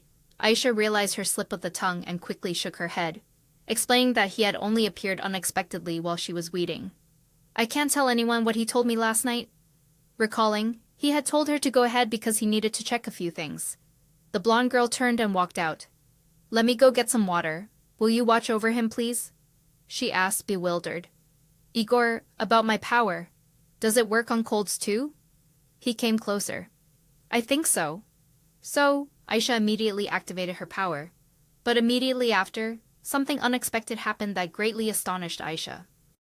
A purple vortex suddenly enveloped the entire tent. Aisha, seeing that sight for the first time, exclaimed in astonishment. What the hell is this? Just then, Ren pulled back the curtain and walked in, asking, What's going on here?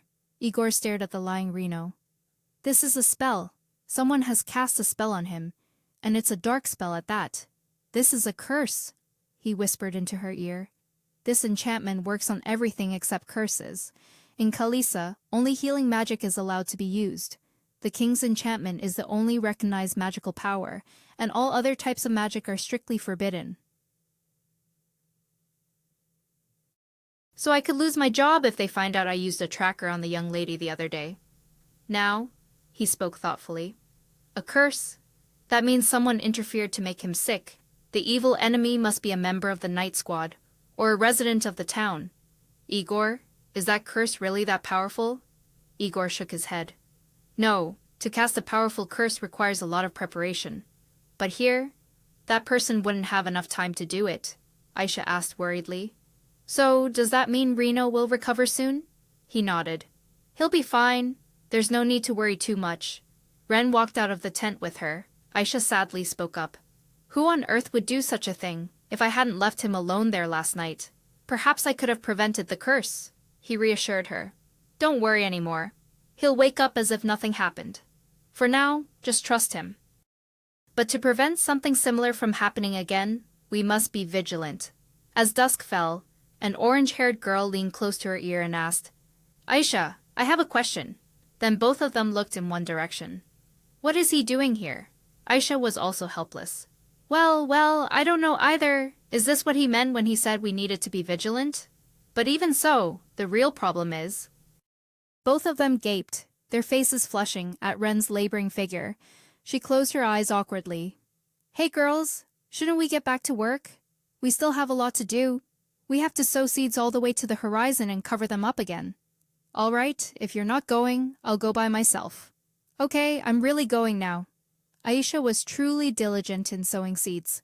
She sighed in relief, wiping sweat from her face. Great, almost done. He approached from behind. This work seems to suit the young lady very well, doesn't it?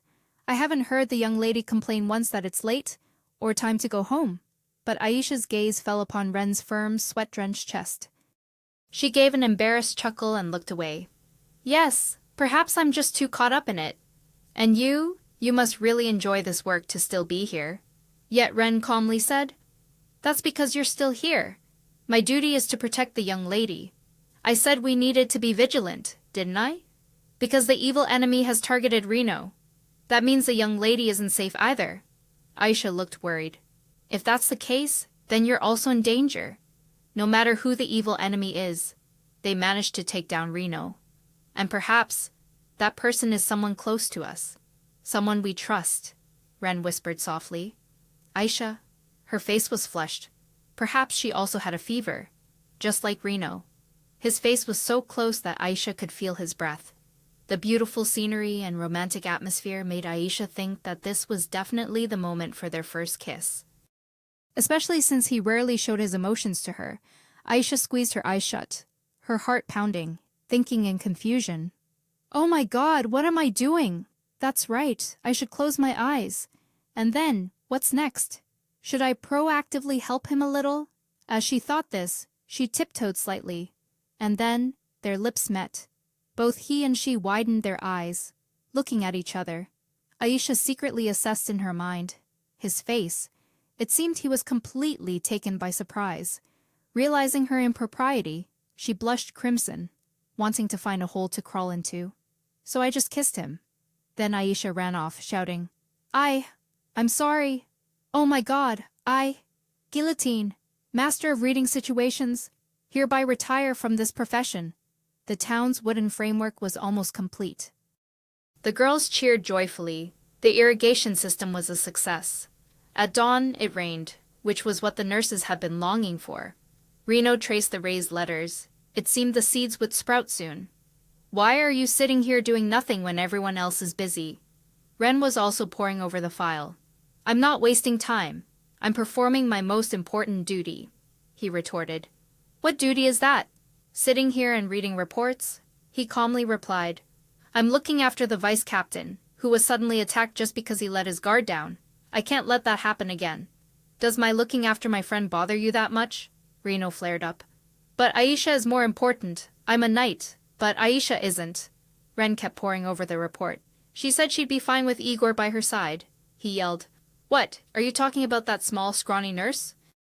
I can't tell him the truth. He'll start prying if I tell him Aisha is avoiding me.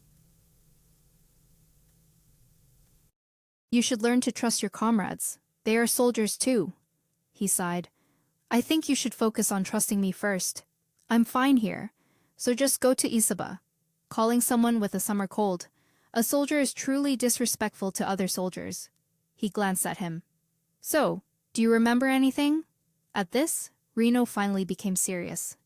I remember going to town, and I also remember meeting Aisha, Ren prompted. And then, he clutched his head. I don't remember anything else. I saw something and talked to someone. But I don't recall the details. He thought to himself. Did the curse erase his memories? Then he spoke. Can you tell me everything you remember? Reno turned his head away. I made an offer to Aisha. Ren was surprised. An offer? He continued. I found an opportunity to escape abroad, and I told her to flee with me. He asked, so you asked her to desert? Reno chuckled softly. If she had agreed, she wouldn't be here anymore. Ren was a little puzzled. But just planning that is enough to warrant disciplinary action. Why are you telling me this? He replied. Because I want you to know that she still chose to stay, even when facing every danger. She still chose to stay with the knights. No, she chose to stay because of you. Don't tell me you're unaware of her feelings. Hearing that, he recalled that moment, that very instant. For a long while, I stood rooted to the spot, unable to move. What is this feeling that's taking over my body right now? The more I thought about it, the clearer the feeling became, and I regretted it. Snapping back to reality, Ren stood up. I'll remember that. Then he turned and walked out of the tent. Reno clutched his forehead, laughing bitterly. I didn't think you were capable of making a face like that, Ren. Outside, a young man called out. Good afternoon, sir. Nurses passing by also cheerfully bowed and greeted. Good afternoon, Commander. Ren looked down from above. See, war and hatred aren't everything. Everyone has the power to heal their own wounds. The power of self-healing. He remembered the past again. Listen carefully, no matter what happens in the future. You must protect this child. You must be by her side and support her in everything. She can only rely on you, because... Ren raised a hand to his forehead. This memory, when did it begin? Since then, I've only known to obey the Queen's orders. My sole mission is to win the war. But, suddenly, a laugh cut through his thoughts. But since when? From a distance, he heard the laughter of the knights. But, since when could he distinguish her laughter from the others?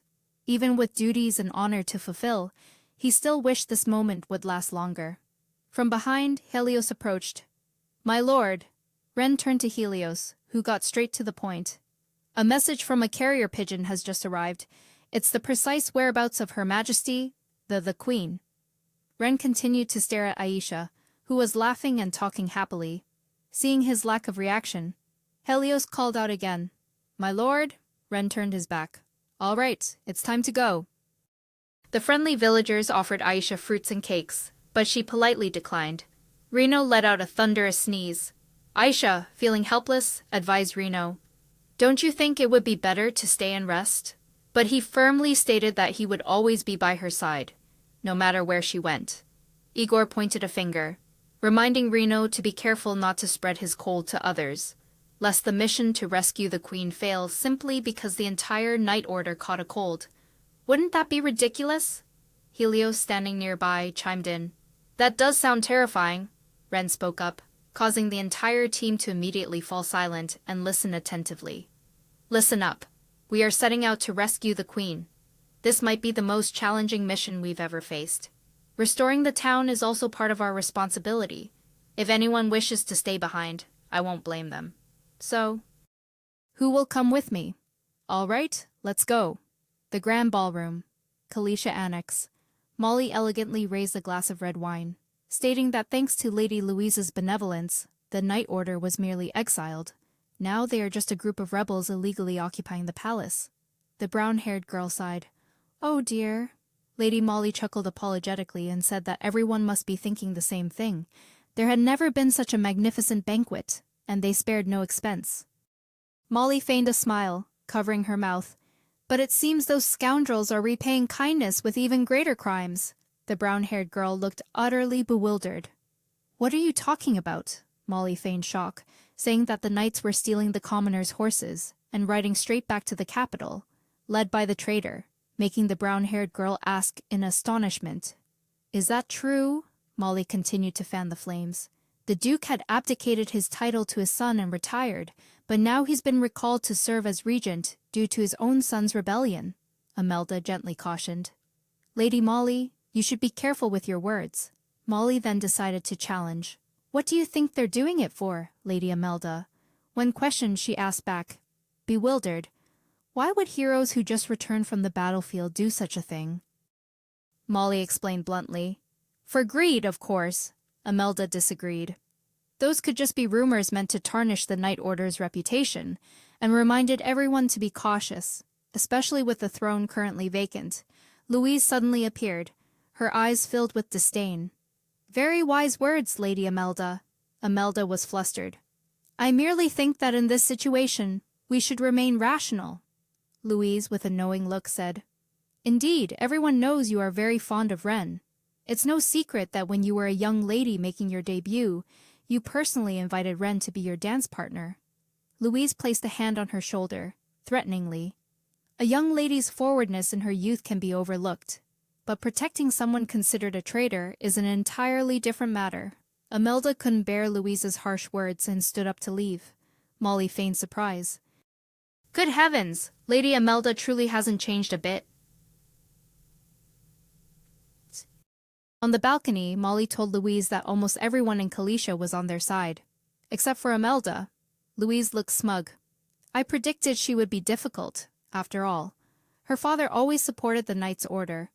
But this is enough. Well done. Molly humbly replied that helping friends was the least she could do.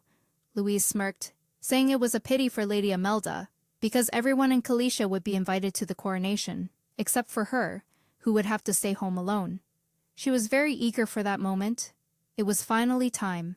Under the ethereal moonlight, Louise confidently declared that it was time to abolish outdated laws and restore proper order. Arthur suddenly appeared. I heard there was a disturbance at the banquet. Molly awkwardly bowed. Sir, he continued, I believe I requested that the matter be handled discreetly. Louise quickly denied. But that's impossible, sir. After all, this isn't an assassination. You can't silence someone who can speak forever. We need a more sophisticated plan. Thanks to what happened tonight, everyone will clearly remember Lady Imelda leaving Midway. Here, fighting isn't like a battlefield. Isn't that why you need my help, sir? Arthur didn't deny it. Yes, but all I meant was that Lady Imelda shouldn't be insulted like that, she replied, as a dove gently landed on her hand. Oh, do you think I would resort to such despicable tactics? But sometimes, one shouldn't be afraid to get their hands dirty. What more do you have to fear when your own son's blood is already on your hands? A somber expression crossed his face. I don't think you're in a position to lecture me on that. Louise held the paper firmly and replied casually. Please rest assured. As promised, I will organize the most magnificent coronation. In the quiet night forest, Ren stood leaning on his sword, observing the sleeping knights. He froze and turned. Aisha was leaning against a tree, fast asleep, huddled in a large cloak and trembling slightly from the night's cold. Seeing this, Ren quietly approached, taking off his own cloak. He draped it over her, a subtle and warm gesture of care in the cold night. Then he sat down beside her and thought, only one more day until we reach the capital. Everything has gone too smoothly. Perhaps that's why I feel even more uneasy. But as he looked at her face, Ren's expression became deeply contemplative, his gaze gentle, yet tinged with sadness. He recalled the moment they first met. When Aisha looked up with a bewildered expression and blushing cheeks, Reno appeared, breaking Ren's thoughts. Sir, Ren gestured for silence, letting her sleep. Reno also took the opportunity to lie down and rest for a bit. As dawn broke, Igor woke Aisha. Sleepily, she asked for 5 more minutes of sleep. But he refused. As they had to reach the capital before sunrise, Aisha picked up the cloak with a surprised look. Igor, is this yours? Igor replied, No. She looked up, thought for a moment, then asked, Whose could it be then? Aisha and Igor arrived at their destination. Seeing the throngs of people, she was surprised and asked when the capital had become so crowded. She thought a crowded place was convenient for hiding, as long as they didn't draw attention. Suddenly Igor called out loudly, "Lady Aisha?" Holding 2 skewers of meat. He said the skewers here were delicious, which startled her. "The capital truly is different," Aisha said, immediately cutting him off. "What are you doing? You're practically shouting that there are traitors here," poor Igor whined. "Oh, come on, lady, you're too strict. In Garthia, we only ate vegetables, and on the way here, there was only fish caught from the river. At least let me have 1 meal with meat, please. Even the fish had to be eaten raw because we didn't dare light a fire." Aisha remained vigilant, but promised that after rescuing the queen, she would let Igor eat to his heart's content. Igor happily listed premium beef, 30-year-old Shanam wine, and traditional honey cake with cream. Aisha continued searching. All right, damn it, I've lost the others. Do you see anyone?" Igor spotted them immediately. "Over there, Chief Grand Knight, sir." She quickly held him back. "Wait a minute, he's not the Chief Knight." Igor seized the opportunity to tease. "Why are you suddenly keeping your distance from him? That's not like you at all. What's this? Did you secretly kiss him because you couldn't seduce him?" Aisha got flustered and stammered. "That?" He eagerly pried. "Huh, really? So what? What happened next?" Helios felt completely relieved. "You're here. I was so worried. I lost sight of you for a moment," she replied with a start. "Helios." He took off his hat. "We split up and moved separately. I stayed behind to look for you." Aisha looked around uneasily. "The capital is so bustling. Has something happened?" Helios replied indifferently. "Yes, the coronation will take place in a week." It was only then that she realized in astonishment. "Don't tell me it's Duke Arthur's coronation." Aisha resolved to accelerate the plan. "Then we must rescue the queen before that happens. Where is Queen Katrine?" Helios replied, "He is being held captive in the annex of the Stabox family estate, owned by Lady Louise, in eastern Kalisha." Aisha worriedly asked if it would be all right to sneak into Lady Louise's mansion. He looked at her with gentle eyes and said she was always so kind-hearted. "I'm mentally prepared. And besides, there won't be a better opportunity to infiltrate while keeping our identities concealed." Aisha's eyes widened as she recognized the letter in Helios's hand. A masquerade ball. She carefully observed the letter. Tonight, Lady Louise would be hosting a masquerade ball. "If we blend in, we can surely enter unnoticed," he agreed. "That's right, but we can't show up looking like this." During the masquerade ball, a generous person dropped gold coins into a clinking silver tray, then decisively took a glass of red wine from Aisha's hand. Aisha smiled brightly and, surprised, said thank you. Aisha carefully observed her surroundings. According to the plan, they would gather when the fireworks signaled the start of the second part of the ball. That's right. They wore red roses to identify members of the Knight's Order, as long as no one noticed them, until the second part. Then, why does he keep staring at me? Don't tell me. He's recognized me. I can't afford to be caught, or the whole plan will go up in smoke. She quickly handed the wine tray to the maid next to her and darted off. "Excuse me, could you hold this for me? I need to use the restroom for a moment." The maid could only stand there, bewildered, holding it for her. "Huh, wait a minute. Hold on." Aisha quickly lifted her skirt and ran, with only one resolute thought and her sole option now being to run. Her stamina stat was already over 40, after all. Because she was running too fast, Aisha tripped on her skirt and cried out, "Ah!" A hand quickly caught Aisha from behind, saving her from the fall. Aisha was saved from falling, but found herself in an awkward situation, when the person who caught her was none other than Ren, causing her to say softly in confusion, "Sir, you found me so quickly. Am I that bad at pretending to be a maid?" At the same time, her heart pounded erratically. "Oh no, he knew all along." "Of course I knew it was you, because every time you see me, you run away." Aisha gasped, holding her breath, her face flushing as Ren unexpectedly leaned close, making her think to herself, "Too close. I thought I had forgotten." But the memories came flooding back. Aisha tried to push Ren away.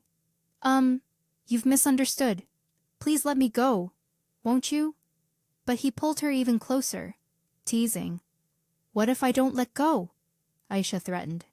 The first thing I'll do is report to the queen that the chief grand knight used force against a comrade.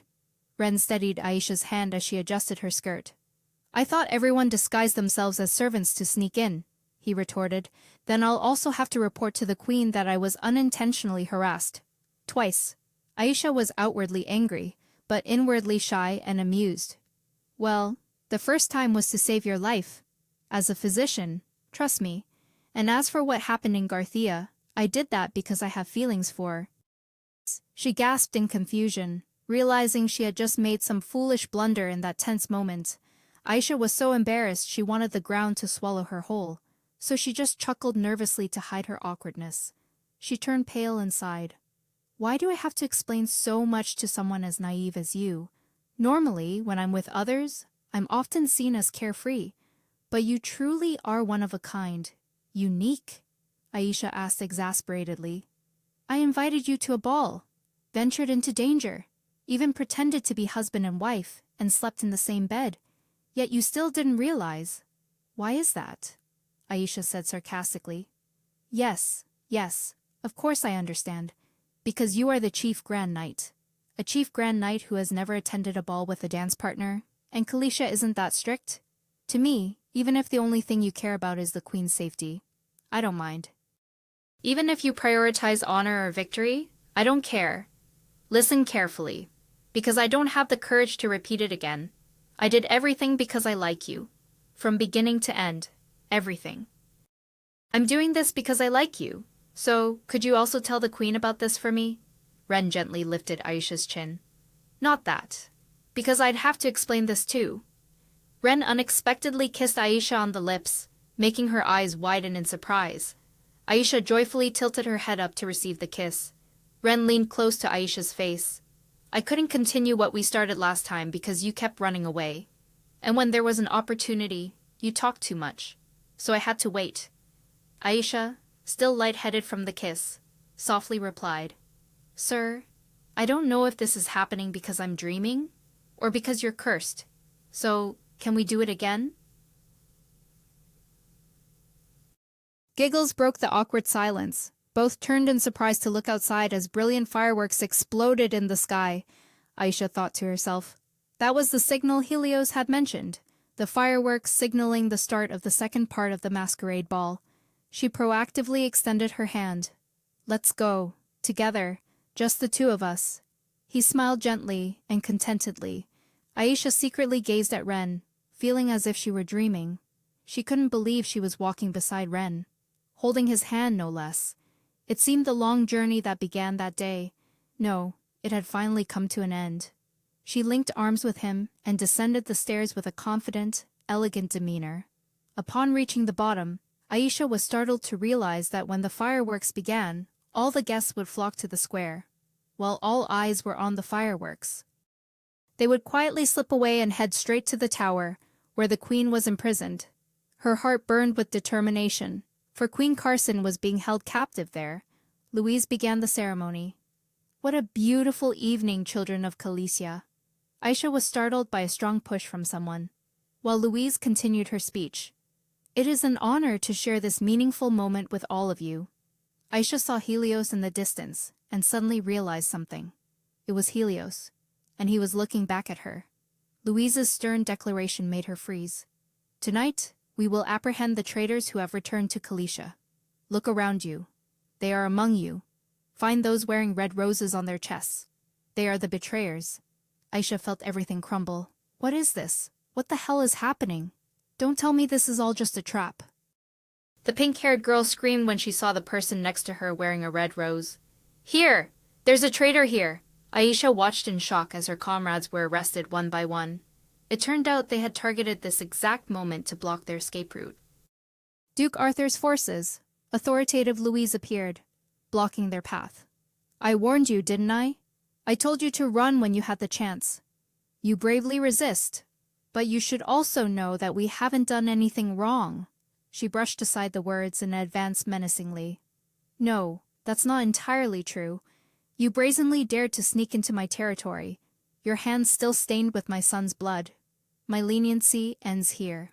The guilty must pay for their sins. Ren ambushed from behind, pointing a sword at a stunned Louise. "Those words apply to you just the same." She maintained her haughty smile, and coldly named her Ren Bright. Louise warned, "You, more than anyone, must understand that drawing your sword on me will make you pay an extremely high price." Aisha tried to stop him. "Ren, stop. Hundreds of nobles are watching us. They've seen the Grand Commander, now branded a traitor, holding a sword to Lady Louise's throat." Louise feigned humility. "You barbaric traitor. Do you dare draw your sword on an unarmed person?" "So what exactly do you want in exchange for my life?" Ren demanded. "Release Aisha, and I will lower my sword." Aisha shrieked in alarm. "Wait!" Louise smirked and ordered. "What are you all standing around for? Make way for her." A command delivered with a look that seemed to mock the affectionate gaze Ren had given Aisha. Aisha's heart churned. "Ren?" Then she quickly ran away. Under the silent moonlight, Aisha ran, reassuring herself, "I'll come back. I'll come back and save them again, no matter what happens. So far, I've done quite well. I just need to keep my spirits up, and I can still do it. With everyone's help, I can get through this. But what about the others? Now I'm all alone. Ren, Igor, Reno are not here. I have no one left, just myself." A sound echoed, making her turn around. Seeing the traces on the hall floor made Aisha freeze. Blood. She screamed when she saw Helios clutching himself in pain. "Helios!" She quickly helped him up. "Oh my God! Hang in there, don't die! I'll try!" Aisha decided to use magic to heal him. "I can't carry Helios and hide him by myself. The only option is..." Suddenly, Helios gripped her hand tightly. He feigned a bewildered look, as if he had just discovered something new. "Just as I thought, I wasn't wrong. Before Duke Arthur ascended the throne, he was forced to eliminate you, the rightful heir." Aisha trembled in fear. "Helios? I know, the person from earlier." She couldn't believe it. "Is it you? The one who betrayed us and sold us out to Lady Louise, and the one who cursed Reno?" "It must be," he said. "It's all your fault and Ren's, for trusting your comrades too much." Aisha felt utterly horrified. His glasses gleamed in the dark. That was the real smokescreen. Helios held her hand tightly. "Let me teach you one more thing. Unlike your abilities, this power that can harm others always comes with a price, and the most effective way to pay that price is with the blood of someone who can use magic. It will be a long sleep. I hope you have beautiful dreams." Louise silently approached. "It's all over," he said indifferently, turning to her. "Lady Louise." She looked up. "No need for formalities. It's just the two of us here. I prepared the carriage. Now that you have what you wanted, you must be very satisfied. Aren't you?" Helios carried Aisha and left, and I took my leave. Louise reminded me. "Do you still remember your promise? Never come back again." Lady Louise saw me off that entire day. She was worried I might change my mind and come back, and she wanted to see me leave with her own eyes. 7 hours ago, he secretly met her and made a plan. The knights would wear red roses. When the fireworks exploded and the crowd gathered, it would be difficult to act, allowing them to capture everyone at once. Louise replied, "It sounds like you're talking about war," Helios answered indifferently. "Anyway, that's what I've been doing my whole life," she denied. "No, it's not like that. This isn't war. We are merely betraying those who once fought alongside us. I was very surprised to receive a carrier pigeon from you, saying you would betray the traitors. I even thought it was a fake letter, sent by someone impersonating you. But I knew as soon as you mentioned the magic book, which is why I could tell it was a letter written by your own hand. Only you and I know about it. Do you regret giving me the book?" He replied decisively. "No, even if I went back to the beginning, I would still do the same. But I think I've done something for which I cannot bear the responsibility." When Helios was little, he preferred reading books to playing outside. Louise came to help Helios get a book from a high shelf. She gently handed him the book to read. Young Helios, who knew nothing about the world outside his classroom, didn't understand what a lover was, nor why Herenes couldn't be his brother. He understood nothing at all. He couldn't ignore it when a beautiful commoner woman came to his house and sought to cause trouble because she couldn't bear the pain his mother had caused. So he gave her the family's heirloom magic book. As a child, Helios never imagined how far Louise would go to protect her child. even using that book to destroy his entire family, seize power and fall into evil. Louise believed that everything had its karma. 10 years after taking your mother away, I also lost my son. Helios bowed slightly. Herenice is a good person, unlike my mother. She propped her chin, wondering. And I'm curious what you hope to achieve by betraying those good people. After your life as a knight ends, will you return? If it's land or money, I will give you everything. He shook his head vigorously. I don't need those things, he affirmed. Aisha is all I need. Then I will leave permanently, just as you wish. The memory of that masquerade ball flooded back. Countless cold, judgmental eyes turned towards Aisha. Panicked, she went to look for her teammates, and found them. Aisha panted, calling out, Ren! But beneath that mask wasn't Ren, but Helios, with a meaningful smile. She screamed in fear. Aisha woke up in confusion. Where am I? Is this a wooden house? Aisha's fear reached its peak when she opened the door and looked around. What the hell? What am I doing in the middle of the forest like this? As soon as she stepped out the door, the bracelet immediately glowed. What is this? Helios suddenly appeared. It seems you're finally awake, Lady Aisha. Looking at the bracelet in his hand, Helios said, This ankle bracelet will glow when you step out of the house. Thanks to it, I know for sure that you've woken up. Aisha, without thinking, asked rapidly, Helios, where am I? Helios smiled gently. It's a secret. She suppressed her emotions. At least tell me how long I've been asleep, he replied. 2 days. You slept the entire way here, she thought to herself. It must have been difficult to carry her while she was asleep on horseback, so they stopped in the suburbs, 2 days' journey from the capital. Helios raised the bracelet connected to the one on Aisha's ankle and continued, The only thing I want is to keep you safe. Now I'll tell you everything. If you try to leave this house, my bracelet will transfer magic to your ankle bracelet, he warned. That will be very painful, she cursed inwardly. Keep me safe, my ass. That's nothing but a threat. Realizing she didn't have much time, Aisha ignored the threat and directly asked him why he was doing this and what he ultimately wanted. He took Aisha's hand and said, What do I want?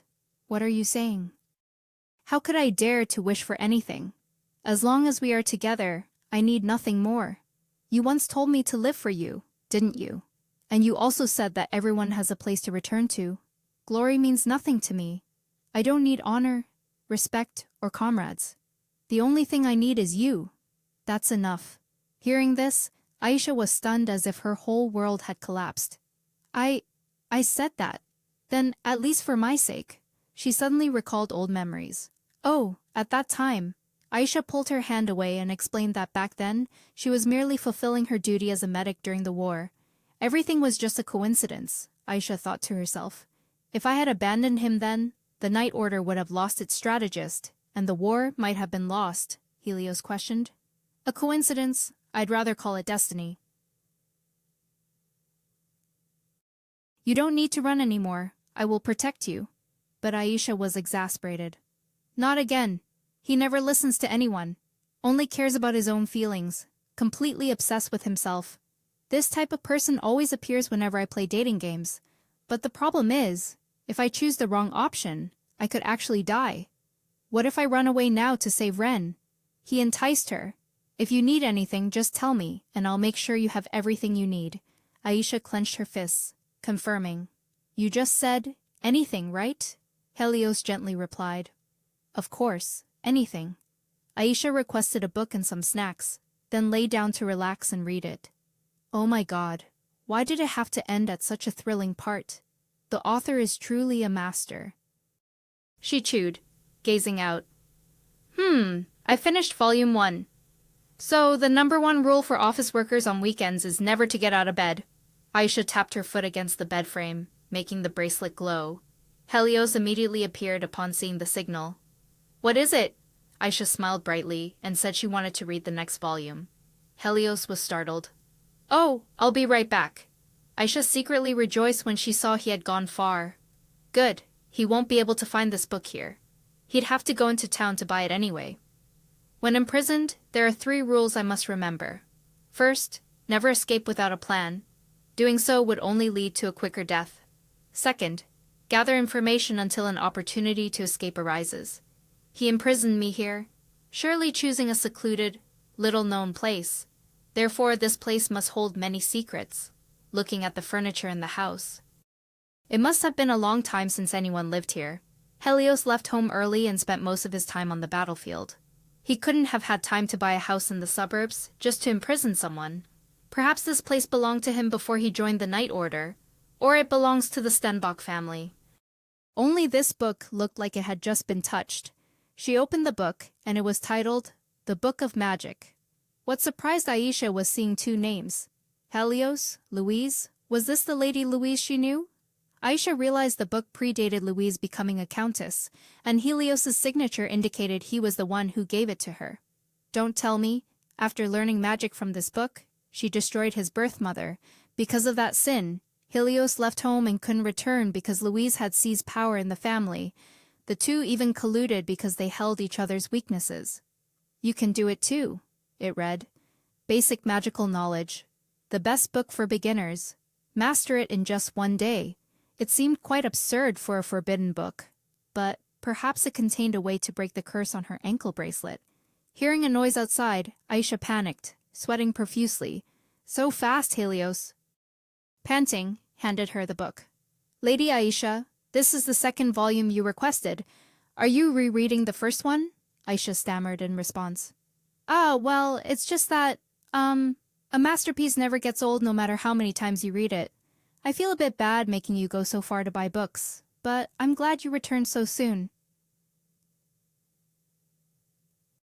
Helios leaned against the door, chuckling.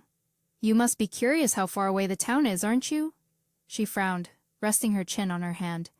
You wouldn't tell me anyway. Looking back, he replied, Actually, the town isn't very far at all. This was originally farmland that belonged to my family. Farmers used to live in this house and the outbuildings, but it was abandoned until a new owner appeared. Aisha thought to herself, Is he talking about Lady Louise? She jumped up and asked bluntly, Why did you suddenly change your mind? I thought you didn't want to tell me where we were. But just now you blurted it out. Helios slammed the door shut. It's because I don't want there to be any secrets between us. Because we're getting married soon. A huge question mark appeared on Aisha's face. What? He tenderly held her beautiful hand. I know this place isn't like your ideal home after we get married. Helios said that once the coronation took place, and all obstacles disappeared, he would buy a new house for them to live together forever. Aisha was horrified to realize that being imprisoned, or the risk of death, was not as terrifying as a larger problem she had never anticipated. In the cold, dark dungeon corridor, lit only by flickering torchlight, a person appeared. Ren, in chains, sat alone and emaciated in his cell. Athen cackled. Look at him! What a pathetic fall from the pinnacle of glory, Ren! Ren replied in an emotionless voice. Do you even have the right to speak? And it seems you haven't found Aisha? It's best to give up. Even if I knew where she was, I would never tell you. He only looked up when he heard the man ask. So, you mean you wouldn't mind dying in a place like this? Catherine will be left alone. You know very well how devastated she'll be if you die. Are you going to betray her feelings? Ren looked straight into Arthur's eyes and retorted, Don't call His Majesty that. And even if I die here, Aisha will return and put an end to your rebellion. He turned away and said, What a pity. If you had agreed to answer me, your fate might have been different. I wonder how Catherine and that other girl will react when they see you on the execution ground.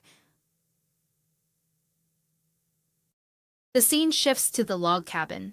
Aisha was intently reading the magic book. You can do it too. Basic magical knowledge.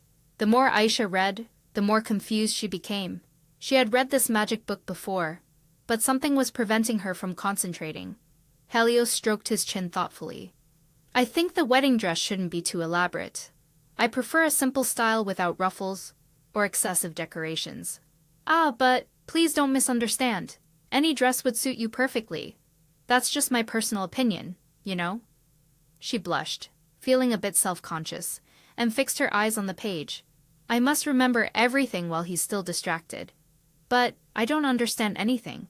I only understood one spell, written right at the beginning of the book, The reinforcement spell, one of the spells for complete beginners.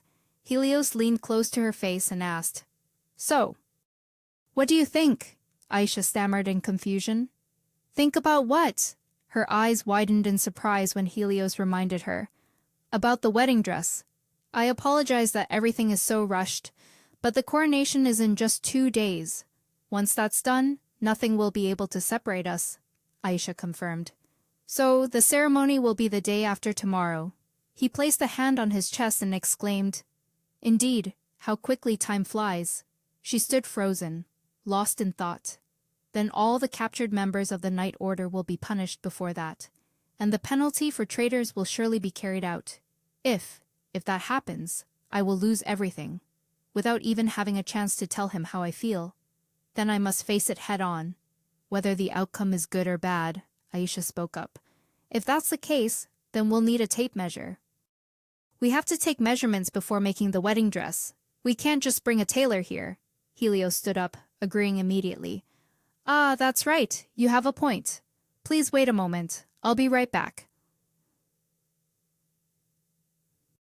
She watched his retreating back. Aisha quickly flipped the page to continue reading. "Let's see. The illustrated guide to magic is, this is a simple spell used to reinforce a weapon to knock down an opponent. Focus the magic flowing beneath your skin, and channel it into a suitable weapon held in your hand." She gasped and cried out, "Wait, is that all? That sounds no different from add a sufficient amount of salt to the soup in a cookbook." She looked around, searching. "And what's a suitable weapon? I don't see anything like that here." Aisha's eyes widened as she looked down at the book under the bed. Outside, Helios hurried back to the wooden house. He cheerfully opened the door and stepped inside. "I'm home." "Lady Aisha," he just walked in. Aisha's eyes sharpened as she raised the book in her hand. "Now, channel magic into the weapon." The birds in the trees flew away in fright upon hearing the crash from inside the house. She covered her mouth, coughing violently from the dust and smoke. What just happened? Aisha's eyes widened and her jaw dropped when she saw that her power was so immense it had caused the house wall to collapse. Helios lay unconscious beneath the rubble. She anxiously ran over and shook him. "Helios, that was my fault. I forgot I had a full 100 magic points." Aisha frantically healed Helios. "I didn't mean to kill you. I only intended to knock you out." Aisha realized she didn't understand magic, yet she wielded terrifying magical power, like a ticking time bomb. Fortunately, Helios regained consciousness. "Lady Aisha," Aisha stammered. "Yes, it's me." "Do you still recognize me?" "How many fingers am I holding up?" Helios asked in a weak voice. "Why did you do that?" She frantically waved her hands, explaining. "I didn't mean to. I just wanted to knock you out." He lifted his head and said, "No, what I mean is, why did you save my life?" Aisha's eyes widened, and she stammered. "Well, because no one deserves to die. I said that from the very beginning, didn't I? That applies to others too, including the comrades you left behind in the capital. I want to save them," Helios replied sternly. "Lady Aisha, I cannot let you be in danger. The people you are about to face are very dangerous," she continued in a low voice. "You mean Lady Louise? I understand you're afraid of her, and feel guilty for what she's done. But look, see, I'm still very tough. Even now, you're the one lying on the ground, not me. Trust me, I will stop Lady Louise. If I fail, you will have to live your entire life as a fugitive. No one can live like that, not even the strongest person in the world." Therefore, as she spoke, she cast a spell on the collar. The collar around Aisha's ankles was suddenly unfastened. She picked it up and questioned, "Where is the queen? Tell me the truth." Helios honestly replied, "Actually, I told you, and everyone the truth when we discussed the plan. The queen is imprisoned in the tower in the annex of my family's estate, but I cannot let you go to Lady Lois alone. So, please let me." She stood up and transferred the collar to Helios's leg. "People always say to put yourself in someone else's shoes. That way, you'll understand where you went wrong when you experience the same pain as them. So, you just stay here and reflect on what you did wrong." He watched Aisha's retreating back in a panic. "Wait, Lady Aisha. Aisha." She turned back. waved, and smiled. Goodbye. As night fell, Aisha rode alone towards Ren's location. She wondered, which way is the capital? Looking towards the red star, she whispered, there's nothing to worry about, even if I get lost or fall behind. She recalled Ren's words. Among the 7 stars in the sky, there is one red star that is the brightest.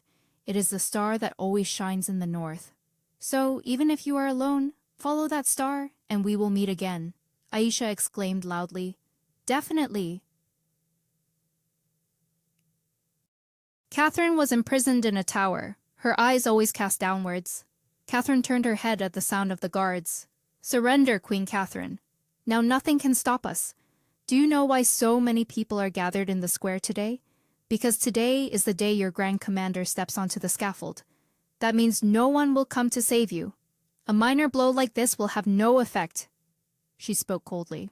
I refuse to resist because I need nothing from Duke Arthur. And you are wrong. The one I am waiting for is... Catherine's eyes widened in surprise when the mark on her hand suddenly glowed. A source of magic emanated from it. Both she and he turned towards the source of the strange sound. What is that? Stop. Don't come any closer. Catherine's eyes widened in astonishment when the helmet sent the unconscious guard flying. A helmet! Startled, she turned her eyes towards the source of Aisha's voice. Oh my God! I'm so sorry. I couldn't control my power. So... Catherine rushed over to her in a panic. Aisha! She also rushed over to her. Your Majesty! How did you get here? Aisha didn't answer, but focused on breaking the chains, then pulled her away. It's a long story, but there's no time now. The execution is about to begin. You have to go prove Ren's innocence. Seeing her clutching her chest uncomfortably, she quickly asked, Are you okay? Did they torture you or something? Starve you, Catherine? Pale-faced, spoke in a weak voice. Aisha, listen to me. A few days ago, Lady Louise came here. I don't know what she did, but I'm sure she cast a spell on me. Perhaps that's why they kept me alive. But you must remember that I am not the one who can save Ren. You are the one who can change everything. Because you come from the outside world. Looking at your mark, I immediately knew you were the one I had been waiting for all this time. That's why I couldn't let you die. Seeing you safe, I am truly relieved. Aisha looked straight into her eyes and asked, Your Majesty, don't tell me you already knew this was just a game. Did you? Catherine looked up and replied, Actually, for me, it's also a long story. She recalled their first meeting. Savior, you finally arrived. Perhaps those words weren't spoken as a queen, but as someone caught up in this game. Just like me. She tightly gripped her hand. Let's go. If Ren dies, everything will be ruined. Aisha nodded in agreement. All right, let's go. Then, the 2 girls went down to the street and blended into the crowd. She carefully led Catherine away. She secretly worried. Catherine didn't look well at all. What exactly did Louise do to her? And where was Ren? All eyes turned towards the voice of the soldier standing on the execution platform. Citizens, thank you all for coming here today. I hope you all stay until the end of this meaningful ceremony, because today is the day the traitor Ren Brecht will be executed. Aisha flinched when she heard his name. Ren, I must go immediately to expose Duke Arthur's treason, she loudly called out. Please make way. Catherine's eyes widened in worry at her actions. Aisha? 3 soldiers from the Duke's forces suddenly appeared behind them. On the execution platform, another soldier placed a hand on Ren's shoulder and accused him. We interrogated him for 3 days to ask about His Majesty's whereabouts, but until the very last moment, he refused to speak. Therefore, for the crimes of attempted murder and kidnapping, His Majesty, we sentence Ren Brecht, former Grand Captain of the Royal Knights, to death. Aisha was startled and panicked when someone grabbed Catherine's hand. Aisha quickly chased after her, calling out, Catherine? But the crowd was too dense, rendering Aisha helpless. With so many people around, I can't use magic, and I still don't even know how to control it. The 2 tried to hold on to each other's hands but failed. The soldier on the execution platform loudly declared, Soldiers, prepare, aim, fire. She turned pale, reaching out her hand, wanting to stop it. But it was too late. Aisha lost her composure and collapsed to her knees. No, it can't be, she cried, blaming herself. I had already touched Ren's heart. We can't be separated like this. Aisha was startled to hear Helios's voice. Lady Aisha, please calm down. She turned her head to look at him, sobbing. Helios, I failed at everything. I couldn't save His Majesty. I couldn't save Ren. And I couldn't even keep you safe. Helios gripped Aisha's shoulders, encouraging her. That's not true. Didn't you yourself say this was the last chance to stop Louise? I'm here to help you. Please get up. It's not over yet. And Lady Louise's scheme is not yet complete. The guard led Catherine onto the platform and announced loudly, The traitor never spoke a word until the very end, but thanks to Duke Arthur's grace, we have found the Queen. She anxiously sat down and shook Ren. No, Ren. Arthur appeared behind her and spoke. Your Majesty, you must be heartbroken by the Grand Commander's passing. But that is not why we have brought you here. I will expose the secret you have hidden for so long before all the people. The people below stirred and whispered. A secret. What secret? Has the Queen deceived us? Please show us, Your Majesty. Show us the divine power, the mark of one born to be king. Catherine tried to use magic to heal him. Please, Ren, wake up. She was startled when she realized, Louise's conspiracy isn't over yet. Don't tell me. Arthur spoke judgment. Your Majesty, you have lost the divine power of a divine king. Yet you still concealed it. You have lost the authority of a king, and deceived your subjects. Do you have any justification for this? If so, as a citizen of Kalisha, and as regent, I declare your dethronement. Helios is Aisha's man, Lady Aisha's, only she can save both of them. She stood up and replied, I have never forgiven you. He chuckled in response. Of course, I understand. So, are you ready now? Aisha placed her hand on her chest and declared, Of course I am. Aisha stood firm in her conviction, realizing she no longer needed to back down or be afraid. She cleared her throat and asked, I'm counting on you, Helios. Helios unleashed his magic, shattering the ground they stood on. Aisha frantically ran through the crowd, heading towards Cassian and Ren, where Duke Arthur stood. 2 guards took defensive stances, blocking her from running onto the execution platform. She bent down and picked up a piece of wood from the ground. Aisha used all her strength to strike them, sending them flying high. The other 2 guards could only tremble. Arthur looked directly into her eyes and said, I didn't expect you to bring yourself here, traitor. I know why you're here.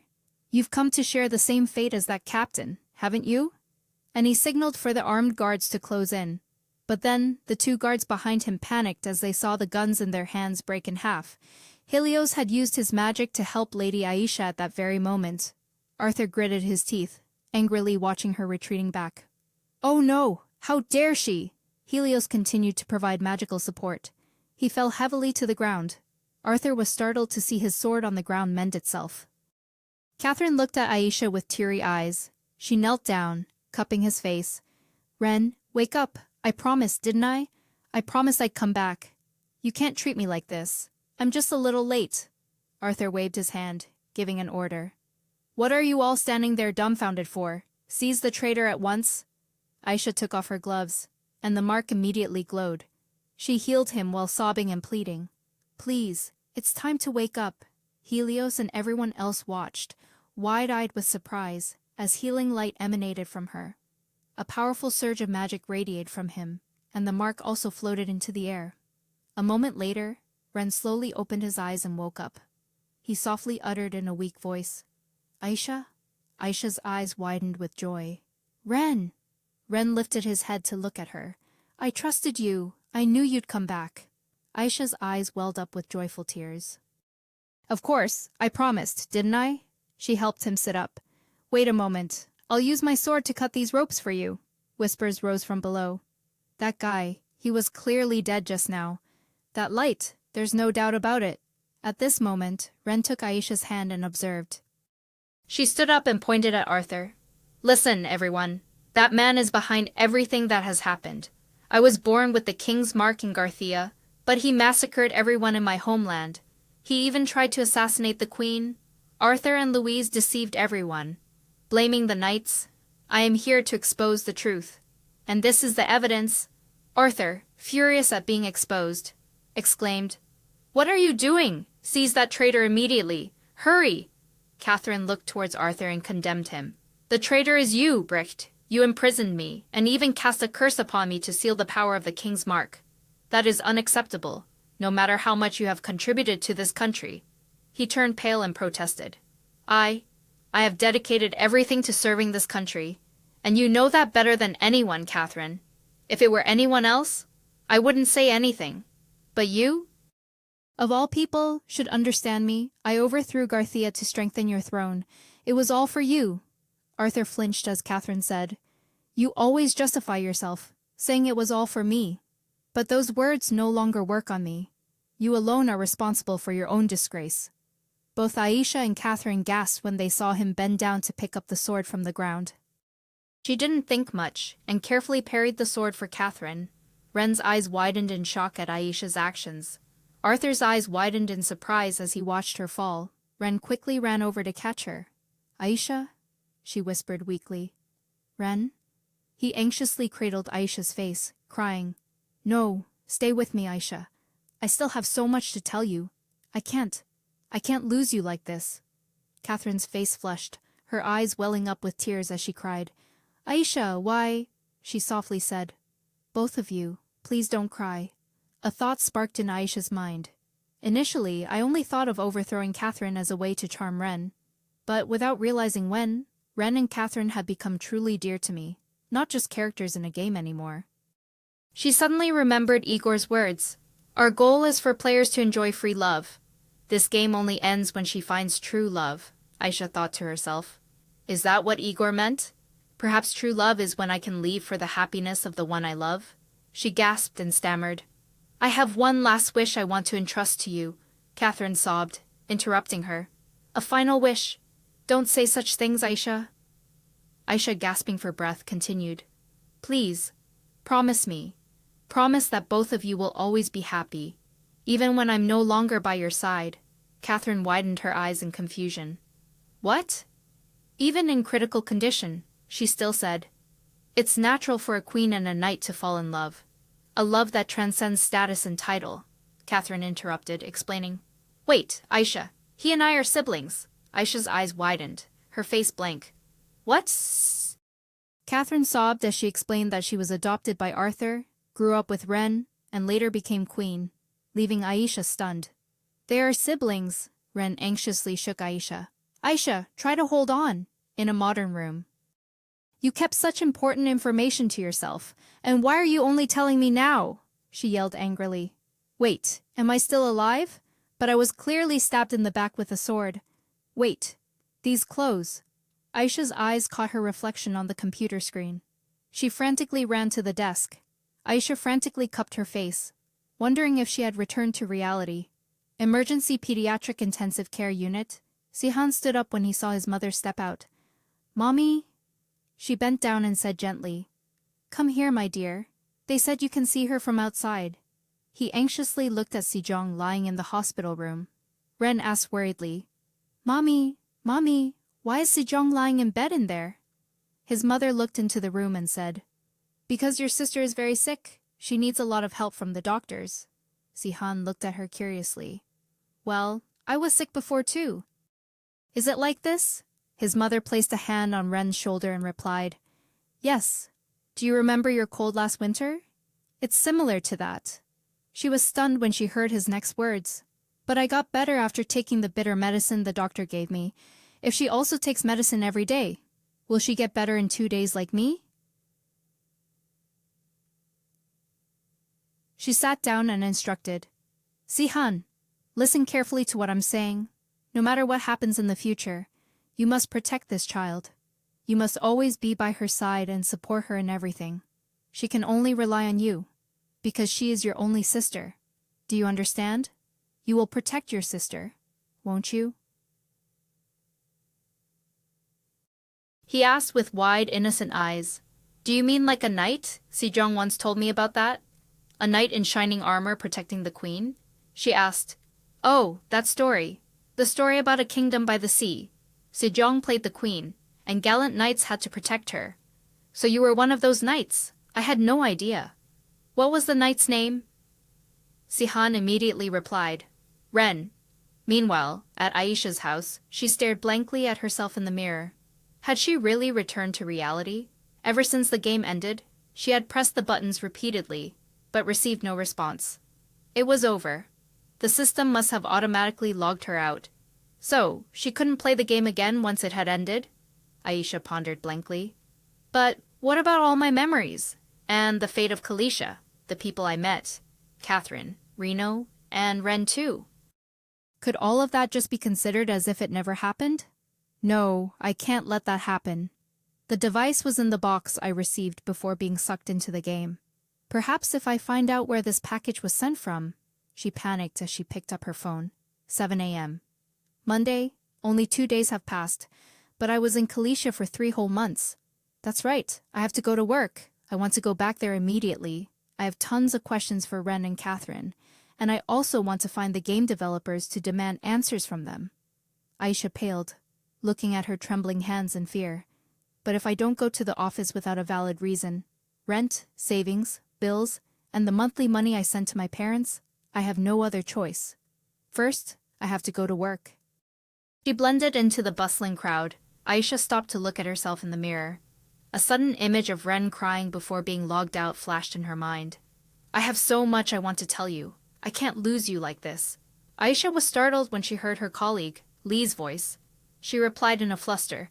Oh yes! He pointed at the printer and reminded her. I think that photocopier over there is just spitting out blank pages. Aisha's eyes widened in panic. Oh no. I'm sorry, her colleague chuckled reassuringly. It's okay, it's just a small matter. Crying, she picked up the white papers. Of course she couldn't focus, but she had worked so hard to build the image of a cool, professional office woman. She had called the customer service center for the Knights of Kalisha, but no one answered. Perhaps meeting him again was impossible, but she couldn't give up. If she could find the sender, perhaps Sejong Corporation, she had never heard of it. Aisha suddenly realized. Wait a minute, this address, she then remembered. This is my company's address, League Beta. In the hospital, Sejong read a book about Queen Catherine, who had been raised by Duke Arthur since childhood. Sihan said they were like siblings, and she agreed that they were like the two of them. Catherine would help Ren if the Duke bullied him. Like she would summon the Duke and question why she had so many papers to sign, just like how Dad used to scold us. But Catherine gradually became confused after ascending to the throne. The Duke helped her a lot, but she began to have different thoughts from him. He wondered, because she was a good person, unlike the Duke, wasn't she? Sejong hugged the book to her chest, imagining. That's right, she wants to escape the Duke's control and become a true queen. Sihan smiled, looking at her happy expression. Sejong looked at his clothes and exclaimed, It feels a bit strange seeing you in your school uniform. Sihan looked at his clothes and replied, Oh, Mom bought me a bigger size. She said I'll still grow. Sejong then said, No, that's not it. It feels like you've matured, while I'm still stuck in the same place. Sihan took off his jacket. No way, middle school is so boring. They give me a ton of homework and tests, and Catherine isn't here to stop Dad from scolding me. Sejong chuckled with amusement as she put on his jacket. What's this? Sihan sat down, picked up a book and said, Talking to you here is much more interesting than those silly uniforms or school. Oh, I almost forgot. I have a gift for you. You used to really like the magnolia tree in front of the house, remember? The flowers on the tree have started to bloom because it's warmed up a bit after the snowfall 2 days ago. I think spring is coming soon. When spring arrives, let's go cherry blossom viewing together. Do you remember the tree-lined path outside the hospital? They say those are all cherry blossom trees. It must be stifling in here all day. Don't you want to go outside? Will you come with me? She replied sadly. Well, if I can. The doctor told me I have to be more careful from now on. He widened his eyes as he took the jacket from Sejong's hand. Huh. But Mom said you were getting better. She looked straight into Sihan's eyes. Mom lied. I won't get better, Sihan. This is the illness I'm carrying. My body will start to freeze from my fingertips and toes, And at some point, I'll be completely paralyzed. Inside my body too. So eventually, his eyes widened, trembling in disbelief. You're lying. Sejong patted Sihan's shoulder reassuringly. I'm just telling you the truth. But it'll be a long time before that happens, so it's okay. He cried out. It's not okay at all. I didn't know anything. I look like such an idiot. She lifted Sihan's face and comforted him. Our worlds will start to drift apart because we will gradually change. Sihan, his eyes welling up with tears, sobbed. But your stories are much more interesting. I don't need school or other friends. Sejong turned her head to look out the window. So how about this? You tell me your stories since I can't go outside. Tell me about the weather outside, what you do with your friends, which tests are hard, what you did and how you felt. I won't know unless you tell me. Actually, I thought winter would never end until you gave me this flower. All I can see from here are bare, spindly branches without a single leaf. So you have to bring things from the outside in here yourself, just like the flower today. Sihan leaned on her shoulder, hoping she would continue to tell him about the coastal kingdom, with its magnificent castle, beautiful queen, and a world without pain or sadness. Sejong rested her head on his, continuing. That's right. In Kalisha, no one gets sick or feels any pain. She was lost in thought, because everyone could be healed by the queen's power. Young Ah stood in front of the elevator, looking at her phone screen. I thought you'd disappeared somewhere. I haven't seen hide nor hair of you since that weekend. Young Ah, don't you know? Young Ah always played games without notice. Exactly. She always replied that she was playing a game. So don't bother her. After making all sorts of mistakes, I finally got used to the rhythm of work. Now I'm back to being the usual. Young Ah, an office worker. But the problem is, she looked up at the elevator next to her. Sejong Group was all the way up on the 52nd floor, the highest floor in the entire building, where the chairman's office was located. And to get up there, there's only one elevator. I've worked here for 2 years and have never seen that elevator operate even once. What's more, the CEO has never shown up at company events. Young Ah received another message. You know what people always say, no news is good news. Honestly, I even hoped Young Ah had a real boyfriend or something. She widened her eyes in surprise. A real boyfriend. Suddenly, Young Ah remembered her kiss with Sihan in the game. At that moment, she had closed her eyes and reciprocated his kiss. Young Ah was startled when she heard her colleague's voice next to her. Ms. Lee, you like coffee, don't you? Do you always drink so much? She stammered. Oh, I bought it for the whole team. I haven't been doing very well at work lately. He nodded, understanding. Ah, I see. Well, I think it's fine. In fact, it's thanks to that I finally had the courage to talk to you. Normally, you always look so perfect that I never dared to strike up a conversation. Oh, and of course, I was also worried something might be wrong with you. Anyway, she noticed the president's elevator light up and quickly handed the coffee to her colleague. The male colleague looked bewildered when Young Ah handed him the coffee. Ms. Lee, are you going into that elevator? She pointed at the elevator and nodded. Sorry, but you go ahead first. Please distribute the coffee for me. The elevator took Young Ah to the 52nd floor. She poked her head out to observe, looking no different from an office spy. But there was no other way. This was the only option. She had found it. Young Ah stood in front of the office door and knocked. Excuse me, sir. I'm Young Ah from Human Resources. I wanted to make a reservation, but there was no other way. She widened her eyes in surprise. Looking at the door, which was already open, Young Ah tiptoed inside. Sir? She was stunned to see that the person who turned around was Igor. Calling me sir sounds strange, Guillotine. Or do you prefer to call me Young Ah?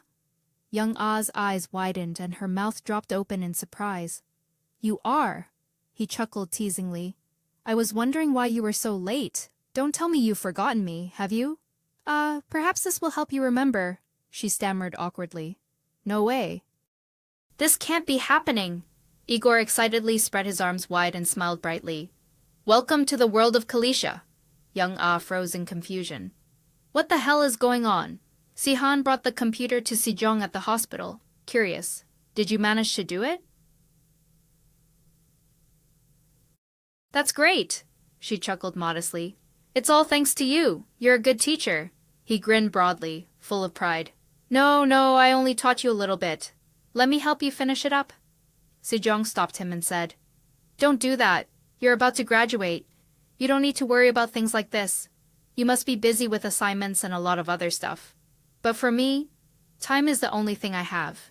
My body isn't what it used to be, but my hands can still be used. Oh, by the way, who was that guy with you earlier? The one with glasses? The person she was referring to was Igor. Hello? Sihan stood up and explained. Oh, he goes to the same school as me. His name is Gojae. But don't mind him. Sejong happily continued. But isn't he your friend? I mean, this is the first time you've brought anyone here? He scratched his head in confusion. He just followed me.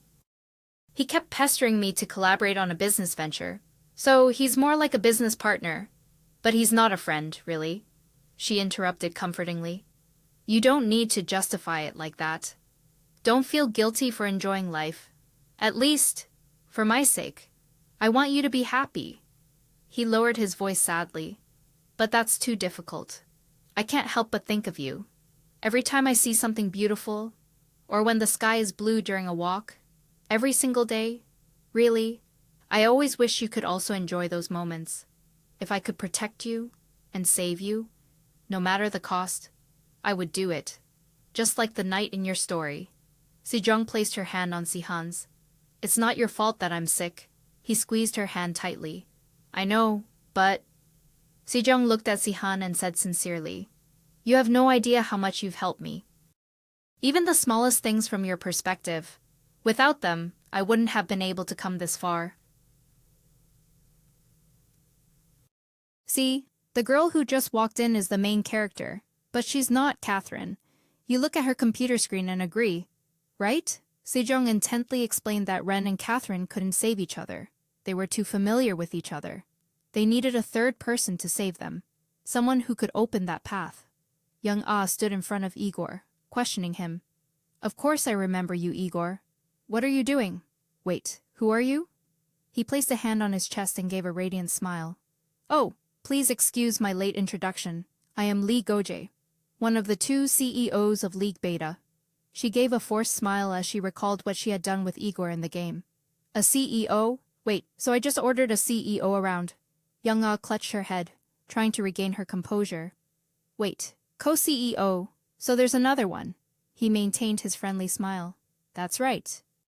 There's one more person you absolutely must meet. You might find it hard to believe, but let me explain on the way. Again, I've deceived you from start to finish, so you might find it hard to trust my words, but I'll get straight to the point. Follow me. This is your only chance to see Ren again. So he's really the CEO. That's hard to believe? The driver opened the door and greeted Gojae. I will drive carefully, sir. She still couldn't believe her eyes. So, everything was true after all. Young Ah sat in the car and began. Actually, I have a lot of questions, he cheerfully replied. Go ahead and ask. She got straight to the point. Were you the one who invited me to participate in the beta of the Coronation Knights? Gojae nodded and replied. That's right, to be precise. The person I invited was Guillotine. The reason is a secret project we've been researching for a long time. A virtual reality game where people can truly step into the game world. A game built upon the Coronation Knights. Young Ah continued to ask. So you chose me because employees have to sign a non-disclosure agreement. He gave a wry smile and nodded. That's partly true. But more importantly, a serious bug has appeared in the game. I invited you because only your abilities can fix it. Her eyes widened in confusion. My abilities, Gojae affirmed. The ability to make anyone's heart flutter, no matter what kind of person they are. We've arrived. I'll explain more once we're inside. Young Ah followed him, bewildered. The place was empty, as if no one had ever lived there. Gojae walked ahead, explaining. If it were just a common error, I would have handled it myself. If I weren't alone. If Sihan were still here, we would have solved it long ago. She silently thought about the name he mentioned. Sihan. Gojae stopped at her room and opened the door. Young A's eyes widened in surprise as she looked at the person inside the room. He looked at Sihan, who was lying on the bed breathing oxygen, and introduced, "Let me introduce you. This person is the co-founder of League Beta, and developed the virtual reality project Kim Sihan with me. In the world of Kalisha, you know him by the name Ren." Young A's face darkened as she understood. So Ren was also in the game, just like you and me. She turned back and demanded loudly, "Can you explain what exactly is going on?" Goje immediately explained. "We've been working on this virtual reality project for a long time. Once it was finished, we needed to test it. That's when Sihan proactively suggested. Let me go in there," he continued. And Sihan was the first person to step into the game himself. "I regret letting him go first without thinking it through. I never imagined it would be such a huge mistake. I never imagined he would intentionally forget the outside world and completely immerse himself in Brisht Ren." Goje turned his head when he heard her ask, "So why doesn't Ren, no, Sihan, return to reality?" Young Ah listened, dumbfounded, as he recounted. "Actually, his twin sister is in the game, but she no longer belongs to this world. Sejong, known as Catherine." She recalled Sejong's words. "Perhaps that's why they kept me alive for another reason.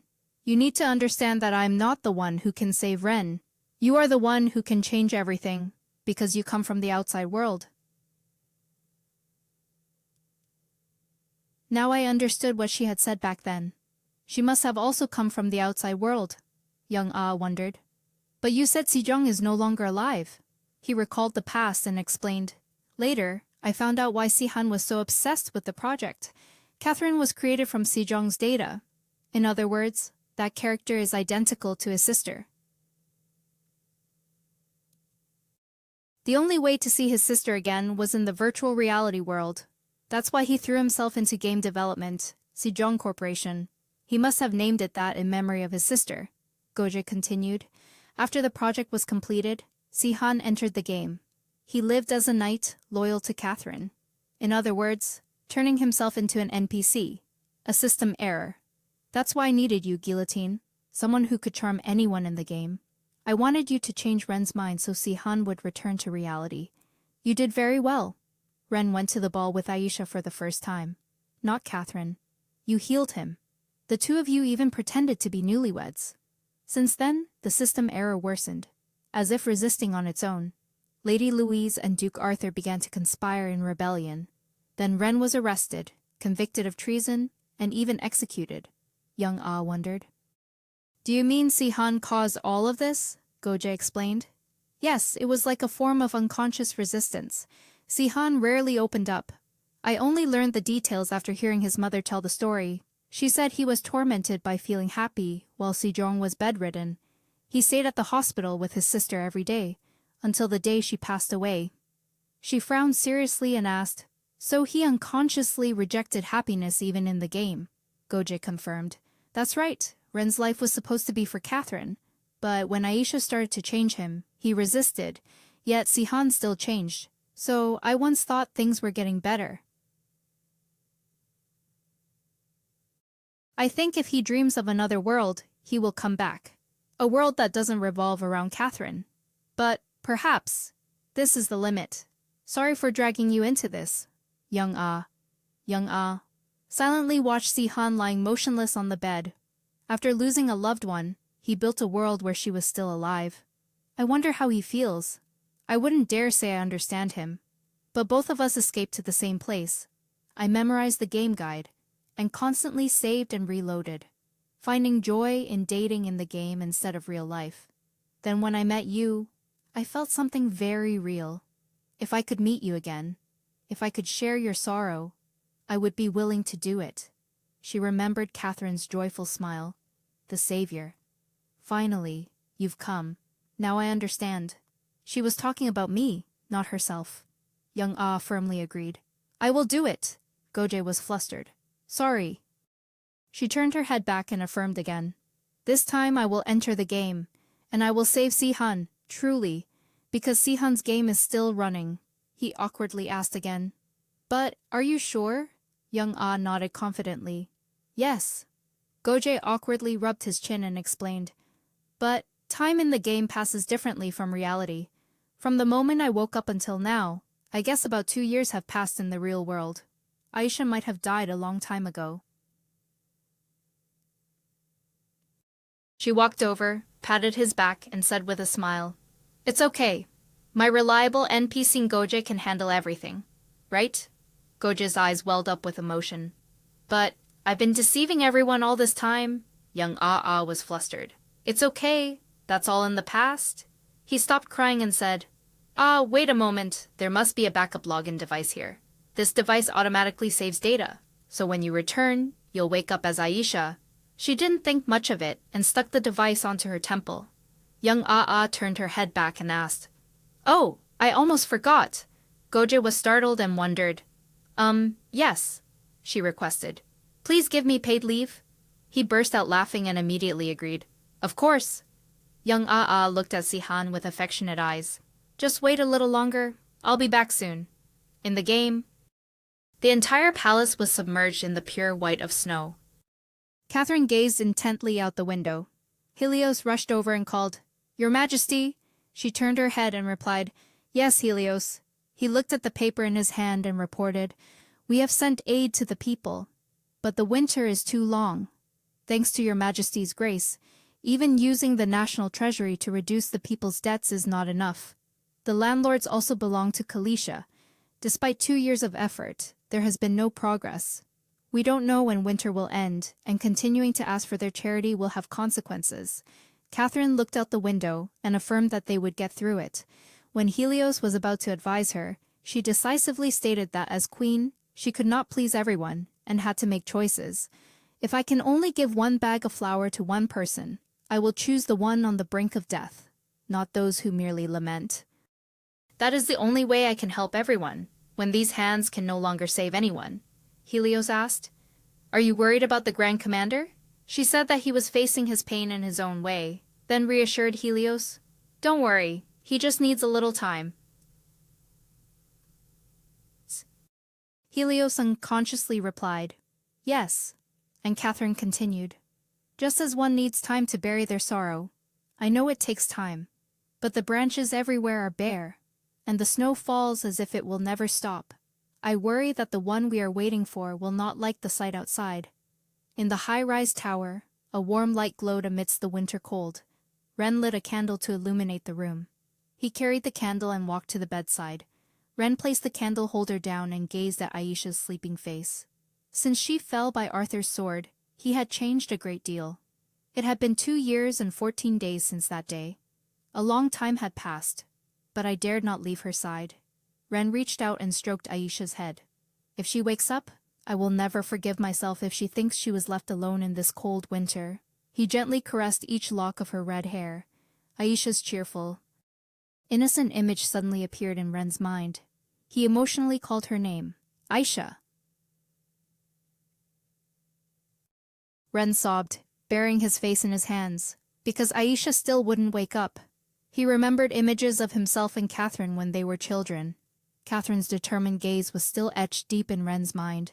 He started and looked up when he heard a knock at the door from outside. Someone opened the door and stepped in. "Sir?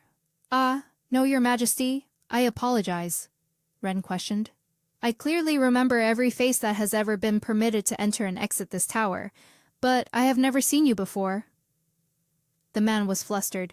"Please forgive me. I was informed this is an urgent letter. This is a letter from Grand Commander Reno." He turned his back and ordered, "Seal off the room. Ensure no one enters or exits in my absence. And you, don't ever set foot here again." It wasn't until midnight that she opened her eyes and woke up. Aisha startled and sat up. "I'm back."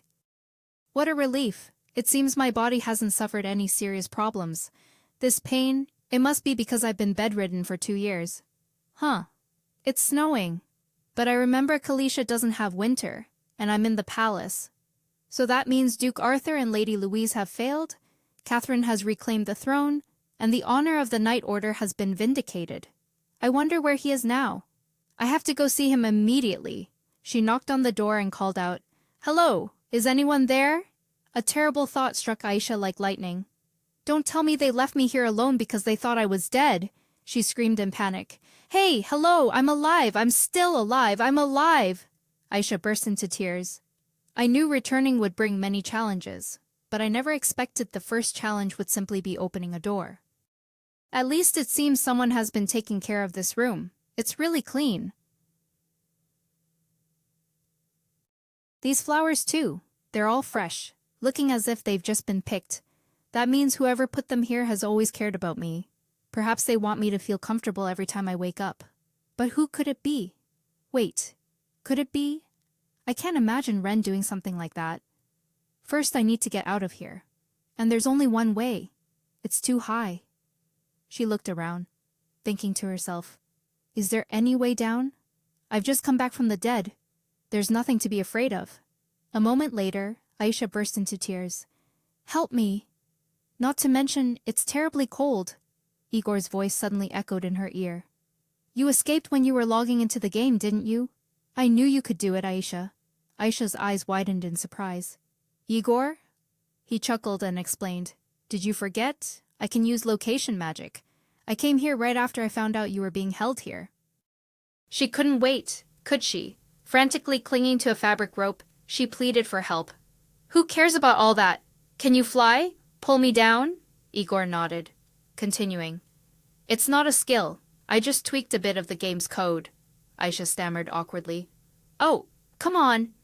Seeing her fall flat on her face, Igor awkwardly scratched his head. Oh, I'm sorry, it's been a while. But the good news is, you got out in one piece. Aisha trembled, telling herself, calm down, he's the boss. I'm just a lowly employee, and he's my superior. She looked up, her voice full of grievance, and asked, but what exactly happened? Is it snowing in Kalisha? Igor searched for information to see. According to the records I checked before entering the game, Duke Arthur was arrested for 2 years and 14 days. The Knight's Order had its honor restored. The Seal King's power has not returned yet. But Catherine has become queen again. And for some reason, it has always been winter here ever since. Aisha startled and looked up when she heard Linda's voice. Mom, do you see her? A girl in a white dress? I just saw her outside the door. Her mother looked outside and said, Are you still half asleep? Look outside. She secretly felt embarrassed remembering her freefall. Thinking that the younger girl must have seen that scene, Aisha poked her head out and heard her mother's voice. See? There's nothing there, you silly. The little girl insisted. But I swear I saw her. The dead girl hidden in the tower. It must be her. Linda's mother, startled, told her to be quiet, saying that the girl was still alive and if the tower's owner heard such disrespectful words, Linda would be in trouble. But the little girl innocently said that no one had entered that room for a long time because of the Duke. Her eyes widened in surprise when she heard Linda mention Ren. The Duke? There's only one Duke I know. Don't tell me. Aisha's face turned pale with shock as she heard the little girl's next words. What do you mean? Who would sleep for all those years? I feel really sorry for him. After all, he's a war hero, yet for the past 2 years, he's just been staying in that tower. Oh, maybe if I tell him I saw a ghost, he'll return to the palace. She sat down and placed her hand on the little girl's shoulder. Don't be silly. What he longs for is for the heir to wake up. That's enough. Stop talking nonsense. Stay away from the tower. His Majesty has ordered that no one is allowed inside while he is absent. Igor looked up at the falling snow and exclaimed, This winter, Sihan must have created it. She silently remembered that room, the warmth from that large room. Now I understand why that place felt so familiar. It was love, like the gentle smile Ren once gave me, and the warmth I felt when he held me in his broad arms. He endured the long, drawn-out winter, placing flowers by his bed, and before the flowers withered, he replaced them with new ones. I wonder how he felt then. Thinking of that, 2 streams of tears silently flowed down Aisha's face. A moment later, she wiped them away with her sleeve. Aisha looked up and said, Let's go see Ren. At the same time, Catherine was sitting in the meeting room with the ministers. She was lost in thought. Everyone was suffering from the prolonged winter. After all, Kalisha had never been in such a predicament. This was a land that had only ever known peace and fairy tale beauty, Reno reported. Your Majesty, the royal knight has returned from his expedition. Catherine nodded in response. Welcome back, Reno. He bowed. My apologies, Your Majesty. I should have met with you sooner upon my return to the capital. Yet, as soon as I arrived, I went straight to the East Tower, Catherine inquired. So, how is he? Reno smiled and reported that he had met his old friend after many years, but he was as indifferent as ever. Fortunately, he was fine, but refused an audience with the Queen because he had been discharged from service. By Your Majesty's command, we have searched throughout Kalisha. All towns, big and small, are fending for themselves through this winter. Regardless of what is written on that paper, the truth isn't merely on paper. The people still place their trust in Your Majesty, but the same story is spreading in many cities. They say that the Queen is the cause of the war with Galgot. They say you refused to help King Briar of Galgot when he sought aid. I believe those long-ended rumors about the war are merely intended to tarnish your honor. I know their origin. Please do not worry. The mark on Catherine's hand suddenly glowed and vanished. Reno was stunned when he saw Catherine suddenly jump to her feet. She ran off in a panic and said, I'm sorry, I should have come to greet you after your long journey, but we'll pick up where we left off next time. Catherine rushed to her spot. It had been 2 years. It had been 2 years since Aisha fell into a deep sleep, and the mark began to shine again.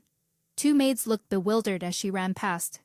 Your Majesty, where is she going, in such a hurry? Catherine stood anxiously beneath the tower. Perhaps, after all this time, could she have returned? Catherine was stunned when she saw Aisha at the foot of the tower.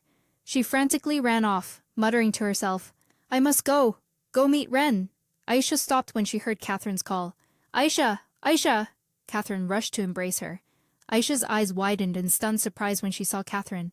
Your Majesty, how did you know to come here? Catherine anxiously took Aisha's hands. The king's seal glowed, so I guessed you might have awakened. Is it really you, Aisha?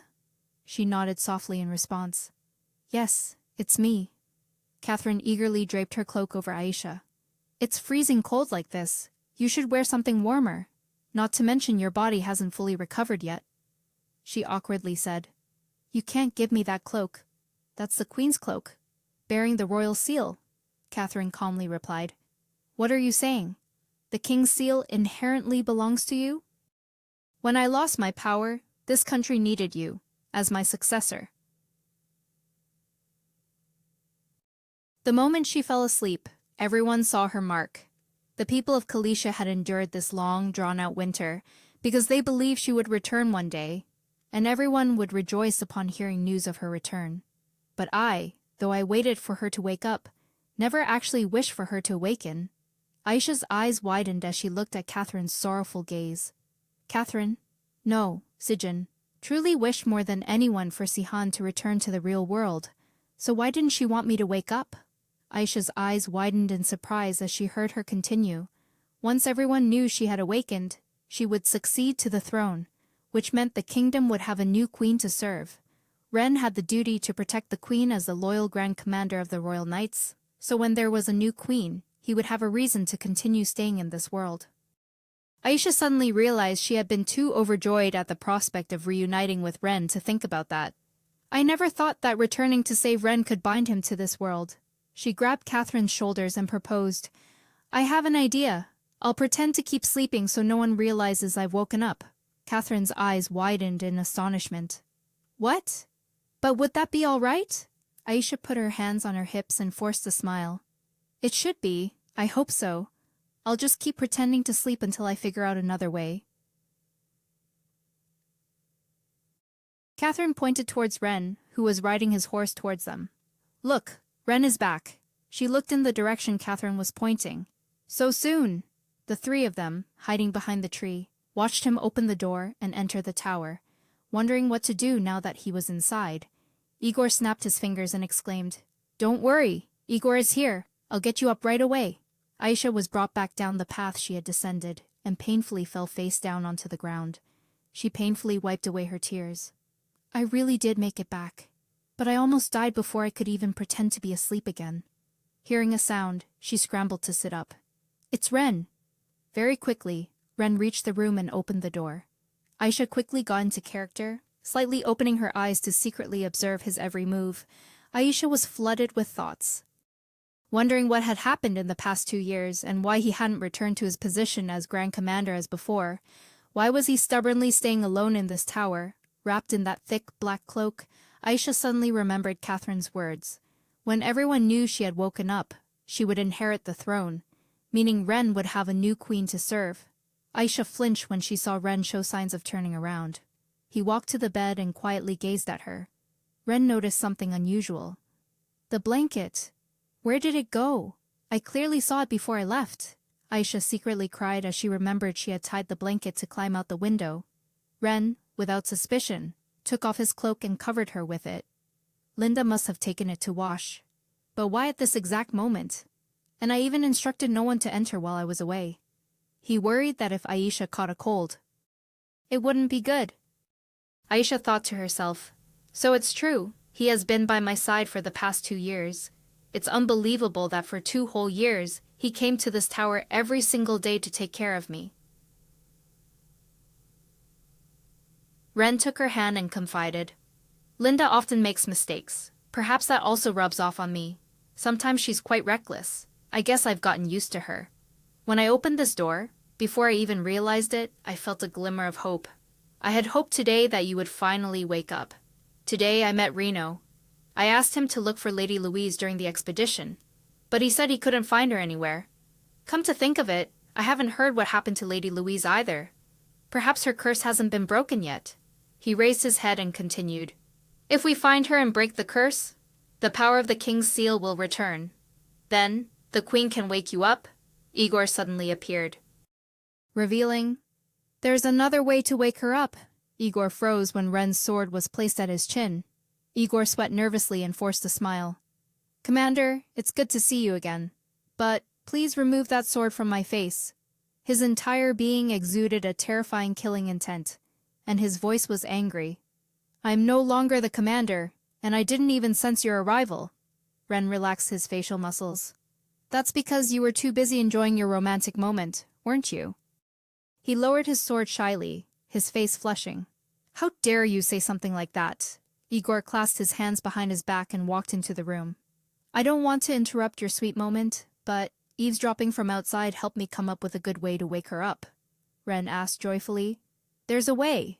Igor sat down next to her and replied, Of course, this method has been passed down through generations. As you know, we've all heard it in folklore and fairy tales. The way to wake someone who's sleeping is with a true love's kiss. Aisha screamed internally, wanting to jump up when she heard Igor's ridiculous suggestion. What the hell is he talking about? Hey, wait a minute, Ren. Don't take this seriously. He shyly refused. But I can't do that while she's asleep, she thought happily to herself. I almost forgot. He's completely clueless about these things. Igor chuckled, coaxing. Come on, it's fine, or do you still doubt that you truly love her? Ren firmly refused. Of course not. He blushed as he heard Igor provoke him. So you admit you love her then? Ren's face flushed crimson as he turned away. I'll leave you two alone for a bit. After all, you've come a long way. Igor chuckled and waved goodbye. See you later. After he left, she sat up abruptly, her face red, and yelled, A true love's kiss. Igor maintained his smile and challenged, What's wrong? It sounds romantic and classic, doesn't it? Now tell me, you're a little excited too, aren't you? Aisha gritted her teeth in frustration, thinking, after all, Catherine was right. Becoming queen would only prolong Ren's role in this world. So what I can do is find Louise and break the curse to restore Catherine's power. When I wake up, I will give up my position as heir and tell Ren everything. Tell him why I decided to return to this world. Just now, Ren said he had asked Reno to find Louise. She stood up, hugged Ren's shirt, and decided, I must go see Reno. Reno ran his hand over the table, thinking to himself, the nobility usually enjoyed tea in the garden, but that tea scent had now vanished, leaving only the harsh winter. He had once chatted happily with Aisha here. Reno sadly picked up a yellow leaf from the white snow, just like the image he always carried in his mind throughout the expedition. And the biting cold was an inseparable companion. 2 soldiers saw him pass by and saluted. Good afternoon, sir. Reno coldly replied, Good afternoon. He stopped before the lake and looked at his reflection on the icy surface, thinking, of course, this place couldn't escape winter either, recalling the day he confessed his love. Aisha, I love you. Sometimes I resented you for restoring my sight, but upon returning here, I miss you more than anyone. Reno was startled when he felt her pass behind him. He quickly turned his head to look. Wait, no way. But Reno, still curious, went deeper into the forest. He stopped in front of a wooden house. This is the palace's greenhouse. As soon as Reno stepped inside, Aisha spoke up. The captain's uniform suits you very well, Reno. Sorry for the late greeting. There were people around earlier, so... He was stunned in surprise when he saw her standing in front of him. Truly unbelievable. Aisha chuckled teasingly. I knew it, right? You, a captain? Reno scratched his head in embarrassment. Is that what you find most unbelievable? She kept her bright smile, teasing him. I thought you'd be sitting in the garden, flirting with some ladies. He stared blankly down at his hands. Now they cling to me more. Instead, I prefer to wander around. Aisha chuckled in response. I heard you went on quite a long expedition, didn't you? Reno suddenly remembered a night he spent alone with her. He couldn't tell her the truth, having to endure the harsh winter in the palace. A place that always reminded him of her was truly a torture. And so he left. He continued. Many people have been waiting for you, including me, and especially Ren. Aisha placed the flower on the table and continued. I know, but for now, I don't want him to know that I've woken up. I will undertake a secret mission, just as you once did. Reno placed a hand on his chest, wondering. But why did you come to me? She looked him straight in the eyes and replied. Because I trust you. You swore loyalty to me. So, how is your expedition going? Reno reminded her worriedly. The long winter is very difficult. Aisha turned away and replied. So that's why Catherine seemed distressed.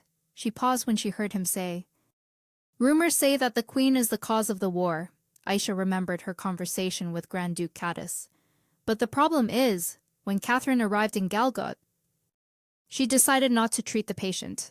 She coughed once, then spoke. I thought it was a story fabricated by the Grand Duke out of hatred. Ren would be devastated if he heard this. Aisha turned her head upon hearing Reno's reply, realizing he must have been suffering greatly while waiting for her, thinking she was still in a coma. She asked, I heard Ren asked you to find Louise. How is that going? He avoided Aisha's gaze. I'm ashamed to admit that I haven't found much yet. I must go now. There's a meeting with the night squad soon. Before leaving, he didn't forget to add, Please don't be too hard on my friend. Igor, sweating nervously, followed her. Do you think the Grand Duke is the one spreading the rumors? Aisha sighed as she walked. I doubt it. There's no way he would benefit from this, Igor continued. But he has plenty of reasons to do so, after all. He lost the battle against Kalisha. She nodded in affirmation. Yes, but his hatred stems from losing the battle. He's not malicious enough to slander the Queen. I'm certain someone else started these rumors. Someone skilled at manipulating people from the shadows. The expedition only covered the inland regions of Kalisha, right? Perhaps they didn't reach Galgut. Igor obsequiously agreed. You're right. Perhaps Lady Louise sought asylum there, Aisha wondered to herself. But why? Louise always has clear motives for her actions. Why would she defame Catherine while living in exile? Igor turned to remind her. It will take some time to clarify this matter. In the meantime, you should rest. She nodded in acknowledgement. Thank you. I will rest. As Aisha walked, she thought to herself, I need to go back to my room and think this through carefully before Ren returns. She stopped when she heard a sound coming from below the stairs. Aisha panicked and flinched when she realized Ren was coming up. Why now? I have to hide! But the door was locked. She flinched when she heard his voice behind her. Aisha? Aisha turned her head, and their eyes met. Ren was stunned with emotion. Aisha? The candle in his hand fell to the ground. She widened her eyes in surprise when she saw Ren lose his composure and kneel at her feet. He clutched Aisha's dress, sobbing. I really thought what Linda said might be true. Even if it was just an illusion, or your spirit, If I could see you again just one more time, that would be enough. And that's why I came back here. And finally, we meet again. Your hands are so cold. So it's true, you don't belong to this world. I wished I could meet you in my dreams, but you never appeared even once. But now, you're here. Every day I thought about the words I didn't get to say to you. The words I couldn't say, but should have. Not saying those words plunged me into pain. So, I waited. I truly waited until I could tell you. The day we kissed, I actually wanted to tell you something. I felt the same way you did. You were more important to me than anything.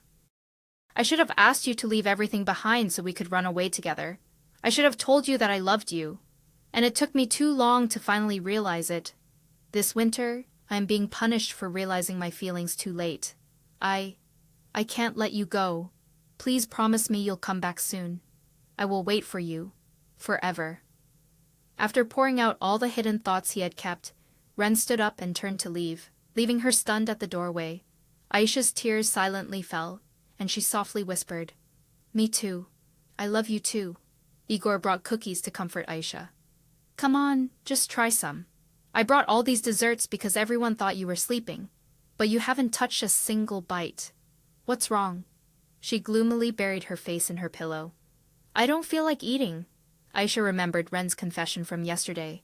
"I felt the same way you did. You were more important to me than anything. I should have asked you to leave everything behind so we could run away together." Catherine opened the door and stepped inside. "Excuse me, oh dear." Igor turned his head, smiled and said, "Oh, come in, come in." Catherine awkwardly held up a basket of bread. "I was also worried Aisha would starve to death here. It seems we're both thinking the same thing. If you're all right with it." She looked up and refused. "Your Majesty, I apologize, but I have no appetite." Catherine gave a radiant smile and introduced, "But this is a palace specialty. It's delicious, really." Aisha couldn't resist the allure of the bread. She picked one up and ate it, thinking, "Oh well." Aisha finished eating and praised, "It's really delicious." Catherine clapped her hands delightedly. "Of course it's delicious. You should eat and regain your strength now." She suddenly remembered what Reno had said. It must be because of what I reported to her. Rumors say that the queen is the cause of the war. Aisha's eyes widened as she listened to Catherine laugh carelessly in front of her. "You should have seen the faces of the people in the kitchen when I told them to prepare a whole basket of bread. Oh, you should have seen how shocked they were." She seriously interrupted. "Your Majesty, I want to ask you something. I've heard a strange rumor. I know it's just slander against you, but..." Catherine spoke up to explain. "If it's about the recent rumors concerning me, then they are true. The war that broke out 3 years ago was because of me. King Briar of Galgut pleaded for my help, but I refused." Aisha couldn't believe Catherine would do such a thing. "But that's a lie, isn't it? It must have been fabricated by Louise." Catherine shook her head to correct her. "No, I secretly went to Galgut's capital, but I couldn't save King Briar, so I fled. Catherine was a perfect queen. Kalisha was also a perfect country. There was no suffering, no winter, and no poverty. But when I arrived in Galgut, I realized the bitter truth. It was all just sweet lies. I suddenly remembered that Ren had created this world just for me and him. Then I fled, and war swept across this land. After that, winter arrived. It was all due to my weakness." She stood up and denied. "That's not true." Aisha felt Catherine's pain, and believed that someone who truly did evil wouldn't be so tormented. She gripped Catherine's shoulders to encourage her. "Reno told me what a good queen you were, how much effort you put in. You are protecting Kalisha with all your heart, because to you, to Sejong, this place is very precious. So please, don't say such things anymore. I know you've tried your best." Catherine, confused, said that wasn't enough. She was destined to be a miracle-working queen but didn't know what to do about the harsh winter, because her story up until now had only been a fairy tale about a land always blessed with warm spring breezes. Aisha then encouraged her. "This winter isn't something one can solve alone. Sihan created it, and the destiny of this world rests in his hands. I can end this winter, Igor said softly, a hint of worry in his voice. But Aisha. She looked at Igor and continued. I know what you're worried about. But I can't keep deceiving him. And I can't just sit by and watch him imprison himself this winter any longer. I have to get him out of the tower before he forgets what spring is. I trust Ren. No. I trust Sihan. All three of them had the same reaction when they heard approaching footsteps. Igor exclaimed in a panic. Ah, I know these footsteps. Ren, looking dazed, opened the door and stepped inside. His pupils dilated in surprise. Ren called out, Queen! Catherine gave him an artificial smile. Hello, Ren. Aisha broke into a nervous sweat when she heard Ren's question. If I may ask, what are these things for? She stammered awkwardly. Oh, that's... Igor spoke up to help her out. They're for Lady Aisha. She used to love this kind of pastry, I thought. Perhaps she would wake up if she smelled this fragrant buttered toast. He sighed, without suspicion. I understand. Igor broke into a sweat, thinking to himself. He just sighed. Ren announced. Helios is looking for you, Your Majesty. It would be best if you returned to the palace. Catherine nodded in understanding. Oh, all right. She closed her eyes, trying to play her part. I told them I wouldn't lie anymore. But how on earth do I wake up naturally now? He walked over to Aisha's bed and began. I've been thinking a bit about what Igor said. A true love's kiss. I used to think it was nonsense. But seeing your illusion made me realize something. It made me realize how desperate I was. Desperate enough to wish that nonsense was true. Ren leaned down close to her face. He decided to kiss Aisha to wake her up. Aisha blushed and slowly opened her eyes. Ren's eyes widened in shock when he saw her truly awake. Aisha whispered softly, Ren, I missed you. With tear-filled eyes, he took her hand, which was resting on his face, and asked, Aisha, is it really you? Aisha's eyes welled up slightly. Yes, it's me. The kiss of true love has awakened me. If you don't believe it, just see for yourself. Ren emotionally placed his hand on Aisha's neck. He then placed another true kiss on her soft lips. The two of them embraced for a long time afterward. Then Ren placed a gentle kiss on Aisha's forehead. Both of them blushed shyly as they looked at each other. She said, embarrassed and flustered, I thought you said the royal knights must always keep themselves pure. Aisha's eyes widened in surprise when he suddenly hugged her. Ren replied joyfully, That no longer means anything to me. I resigned as captain a long time ago. She curved her lips into a smile, returning his embrace. Aisha happily enjoyed Ren's warm embrace. The dark clouds in the sky dispersed, making way for the sunlight to illuminate the entire world. Those warm rays of sunlight also melted the cold snow covering the kingdom of Kalisha. The tree outside her room's window showed signs of new life. Each white bud burst into bloom. The snow stopping surprised many. No way, the black-haired girl said, her eyes wide with surprise. It's unbelievable that winter ended so suddenly. The orange-haired girl sighed. What else is there to say? After 2 years, the snow finally stopped falling. And yet here we are, shoveling snow instead of celebrating. Her eyes welled up as she pointed to the end of the road. Hurry up! We have to clear the path to the outbuilding before tomorrow. The orange-haired girl, curious, asked, Hey, is that true? I heard winter ended because Elsa woke up. The black-haired girl raised her hand to warn her. Hey, watch your mouth. You'll get punished for calling her by her name directly. The orange-haired girl chuckled awkwardly as she recounted old stories, surprised that Aisha was the heir to the throne. She hid her identity so well. I even accidentally kicked her when we were sleeping in the same tent. Her face darkened as she recalled a memory with Aisha. There was one time I asked her for a bite of bread, and I ended up eating more than half of it. The two girls froze, sharing the same thought. We might be in big trouble. Aisha's sudden appearance startled them. Are you all here? Well, I've been bedridden for too long, so I just wanted to get up and move a bit. When I heard everyone was shoveling snow, I rushed right out. Both girls fearfully stopped her. Wait, I'm sorry, but you shouldn't get your hands dirty doing things like this, Aisha wondered. Huh, why not? We've always worked together, the orange-haired girl, sweating, explained. But that was in the past. Now you are. She broke into a radiant smile when she saw him appear. Oh, Ren, you're back. You know, you always look your most dashing in this uniform. Ren suddenly knelt before Aisha. Ren said anxiously, I've been looking for you everywhere, Crown Princess. I asked you to stay in the palace. Yet you left, Aisha explained, flustered. The room was too big for me. After 2 years of just lying in bed, I just wanted to go outside, breathe some fresh air, and greet my friends who've been worried about me.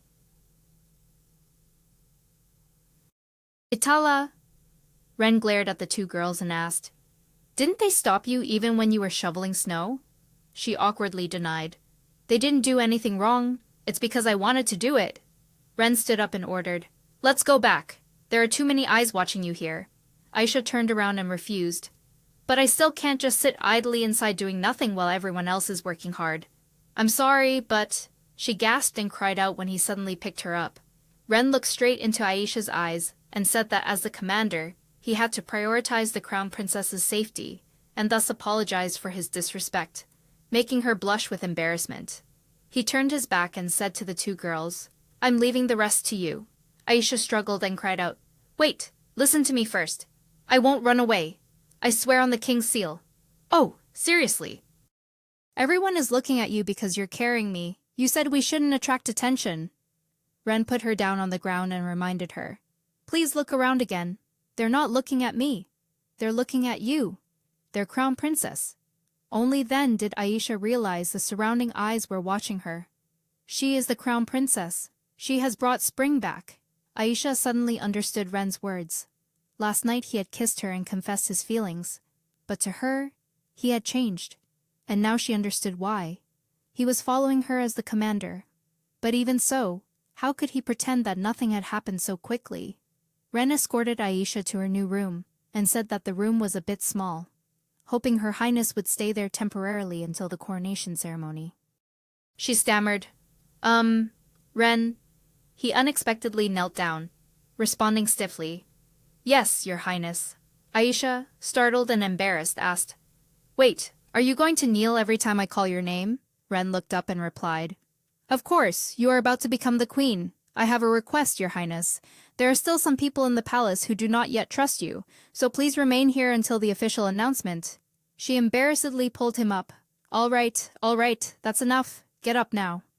Ren stood up, turned and left. Thank you. Please make yourself at home. Aisha's eyes widened, and she stood frozen in thought. He's acting overly deferential when calling me crown princess, and I have to stay in this luxurious room. I wonder when I'll ever get used to this.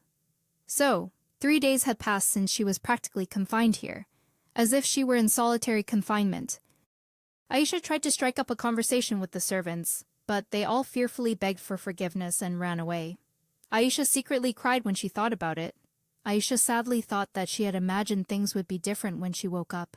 She thought she would be strolling in the garden with Ren, telling each other everything that had happened. She thought she would be by his side with a gentle smile, just like the night they reunited. But if they actually did that, is that why he's avoiding her? Reno suddenly appeared beside her, reminding her, Please be careful, Your Highness. She reacted with a start. Reno, when did you get here? He chuckled and replied, I've been here since you arrived, Aisha, surprised, asked. What? So you've been following me? Reno quickly explained. It's just on the captain's orders. Reno explained that the maids were acting strangely because they were afraid of getting into trouble for saying the wrong thing. Aisha realized with frustration that Ren was overprotecting her, which was why they ran away. Reno continued. However, that's understandable. The long drawn-out winter ended when you woke up. As the news spread, people from all over Kalisha flocked to the capital to witness the miracle firsthand. The Queen and Ren had to hold an emergency meeting. Ren couldn't be with you right now, so he entrusted me with the task of protecting you. He has to be cautious in everything. Her eyes widened in surprise. You mean... About the future? Catherine excitedly ran into Aisha's room. Aisha, it's finally approved, she asked, bewildered. Huh, approved? What are you talking about? Catherine joyfully revealed that her coronation day is 1 week from today. I know you must be very worried. I feel the same way. But just as you said, I will trust Ren. And if this is what we have to do, then I will make this the most magnificent coronation ever. Just trust me. Igor suddenly appeared, chiming in. That's right, Aisha screamed in panic internally. But that wasn't the main issue here. Igor and Catherine excitedly said that everyone would love Aisha because of the memories from the square 2 years ago. Aisha could only force a smile, watching them play off each other. Those two seem to be very much in sync, don't they? But Catherine quickly noticed Aisha wasn't happy. Aisha, is something wrong? She sadly confided. Ren has been acting so distant. I thought we had become closer, regardless of what happened between us. Perhaps I was mistaken. Even now. You came to see me, but he didn't. Catherine gently lifted Aisha's chin, comforting her. Ren, he fought for you throughout the press conference. Your sudden appearance caused some people to raise suspicions about you and how you've hidden your identity all this time. Ren did his best to change their minds in places where they weren't present to witness it themselves. And I think I know why he hasn't come to see you. Ren became the head of the Knight's Order once again to protect you, his crown princess.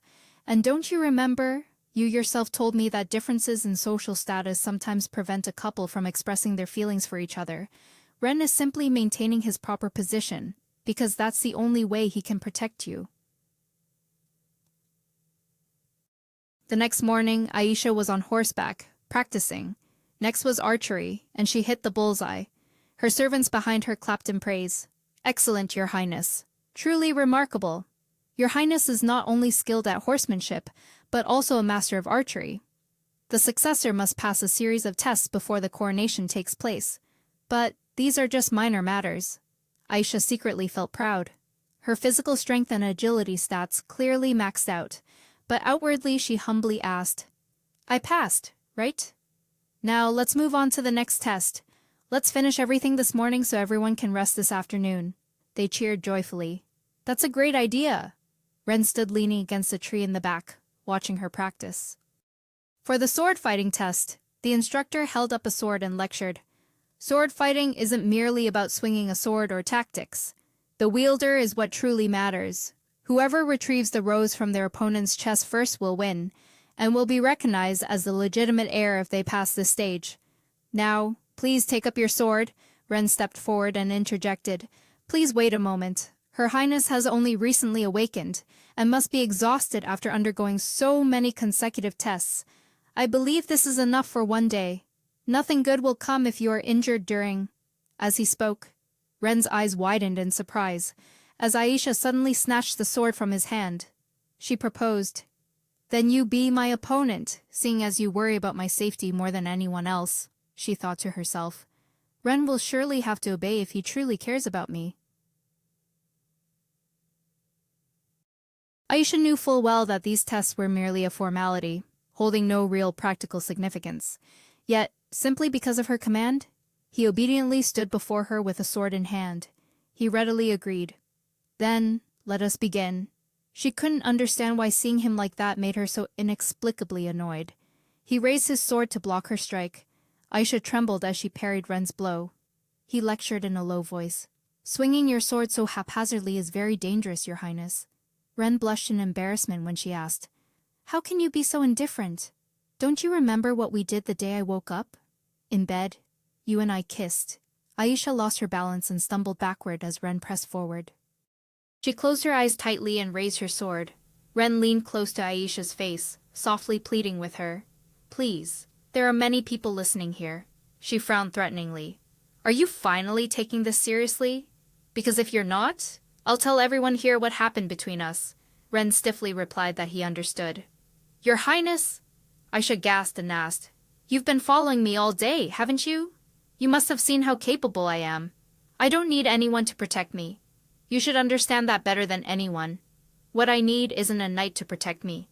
But you, Ren. After saying this, she swayed. Ren quickly rushed to catch Aisha before she fell. He frantically pulled Aisha into a tight embrace. Aisha? She curved her lips into a faint smile. See, she said. I don't need a knight. Then took the flower from his chest. Ren, bewildered, unconsciously knelt before Aisha. Aisha thought she had said all that needed to be said, then turned back and told him, Now it's your turn to make a choice. Ren remained kneeling, silently watching Aisha's retreating back. Two soldiers cheerfully walked towards the sword training ground. Seeing his cousin respectfully greet, "Your Grace," he waved back at their greetings. Ren suddenly recalled when Aisha had just woken up. "Yes, it's me. The kiss of true love awakened you." Afterwards, he made his way to the palace's greenhouse. Ren stepped inside, gently touching each rose. He paused when he heard Igor's voice. "There you are, Your Grace." Ren turned his head and asked, "Igor, what brings you all the way here?" He caressed each leaf and replied, "The tailor is looking for Your Grace. The attire for the coronation is ready. I heard you've always tended to these flowers. It seems winter has indeed been very long. And I bet you miss Her Highness too." He looked straight into Igor's eyes and continued, "And you yourself have been gone for 2 whole years, haven't you?" Igor explained. "I've been helping Her Highness in my own way, from a place you couldn't see." Igor wondered, "That makes me curious, Your Grace. What do you intend to do with these flowers?" Ren's lips trembled as he replied that they were for Aisha. "I want to bring a touch of spring to her." Igor's eyes widened, stunned by Ren's words. Igor laughed, holding his head. "Oh, seriously, I tried not to meddle. But—" Igor shook his shoulder and asked, "Do you know that once the coronation begins, there will be no turning back, and you will never be able to tell her you love her?" Ren asked, bewildered. "What?" Ren avoided Igor's gaze and denied, "How dare you? I never looked at Her Highness that way." Igor placed a hand on his shoulder, persuading him. "If you don't love her, why did you put flowers by her bed? You even took care of her for 2 whole years. You did that because you love her. Looking at you, I'm getting incredibly frustrated." Ren brushed past Igor, saying that the tailor was looking for him, and he had to go before it was too late. Before leaving, he said, "I once served a queen, and my lifelong duty is to protect her." He said that he had always watched over her, and silently protected her from afar, that it was the only way he knew to express his feelings, and even if those feelings went far beyond loyalty, nothing could change. "And if I abandoned my position as captain, it would be an act of disloyalty to both queens. This is my only choice. I apologize if I've caused you worry." Aisha was in her room, delighted to hear a knock at the door. "Oh, you're here, Ren. I apologize for calling you so suddenly. They said you have to go for a costume fitting with me." He placed a hand over his chest and bowed respectfully. "You may call upon me at any time, Your Highness." The brown-haired maid respectfully led the way. "This way, please, sir."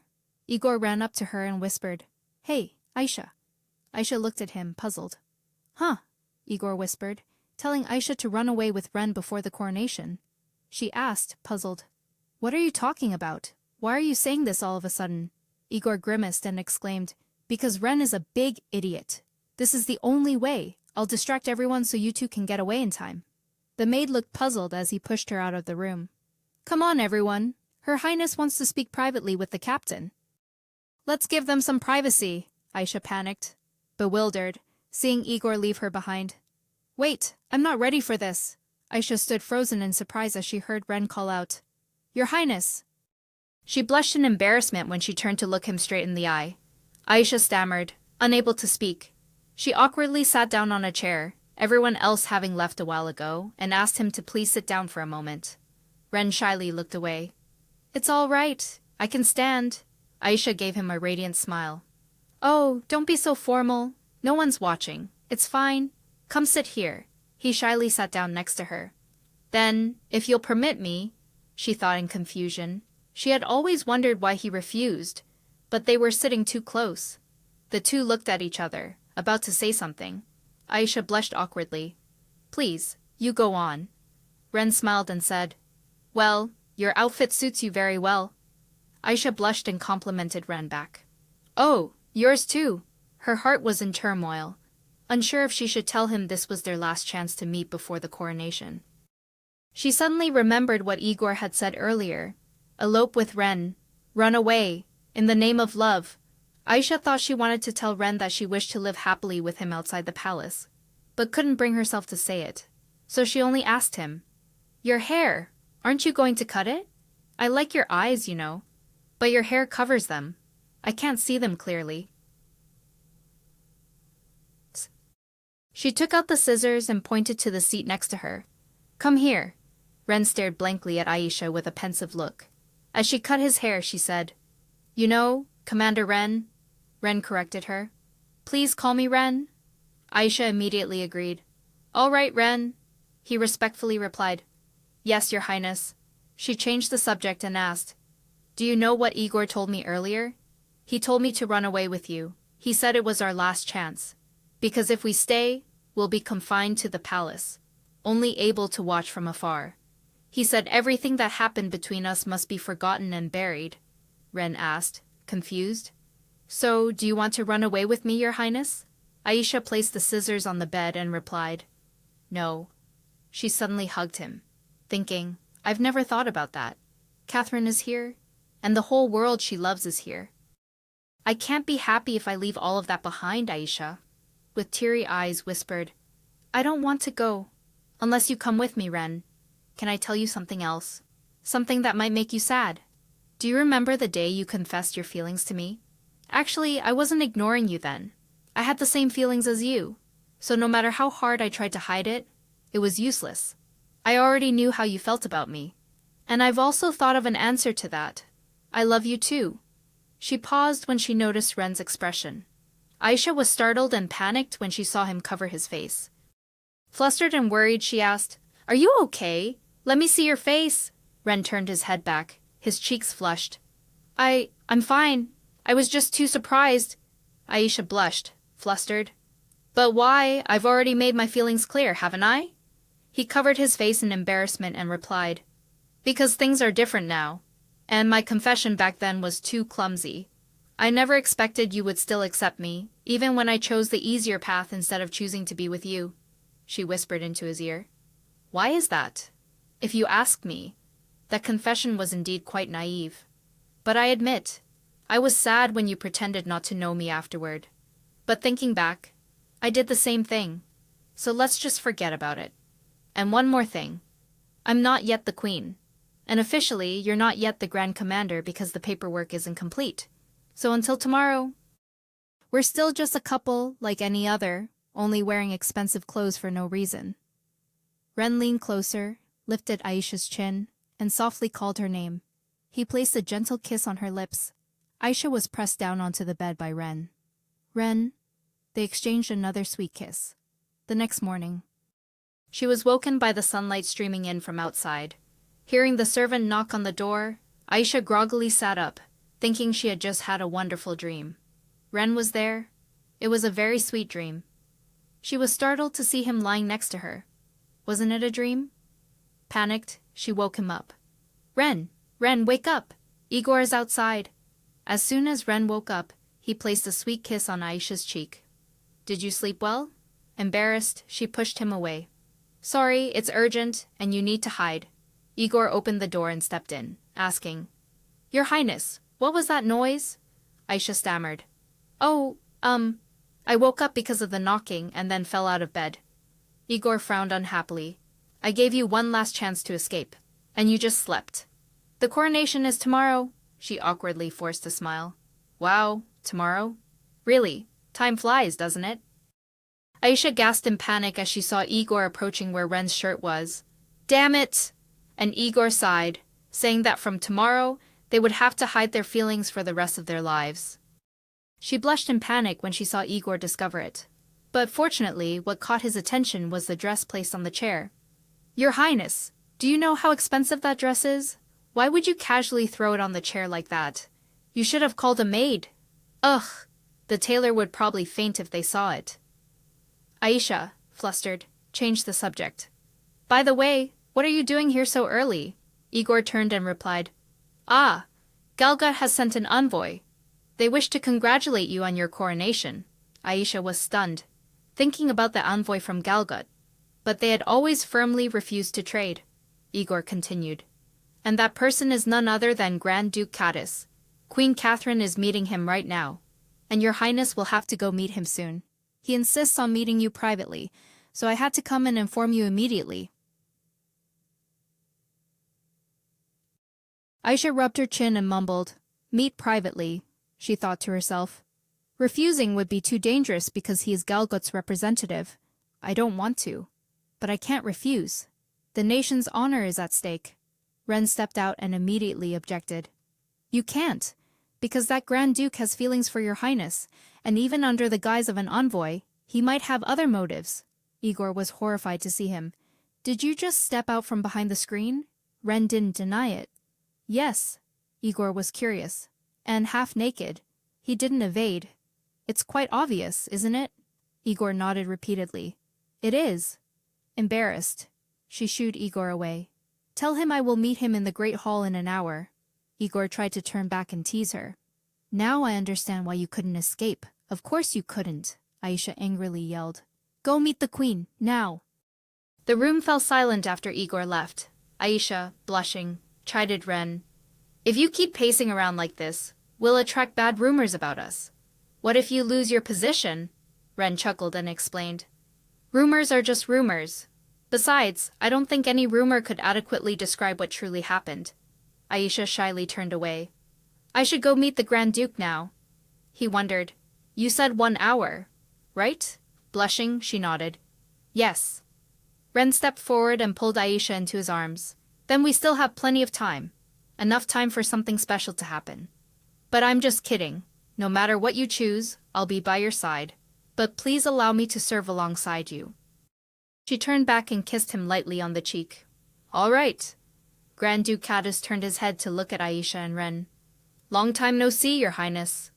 Grand Duke Caddis sneered. Oh my, what a surprise to have you accompanying her. Count Rene, I thought you were dead. Completely silent. Not even a word of inquiry for your benefactor. Ren replied indifferently. I hope you are well, Duke, and that you've finally kicked your gambling habit. He leaned down and placed a kiss on her hand. Ignoring Ren's face, dark with jealousy, Grand Duke Caddis smirked and exclaimed, Oh my! A man who once risked his life to protect his master, now proudly becomes a grand commander. As if nothing happened. As an envoy, I'm extremely concerned about the future of Kalisha, Aisha interrupted irritably. Grand Duke Caddis, please don't insult him. I came to meet you without complaint because you are here in the capacity of an envoy. He placed his hand on his chest and replied respectfully. As you requested, your highness. And I also heard about your trip to the summer villa. It seems you had a wonderful time. Blushing, she walked away and asked, Why does he want to meet me? He chuckled teasingly. Good heavens, you certainly don't miss any opportunities, Aisha replied, embarrassed. Well, you're the one who called me here. If it's official business, you would have surely gone through the queen. Grand Duke Dallas sat down in the opposite chair and replied, Ah, the queen, you say. As I've mentioned, I don't trust her. I'm sorry to say this, but you are weakest when living in peace. Or so they say, he announced grim news. Galgut is preparing for war again. I have served King Briar for many years, and with Kalesia about to crown a new queen, he believes this is the opportune moment to attack. His army will soon march. Ren wondered why Galgut would want to wage war, especially since they depend on Kalesia's resources. After severing ties following the previous war, their strength should have been weakened. She agreed. Exactly. And Galgut will also suffer heavy losses. Ren believed Galgut wouldn't go to war without being certain of victory. Someone who understands Kalesia inside and out, yet isn't afraid to confront its monarch. Someone with such ambition must surely have allied with him. Aisha looked at Ren skeptically. Don't tell me. Lady Louise couldn't have sought asylum in Galgut, could she? But would she go that far? Grand Duke Caddis took a sip of tea and confirmed. Precisely. She is now Countess Louise, and King Briar himself granted her the land. Caddis warned that the coronation could be the prelude to war, making Aisha anxious because Kalesia had just endured a harsh winter and could not withstand another conflict. Aisha clenched her fists, recalling that Caddis had once said King Briar was a good man, but had changed after the queen refused to use her healing powers. Aisha decided, I will go to Galgut and help him. Ren was startled and tried to stop Aisha, but she sadly stated that it was the only way. Aisha said it was an alternative to fleeing, but Ren worried it was too dangerous. Aisha smiled, saying Ren no longer had the right to order her around, and that she would only go as Kalesia's envoy if the queen permitted it. Catherine vehemently objected, saying it was impossible.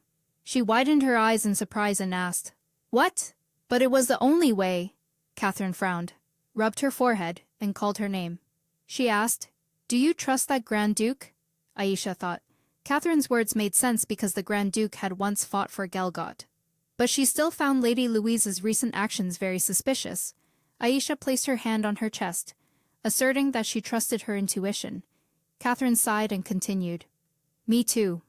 There are reports that some nobles who opposed winter relief have secretly contacted Galgut, possibly with Louise behind it. That only made Aisha more determined." "Then we must stop this even more," Catherine interjected.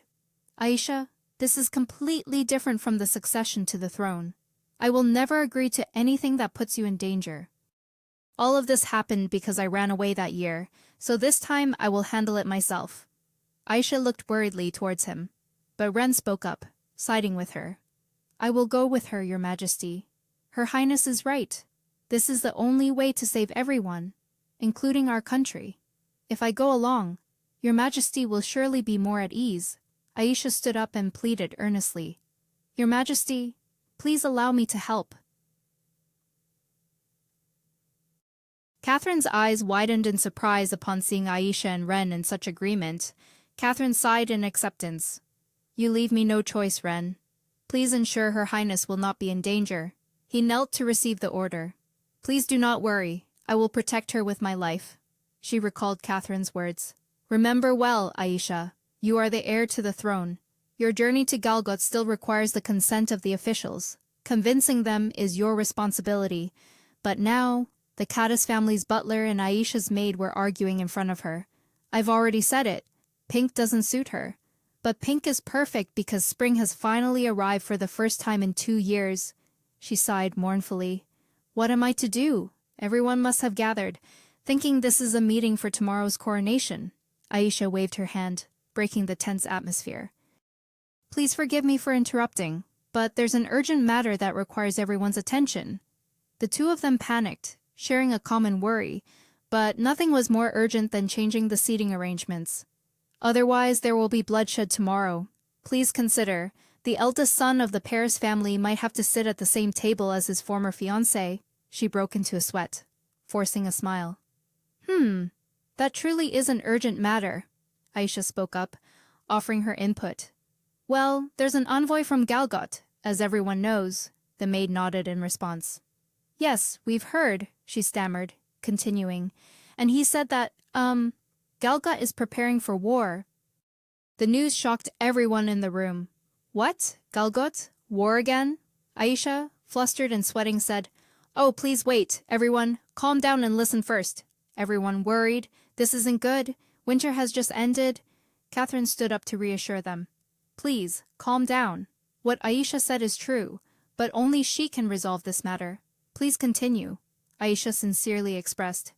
"Ah, yes, I wish to establish friendly diplomatic relations with Galgot by personally going there. If everyone agrees, then—" Two women angrily spoke in unison, firmly stating that it was absolutely out of the question. "King Breyer of Galgot is a notorious tyrant. We cannot allow Her Highness to meet someone who has severed ties with us."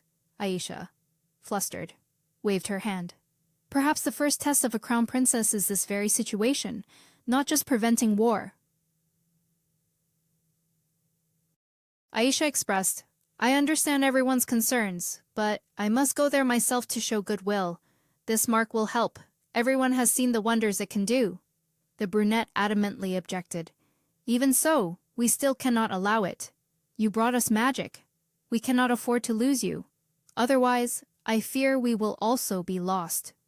Ren appeared behind them, assuring them, "Please don't worry. That won't happen. The delegation has been fully prepared to protect Her Highness from all dangers." Aisha's eyes lit up when she saw Ren appear. "But wait, a delegation?" Reno walked up beside Ren and said, "Please trust us. Grand Duke Caddis said he came as an envoy and would be honored to return to Galgot with Aisha. I'm also very eager to return to Galgot Palace. It's been a long time." Helios also joined in. "We will also participate in the delegation, so it won't just be the night order." She was stunned and surprised. Helios too, she thought. If the Grand Duke and the Royal Knight Order join forces to protect me, the Crown Princess, then even King Briar wouldn't dare to act easily. But Aisha suddenly realized that all of them were people she had once captivated. She gave a forced smile and said, "Excuse me, but this is completely new to me."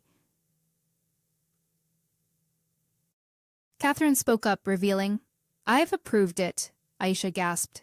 "Your Majesty," Catherine smiled gently. "Did you really think I would let you go alone? As you said, first impressions are very important, and if you're going to face Lady Louise, you'll need an aide who understands all her tricks," Aisha thought, flustered. She's right, but will it be okay to let all of them work together? The next day, Aisha personally carried the boxes onto the carriage. She wiped the sweat from her brow. "This is the last one." The orange-haired girl rushed over, alarmed. "You shouldn't be carrying such heavy things, Your Highness. The captain will kill me if he finds out you're doing that." Aisha turned her head, a smile on her lips. "Everyone is busy with the delegation and other things. Besides, I have a higher rank than him, so don't worry." Igor ran over, carrying a bag. "Your Highness, at least this time I won't have to dress like a coachman. I'll be escorting you as an envoy from Kalisha, not as a fugitive." She said seriously, "Igor, no, Mr. Lee, I have a favor to ask you." As he was loading his belongings into the car, he replied, "Yes, please go ahead." Aisha then suggested, "How about you stay here?" This news struck Igor like a bolt from the blue, leaving him utterly stunned. "Huh. Have I offended you? Or is it because I've been teasing you too much lately?" She calmly explained. "No, it's not that. It's just that if we leave, Catherine will have to stay alone. I think it would be better if you stayed with her. Furthermore, I know she'll be well taken care of, just like I was when I was unconscious." Igor agreed. "All right, I'll stay here and help Sejong. To be honest, I'm a little worried about what Miss Catherine—" "No, Sejong," said Aisha asked curiously. "Why, did she say something?" Igor immediately brought up what happened back on the tower. "Do you remember when Sejong and I came to your room with a basket of bread? She said she recognized this thing as belonging to the world Sihan created when she came to Gagogt. So what exactly did she see? Anyway, please don't worry. I will take very good care of Sejong. If anything happens, I will send a letter, even though it will take quite a while." She looked at him and replied, "Thank you," Igor teased, making Aisha blush with embarrassment. "Enjoy your honeymoon." After preparations were complete, the delegation immediately set off. She thought that with the pleasant weather and fewer worries about Sejong, the journey had begun smoothly. But Ren glanced at Caddis and requested, "I would be very grateful if you could stop casting such heavy gazes towards Her Highness," sitting opposite. Caddis didn't back down either. "I think you're sitting quite close to her yourself," Aisha sighed. "I should have just ridden a horse. I had hoped to enjoy a truly romantic first date with Ren. Who would have thought the Grand Duke would abandon his own carriage just to squeeze into ours?" Caddis reminded her. "By the way, didn't I warn you about him back at my mansion? How could you allow this man to return as the captain of the Knight's Order when he failed to protect his queen?" Aisha took Ren's hand and declared, "That's enough, sir. Ren has been more loyal to Tallow than anyone else. Insulting him is no different from insulting me, the Princess of Kalisha, and I will not tolerate any more of your disrespectful nonsense." Grand Duke Caddis awkwardly chuckled. "So you're putting your honor on the line to protect a subordinate? Well, you truly are a princess." She shook her head and declared, "No, Ren is not just my subordinate. I'm trying to protect the man I love." Ren blushed shyly. Caddis immediately reacted with a start. "Are you out of your mind? You are the Princess of Kalisha. How can you let a knight be your lover?" Aisha spoke bluntly. "Look at yourself. Who was it that presumptuously entered a carriage to seduce a woman who clearly disliked him?" Grand Duke Caddis, flustered and trying to salvage his honor, said, "Don't hurl insults so casually, and don't make me regret standing by you." Aisha retorted sharply, "The same goes for me. Please don't make me regret not telling Juliana about what you've done here." She turned to the carriage door and announced, "Can we stop for a moment? The Grand Duke wishes to ride his horse and enjoy the fresh air." Grand Duke Caddis turned pale with alarm as Aisha unceremoniously made him get out of the carriage. Ren, worried for her, said, "Your Highness, What have you done? Don't reveal our relationship to others so easily. Aisha looked up. Her cheeks flushed. I probably shouldn't have, right? But it's true. I've always wanted to publicly announce that you are the man I love. He also mumbled shyly. Me too. I've always wanted you to call me that, my love. Aisha looked outside and saw a landscape covered in white. Like an endless winter. The border of Kalisha. Galgat. Unlike prosperous Kalisha, which lies by the sea. Galgat is covered in white snow all year round. She reached out her hand, wanting to feel the cold of the snow. Aisha looked around, bewildered. Is this a town? But why is no one here? I see smoke coming from those chimneys. There must still be people around here. As if reading her thoughts, Ren spoke up to explain. I think they're watching out for bandits. Aisha was surprised, as this was just a small town in the mountains, yet it had bandits. Ren explained that after the defeat, banditry in Galgat surged, with many who were once ordinary townspeople now robbing their own neighbors. Ren said King Briar had abandoned his people after the war. Her eyes widened in surprise. And he still wants more war? Ren looked at Aisha and affirmed, there will be no more war. You and I are in the process of stopping it. She suddenly remembered something. Reno said he would go ahead of us to carry out some mission. What was that mission? Ren stammered in response. Oh, that. It's a secret. Aisha looked bewildered. A secret? But what is it, really? The Galgat Palace was hosting a party. Ayana held a glass of wine and enjoyed the party's atmosphere. She panicked when she accidentally bumped into a man. Ayana frantically apologized after spilling wine on Reno's vest, but he gently replied, Oh, it's all right. It's just a vest. We can have it cleaned. More importantly, are you all right, young lady? She stammered. Oh, yes. Iana Lantis, the second daughter of Marcus Lantis, Galgut's diplomat. Along with her father, the Marquise had helped Lady Louise find refuge in Galgut. Reno took Iana's hand and introduced himself. Pleased to meet you. I am Kane Winber, a Marquise. This hall looks completely different from the freezing winter scenery outside. I feel as if I'm in another world. She proudly stated that the party was organized according to Louise's preferences, who dressed simply, but enjoyed an exquisite surrounding atmosphere. Reno asked why a Calician noble was hosting a party in Galgot. Ayana explained that Louise, unable to bear Queen Catherine's tyranny, had sought refuge here and was hosting the party as a gesture of gratitude. It was said that she had been falsely accused of deeds committed by Duke Arthur, truly a generous person. Reno looked at the items displayed before her and silently assessed them, thinking, well, nothing is more effective than an offering when one wants to win someone over. She excitedly exclaimed upon seeing Louise, Oh, she's here! Ayana approached to greet her.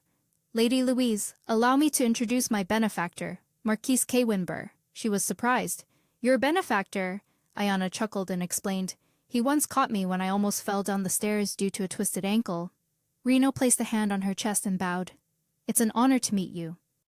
My family lives in a distant suburb, so this is my first time attending your banquet. Louise extended her hand and said, Lady Iana, if you don't mind, may I borrow your benefactor for a moment? Reno took her hand and agreed. It would be my pleasure. The two walked to the center of the hall and danced together. Reno was surprised when Louise spoke. I never expected you to have such beautiful colored eyes. You've always kept them hidden with a scarf. Louise said she was surprised that the Calician envoy was Reno, while Reno wondered why she pretended not to know him. She said she couldn't punish Reno here, or hurt Iana by revealing he was a spy, then reminded him to use his real name next time, leaving Reno bewildered. Next time, she confirmed. Indeed, envoys from Calicia will have to travel a long distance to get here. I must prepare an even more splendid and unique party. Mustn't I? Please convey that I will not disappoint them. The snow melts, and with it, the crops begin to flourish again. It's estimated that in just about 3 months, we'll be able to harvest. The lords also had fewer complaints. Catherine opened the cabinet and took out a letter. She unfolded a page and read, To the Queen of Calicia, I earnestly implore your assistance. I hope you can come to Galgut and use your divine power to help me. Sincerely, King Briar. A soldier brought Igor in by the scruff of his neck and reported, "Your Majesty, I found this suspicious man rummaging around in the captain's office." Igor scratched his head in confusion. "Hello," Catherine immediately explained. "He's Aisha's friend. Let him go." Igor, moved to tears, cried, "Thank you." Catherine reminded him that sneaking into Ren's office would raise suspicion, while Igor explained that he only wanted to find clues because he was worried about everyone. What if Sihan? No, Ren completely changed the storyline, just like how he suddenly brought winter to Kalisha. What's wrong? Catherine ran up to Igor and said, "I remember you. You went to college with Ren, and you visited me at the institute. You helped him." Igor smiled and confirmed. "Of course, he's my friend. Didn't you say the story wasn't over yet? That means Sihan finished it. But no one knows what will happen next because Ren lost his memory. I think I need to log in as an administrator to see the storyline of this story. Please give me a hand," Catherine asked, puzzled. "Me? How can I help?" Igor looked around, then grabbed a nearby candle and pleaded, "First, I need to log out, like Isaiah did. So, please hit me on the head with this." Catherine was startled and surprised. "Huh," Igor earnestly pleaded. "Don't worry, it'll only hurt a little." She waved her hand in refusal. "But you'll still feel pain, and I can't bring myself to hurt someone like that. Come on, you can do it. This is a matter of life and death." While trying to convince Catherine, Igor accidentally fell backward. Ouch! Four eyes stared blankly as the candle flew into the air. Igor whimpered anxiously, "Oh no, this is bad." Catherine asked worriedly, "Does it hurt?" "Of course it does, right?" "Quickly, call a doctor." Igor interrupted. "That's not what I meant. I kept thinking the game's plot would change based on how Aisha altered her genes, but I was wrong.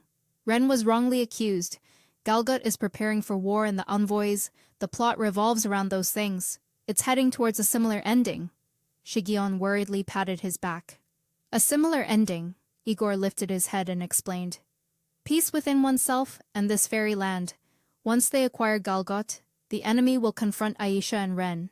Ren will fight as usual, and might even lose his life. Sihan is different from Aisha and me. He cannot return to his original body because his memory has been erased, and will then fall into a coma." Catherine sadly thought, "Sihan is sacrificing himself for me again. What if even Aisha gets caught up in that danger?" Catherine stood up and said, "We can still stop it. Let's do it. Sihan has always sacrificed himself for us, and so has Ren. I can't just sit by and let things happen as they may." Igor worried. "But what if the storyline has already been altered? What if even Aisha can't change anything?" Catherine cut him off. "It doesn't matter. I've always believed that Aisha comes from an outside world and can save Ren from his fate. I've been waiting for this moment, and I can help them too. I hope they will be happy." Reaching out to Igor, Catherine proposed, "We must help them, just like the friendship between you and Sihan." "Aisha is my friend too," Catherine whispered into his ear. "First, we need to prepare the mares, but it has to be done discreetly, right? If I disappear, they'll all be in a panic. On the way there, I'll tell you what I saw at Galgut." The delegation's carriage to Galgut continued to roll through the snow-covered pine forest. "Lady Louise awaits you at the welcome feast, Reno." Ren read the letter Reno had sent, while Aisha had drifted off to sleep on his shoulder. Very quickly they arrived. Ren spoke up to wake her. "We've arrived." She startled awake. "Huh, that fast?" Aisha stepped out of the car, escorted by him. She widened her eyes at the three people waiting for her outside the door, the ambassador of Galgut, who greeted her. "Welcome, your royal highness. You must be tired from the long journey here," Ren encouraged her. "Don't worry, just be yourself." The ambassador of Galgut invited the delegation to rest, and Aisha replied, "Thank you for this warm welcome. I am certain that the envoys are exhausted and will be pleased to rest for a while, and I wish to meet the king as soon as possible. This is an urgent matter." He turned his head and replied, "I'm afraid you will have to wait, Your Highness. His Majesty will not be here for more than 2 days." "Oh, and your friend is waiting inside. Perhaps you should go meet them first?" she asked in confusion. "My friend." As soon as she entered, she saw Reno waiting. He waved and smiled. Hello. Aisha broke into a sweat, thinking, no wonder the ambassador looks so wary. He must have thought I sent a spy. Reno complained. Perhaps my skills have somewhat deteriorated after 2 years serving as the deputy commander of the Knight's Order. But rest assured, I was not detected when sending out the messenger pigeons. She asked curiously. So, what was your secret mission? Ren revealed. I ordered him to approach Lady Louise's relatives. Aisha's eyes widened in surprise. Alone? But that's very dangerous. Reno chuckled and explained. Well, that's my job, even if I have to risk my life. For Kalisha, I still have to make that choice. She leaned down to interrupt. That won't happen. Our goal is peace, after all. No one will die, understand? We just need to wait 2 days until I lend King Briar my power, he revealed, looking confused. But here's the problem. They said they're holding a welcome party for us, and the host of the party is Lady Louise. She is currently at the mansion. Aisha was stunned. Huh. She thought, what a surprise. Didn't she kick Reno out? And what is she waiting for us for? It's as if she had prepared something beforehand, Reno exclaimed. Perhaps we've overcome the final obstacle before achieving peace, Aisha asked, lost in thought. So, Lady Louise is here, isn't she? I'll go meet her before the party. Both Ren and Reno tried to stop her. That's very dangerous, but she was determined. Your mission is also dangerous, Reno. Moreover, it's common etiquette to go and express gratitude to the host. And Lady Louise is an intelligent person. She won't harm me. This mansion also has many of our knights guarding it. So let me meet her and talk. Aisha went to Louise's chambers, guided by a maid who said, Please come this way. The room door opened as soon as she arrived. Aisha was surprised to see her, Lady Louise, sitting and listening to music. Louise turned her head and asked, Aisha, I heard you've been ill for quite some time. How are you feeling now? She nodded and replied, I'm very well, thank you. Louise expressed satisfaction with her life here, saying, No one slanders or frames me here, so I hope you enjoy your time without causing any trouble before you leave. Aisha interrupted and exposed her. You're lying. If what you said were true, you wouldn't mistreat an envoy like this. Why did you come here to meet us? What do you hope to achieve? Louise placed her teacup on the table and sighed. Well, I just wanted to show you that I'm living well. She pulled up a chair and retorted. Oh! How fortunate that King Briar is kind enough to accept a traitor from another country as his subject, she admitted. Indeed, he is that kind of person. And he is a partner with shared interests. Aisha got straight to the point. But you should know that war will only make things worse, Louise replied in a provocative tone. But surely Kalisha and Galgut cannot coexist with the current situation. She then posed a challenge. But what if I can persuade King Briar? She was again extremely confident. That's impossible, Aisha. I'm sure you've seen the hopeless state of this country on your way here. The people no longer consider him king. Instead, they call him the Mad King. Aisha changed the subject, questioning, Is it because of the person our queen couldn't cure? Louise didn't evade the topic. So you already know. Perhaps that person is a monster. Because even the brave Queen Catherine fled. She continued to question. Why exactly are you doing this? The woman smirked. The ball. Just for fun, of course. Aisha shook her head in denial. No, I mean the war. The woman propped her chin and declared. I'm merely trying to reclaim what is rightfully mine. The power to rule Calicia. I could have had it if I hadn't made one single mistake. My only mistake was letting you live. She cleared her throat and suggested. I came for peace, so I'm telling you, whatever you're plotting, don't do it. Louise smiled meaningfully. Very well. Tonight's ball will certainly be something to look forward to. Aisha also caught the implication in her words. She was clearly plotting something for the ball. Ren called from outside. Your Highness. She happily approached him. Ren, were you waiting for me? He crossed his arms and replied, I would never let you come here alone. Aisha suddenly remembered. Oh, that's right. Do you have any clothes for the ball? Ren bent down and replied, I only have this uniform. She stood on tiptoe and touched his forehead. Then, could you slick your hair back, please? He chuckled and agreed. Of course. Would you like to be my dance partner for the ball? Aisha chirped back. Of course. Melodious music emanated from inside the party. She linked arms with Ren and entered the party. I've told the members of the Knight's Order not to let their guard down. But I still feel so worried. Aisha looked around curiously. I don't know about others, but Reno is definitely enjoying himself a lot. Her gaze then turned to the corner of the room. Huh, is that? Helios and Louise, what are they talking about? Knowing Aisha's worries, he said, Please don't worry. Whatever she's plotting, we can stop her. Before that, Louise had found Helios standing in a corner of the room. Why are you here alone? You should go socialize. He turned his head and greeted. Countess Louise? She asked in an exploratory tone. I guess things aren't going as smoothly as you said, are they? Helios replied with a question. It seems the same for you. Louise looked towards her and said, Well, it's all thanks to you. I'm paying the price for keeping her alive just as you requested. Now it's time for you to fulfill your promise, Helios, he asked in surprise. My promise? She then reminded him of the past. Catherine might have forgiven your sins. But what about your comrades? How will they react if they find out you've colluded with me and framed Ren?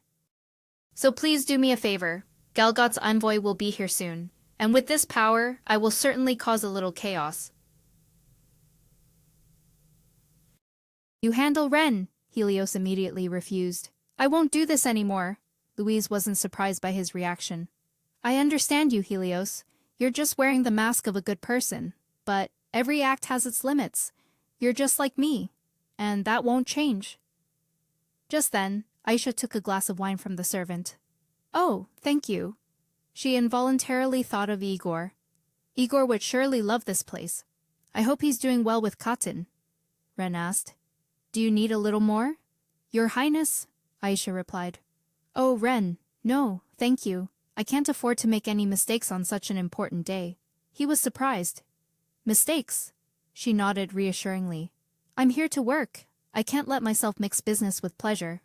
Ren leaned close to Aisha's ear and whispered. So, I guess dancing together will be difficult then. She blushed in embarrassment. Indeed. He continued to tease. And kissing too. Aisha, embarrassed, said loudly. That's impossible. Ren chuckled teasingly. I'm just kidding. She quickly noticed the ambassador approaching. A thought flashed through Aisha's mind. Count Benzo, ambassador of Galgot. Ren introduced him as a man of good reputation, neutral to King Briar's tyranny, and very dedicated to declaring a ceasefire. She flinched when she saw the ambassador's gaze turn towards her. Huh, I think he's coming towards me. He enthusiastically took Aisha's hand. So, these are the hands that create miracles. Welcome, Your Highness. Thank you for traveling such a long way to be here, she replied, flustered. The honor is all mine. Aisha suddenly turned pale, unable to clearly hear the ambassador's words. Please, I truly hope you can persuade His Majesty. Ren grew worried seeing her unsteady. Your Highness, are you all right? Aisha tiredly clutched her head. I'm fine. I think it's probably just a bit of wine I drank to calm my nerves, she thought cautiously. Wait, this wine, who gave it to me? Aisha recalled the moment she received the wine. She caught Louise's gaze fixed on her. Louise, no way. Did she enchant the wine glass? He panicked as Aisha began acting strangely. Aisha! Snap out of it. She could no longer control herself. Oh no, I can't control my body. The ambassador flinched when he saw Aisha point her sword at him. Ren shouted, trying to stop her. Aisha! Aisha grimaced, thinking. Louise had been waiting for this exact moment. She waited for me to draw my sword and pointed at the ambassador right in front of everyone. She saw Helios standing in the crowd. A thought suddenly popped into Aisha's mind. Don't tell me Helios is also involved in this. No, please, run. She trembled as Ren approached to hug her. Aisha, stop, it's okay. Put the sword down. You can do it. I know you're not one to easily succumb to curses, because I've always been watching you. Your power isn't in the seal. It's in you, Aisha. So... Aisha frowned uncomfortably, wanting to stop but unable to. It was a while before the sword finally dropped to the ground. He worriedly supported her. Aisha! Aisha was stunned to see murderous intent radiating from her hands. Louise shouted loudly, Helios! She knew she had wrongly accused him. Helios was not the one who cast the curse. On the contrary, He was helping her. Helios stepped forward and spoke. Madame Louise, I will no longer follow your orders. Queen Catherine took me in. Even when I made the worst possible choices, and I have come all this way to set things right. Mr. Ambassador, please listen to me. Madame Louise threatened Crown Princess Aisha and ordered me to stop Rembrandt. She was not at all afraid of his accusation. Louise smirked and questioned. Order you? But how? What authority do I have over you? Helios asserted firmly. Of course you do, because you know that I was your accomplice when you tried to frame everyone 2 years ago. And when your scheme failed, you sought asylum here and started spreading false rumors again. Reno spoke up to testify. I can prove that part. I did indeed hear rumors that Lady Louise had sought refuge from Queen Kalisha's tyranny in Galgut. She calmly retorted, Nonsense! How dare you slander me? Are you trying to undermine Galgut's hospitality towards you? If you have no proof, you will face the consequences. Another soldier asked, What about what you did 2 years ago? Why was Queen Catherine confined to your annex? The blonde soldier chimed in. That's right, we are proof of what you did. And you were the one who spread rumors that we committed treason. He stopped when he saw Louise raise her hand. The entire space fell silent, clearly hearing her footsteps and his voice. Countess Louise, admit your guilt and accept your rightful punishment. Helios was stunned when she touched his face. Helios, she said. I thought you were like me, but it seems I was wrong. Louise stepped forward and embraced him. She quietly left a wound on Helios and whispered sarcastically, Because you are utterly weak. Aisha shrieked in horror. Helios! She was stunned to see the bloody knife and him collapsing at the same time. Louise turned around and declared loudly, I'm sure you know this, Crown Princess, but a curse requires a price, and the most effective price is the blood of someone who can use magic. Reno drew his sword, intending to assassinate her. Be careful, Your Highness. She waved her hand, casting a dark curse upon him. Reno grimaced in pain. Push back. Aisha watched in horror as he fell. Reno! Ren drew his sword, shielding her. Get behind me, Louise challenged. Why don't you tell your lover, Crown Princess? An ordinary sword cannot block this power of mine. She anxiously looked at Helios lying at her feet. I came here for peace, to ensure no one would die. But why is this happening? Louise grew more confident when she saw Galgut's royal guards arriving. Finally, King Briar has sent his troops to me. Aisha stared at them blankly. Those are Galgut's royal guards. Now stop them. But an arrow pierced straight into her chest before Louise could finish her sentence. The Galgut forces declared the verdict. Countess Louise, you will be executed immediately for the murder of the Calician envoy. Ren panicked when he saw Aisha run off. Aisha went to Louise. Wait, she said. I will heal you. Louise grabbed her hand, stopping her. She immediately refused. How dare you? You intend to save me. Ha! You amuse me greatly. Aisha was determined to save Louise. Don't be foolish, she insisted. Let go of my hand if you want to live. Louise smirked sinisterly. Oh, I can't do that, she said, because this is my chance. Both Aisha and Ren shared a stunned expression when they saw the person emit a blue light of a curse. Louise growled. Renbright and Aisha Lindbergh, I will use my life to curse you both, and you two will suffer the most painful and tragic death. You will become so insignificant that no one will ever remember you.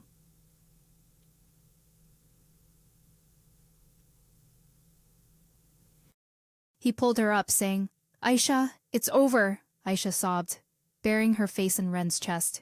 But Helios patted her back comfortingly. He had atoned for his mistakes. She didn't want such an outcome. But atonement should never come at the cost of anyone's life. Galgut's royal guards knelt before Aisha and stated, We sincerely apologize. It was our fault for letting this happen. We have come to escort the two of you safely back to the palace, by order of His Majesty, King Abrion. Aisha was suspicious, wondering if it was true that the king knew nothing about Louise's conspiracy. What if he sent the guards after he already knew everything? Under the blanket of white snow, Kachindok urged. Igor, what are you dawdling for? Hurry up, Igor replied helplessly. Catherine, slow down a bit. I think we're going too fast, she explained with a smile. But Aisha is in danger. We have to get to the palace as soon as possible, Igor asked wearily. Can't we rest for just an hour? Only then did Catherine agree. All right, we can stop by that town to see if we can get some water. She was secretly worried. The atmosphere here felt strange. There was no one on the streets, but she had a feeling people were secretly watching through the cracks in their doors. Catherine stepped down to inquire. Excuse me, we're just passing through, if you don't mind. Please show me where the well is. Suddenly, someone pointed a wooden stick at Catherine's neck. The boy angrily threatened. If you're robbers, you're wasting your time. We were robbed clean 3 days ago, and now there's nothing left. Catherine quickly waved her hand, silently assessing them. Thinking they looked like they hadn't eaten for days, Igor looked at her actions, puzzled. Wait, what are you doing? They said they were robbed clean, didn't they? Catherine calmly replied. It's fine. We'll reach our destination tomorrow. Here, share these cakes with your family before that man over there snatches them from you. Good heavens. Is your hand injured? The boy looked at his hand and explained. Yes, I tried to run away when the robbers came. Catherine looked at the boy with eyes full of compassion, thinking to herself, if only I had the power of the king's mark right now, I could have helped, Igor suddenly exclaimed. Huh, Catherine, look at your hand. She looked at the light emanating from her hand, astonished. The mark. Can I borrow your arm for a moment? There, it doesn't hurt anymore, does it? The man next to them felt suspicious. That mark. Could it be? Black hair and blue eyes?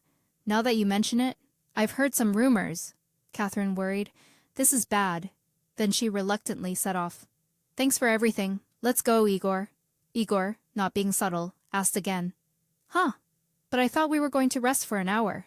The people around them exclaimed in bewilderment. A power that can create miracles.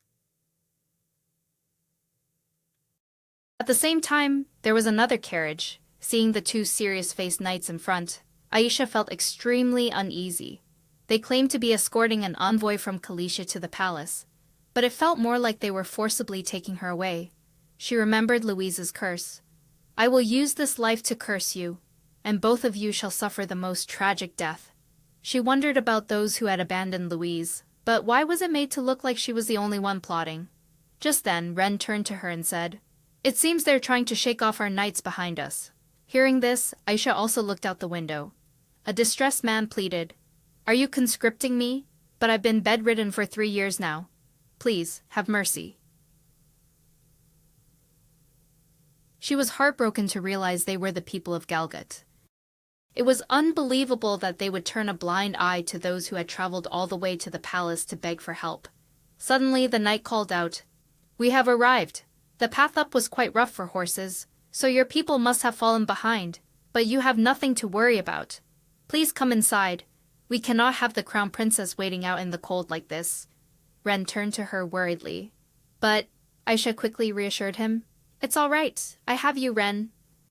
She looked at the scene before her in surprise. So this was Galgut Palace. The atmosphere was truly solemn. It made her feel like she had to tiptoe with every step. He turned back to announce, His Majesty is waiting for you in the council chamber, Aisha wondered. But there are only 2 of us here. Will that be all right? The knight immediately refuted. No, only the crown princess is permitted to have a private audience with His Majesty. Ren objected without hesitation. No way, you cannot go in there alone. You've seen what happened at the welcoming party. Aisha merely smiled reassuringly. It'll be fine, he persisted. But Your Highness, please. She turned and said firmly, Don't worry, if anything happens, my fist can protect me. Ren offered her a sword. Then take this. Oh. Then he pulled Aisha into a tight embrace. Ren leaned close to her ear and whispered, I'll shake them off soon. I'll be right behind you. Aisha, bewildered, stepped forward upon receiving his signal. Ren merely stood there, watching the knights escort her away. As she strode along with the knights, Aisha wondered, was the tyrant oppressing the land, driving his own people to trek all the way to the castle to find him? Why was he holed up in this cliffside castle, surrounded entirely by people in mourning attire? A moment later, she arrived at her destination. Aisha quickly recognized him in her heart. Just then, the door behind her slammed shut. The other person spoke, calling out, Lady Aisha, please come closer. Aisha secretly worried. This voice sounds very familiar. Then she advanced as called. A white-haired person knelt right at her feet. He expressed, "I've long awaited meeting you, Lady Aisha." Aisha was filled with astonishment. This person looked exactly like Ren. No, he looked exactly like Ren, who was in a coma in the real world. Seeing her motionless, he asked, "What's wrong? You look as if you've just seen a ghost. Are you thinking I'm a monster who has locked himself away in an ancient castle? Or a mad king, just like the rumors say?" She thought she couldn't tell him he looked like someone she knew, so Aisha came up with an excuse. "No, it's just that you're more handsome than I imagined." This made him burst out laughing. He exclaimed, "It turns out you're not afraid of me at all." She firmly replied, "Rumors are just rumors after all." He pointed out the window and asked, "So, have you heard the rumor that I'm preparing for war?" "Unfortunately, you've arrived a little late. My army has completed its preparations. They are ready to march into battle at any moment, and this is our chance. The Crown Princess of Kalisha and their delegation leader are both in my hands." Aisha stammered in confusion. Aisha nervously stated, "I came to complete what Catherine couldn't, and I'm the only one who can do it." At this, he merely smiled without speaking. He turned and said, "If that's the case, please follow me. I will give you an opportunity to prove that you are truly the crown princess bearing the king's mark." At this moment, Aisha was utterly confused. Why did Catherine run away? What did she see? Something that Catherine feared, and something that Sihan's replica yearned for in this game. Perhaps I already know the answer. Sejong, amidst the heavy snow, Catherine was also telling Igor everything. And I was there. A Sejong Kim, who had long since passed away. I awoke from a dream to find myself lying on a bed of flowers. I realized this was the world of the fairy tale I had written myself, and that I had truly died in the real world. Like a fool, I ran away, afraid of the memories flooding back.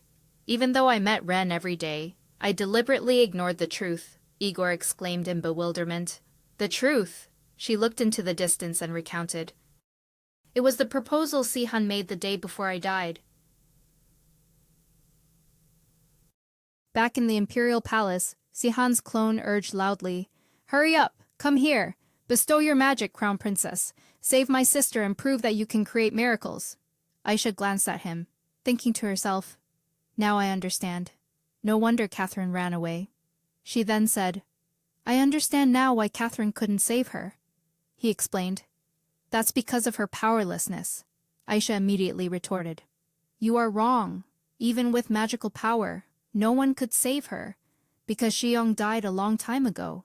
Hearing that, he mumbled, "No way.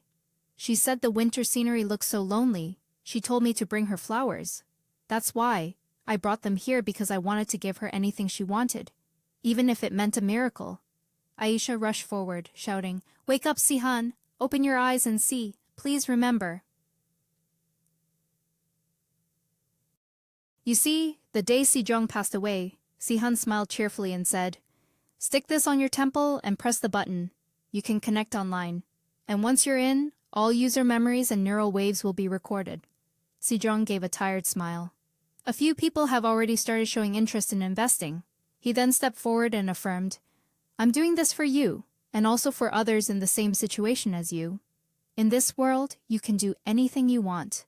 You can walk, you can run, yes, and you can even create wonders. Perhaps we still have a long way to go." But she refused. "No, I don't need it," Sihan exclaimed, puzzled. "But you always wanted to go outside and stroll among the spring flowers, didn't you?" Sejong expressed with a smile. "I've already had enough beautiful memories," Ren stubbornly asked. "But that's Kalisha, the city you've always longed for." "The most beautiful city in the world," she turned back and interrupted. "I do want to, but it's all just a pretense. What you're doing is amazing, but despite all the things you could be enjoying, you're only focusing on this one thing." Sihan was surprised. "So you heard that?" Sejong asked again. "Yes, it was Goje, wasn't it? The one you were talking to on the phone?" Sihan frankly stated, "I was never interested in blind dates from the start." She still tried to persuade him. "Come on, you should go." Sihan disagreed, but he had promised his parents that he would spend time with her today. Suddenly, Sejong snatched the button from his hand and said, "I'll give it back to you when you go on a blind date." Sihan exclaimed in confusion. "What?" she insisted. "Just go. I'll feel much better if you go. So promise me you'll go, okay?" Sihan gently smiled, looking at her as he agreed. "All right, get some rest. Don't overwork yourself. I'll be back in the evening." As night fell, while he was out, he received a call. "Is this Mr. Kim? This is Jonggu Hospital. We're calling about your sister." When Sihan returned, Sejong's condition had worsened. He sadly bowed his head and called out, "Sejong." His heart was filled with immense sorrow. "Only now do I realize that I wasn't ready for anything. But I don't want to admit that she left so helplessly. Please, just give me a sign, even a small one." A sound rang out. Sihan immediately remembered Sejong saying, "I'll give it back to you when you go on a blind date." So he immediately took his 2 buttons back. Sihan told himself, "I want to give Sejong freedom, and I can give her the freedom she deserves." He recalled Sejong's words. But they were all lies. Yet in the end, he still attached it to Sejong's temple. A notification appeared. All information had been updated to the phone. Sihan tiredly thought to himself, "I am much weaker than Sejong. I cannot be as strong as her, just because of my foolish selfishness. But even if I'm selfish, it doesn't matter, as long as I can see her again." Returning to reality, he painfully clutched his face and screamed, "No, no way, Sejong isn't dead." Aisha approached from behind and gently called, "Sihan," she thought to herself. "He might not know me, but I know him." Aisha gently spoke, "Please don't let sorrow overwhelm your mind. That's the last thing Sejong would want. She wants you to be happy and live the fullest life." He aggressively turned back and yelled, "You! What do you know? You barged in here and ruined everything. Memories keep flooding back because of you, about things in reality. But here, I used to be happy. Here, in this happy world, where no one has to be sick or sad. It's all thanks to the Queen's power to heal anyone. But why am I in so much pain?" Aisha anxiously stepped forward. "Sihan." He quickly resisted. "Aisha, you're just a failure too. There's no happy country where spring and summer last forever. Because I will use my power to overthrow Kalisha. And I will start with you, Aisha." Aisha looked at him anxiously, then remembered the sword Ren had given her. She angrily yelled, "Stop this madness. I know you're not the kind of person who would do that," she thought. "This sword, the warmth we've carefully shared together, everything. Because that's also part of who you are." Just then, Ren entered from outside, calling, "Aisha!" Seeing him, she joyfully cried out, "Ren!" Ren approached step by step. Memories flooded back. Listen carefully, no matter what happens in the future. Facing Ren was Sejong's face. He recalled a loved one's words. "Because she's your only younger sister, I want you to be as happy as possible. At least for my sake." Just then, Aisha rushed forward and embraced Ren. She sobbed, calling, "Ren, it's okay now." He gently turned to look at her. "You don't have to be afraid of anything anymore." Then Ren spoke. "Thank you for everything," she thought to herself. "Because you're the one who embraced all my fears." Just then, King Briar approached. He held his sword, preparing to attack. Then King Briar directly charged towards the 2 of them. The 2 swords clashed, emitting a piercing sound. Both fought relentlessly. Aisha stood to the side, full of worry. "I really hope he doesn't get hurt." King Briar's gaze suddenly darted towards Aisha. Then he directly charged towards her. King Briar seized Aisha. He held his sword to her neck, threatening, "Drop your sword immediately." Aisha flinched. "What? So he's going to play it this way? But I'll never let him achieve his goal so easily." Suddenly, the door was shattered, and Aisha frantically called, "Igor!" He also yelled, "Your Highness!" She continued to ask, "Igor?" He ran to Briar's side and asked, "Are you all right?" She turned to ask Catherine, "How did you 2 get here?" He quickly replied, "Do you still remember the tracking spell?" "Mama..." Briar questioned irritably. "How dare you?" Igor immediately replied, "Catherine told me everything on the way, but this one looks exactly the same." I've discussed it with Catherine, and we can't let Ren fight alone. He questioned. Are you planning to gang up on the weak? Don't you think that's unfair? Aisha immediately exposed him. But you just took an unarmed person hostage. Briar smiled and asserted. But superior numbers aren't enough to win a battle. What's truly important is how many enemies you take down. It's best to aim for their vital spots. His actions astonished Aisha. Fortunately, Igor blocked a sword strike for her just in time. Aisha screamed in panic. Igor, Igor, Igor, he mumbled in pain. It hurts so much. It really does.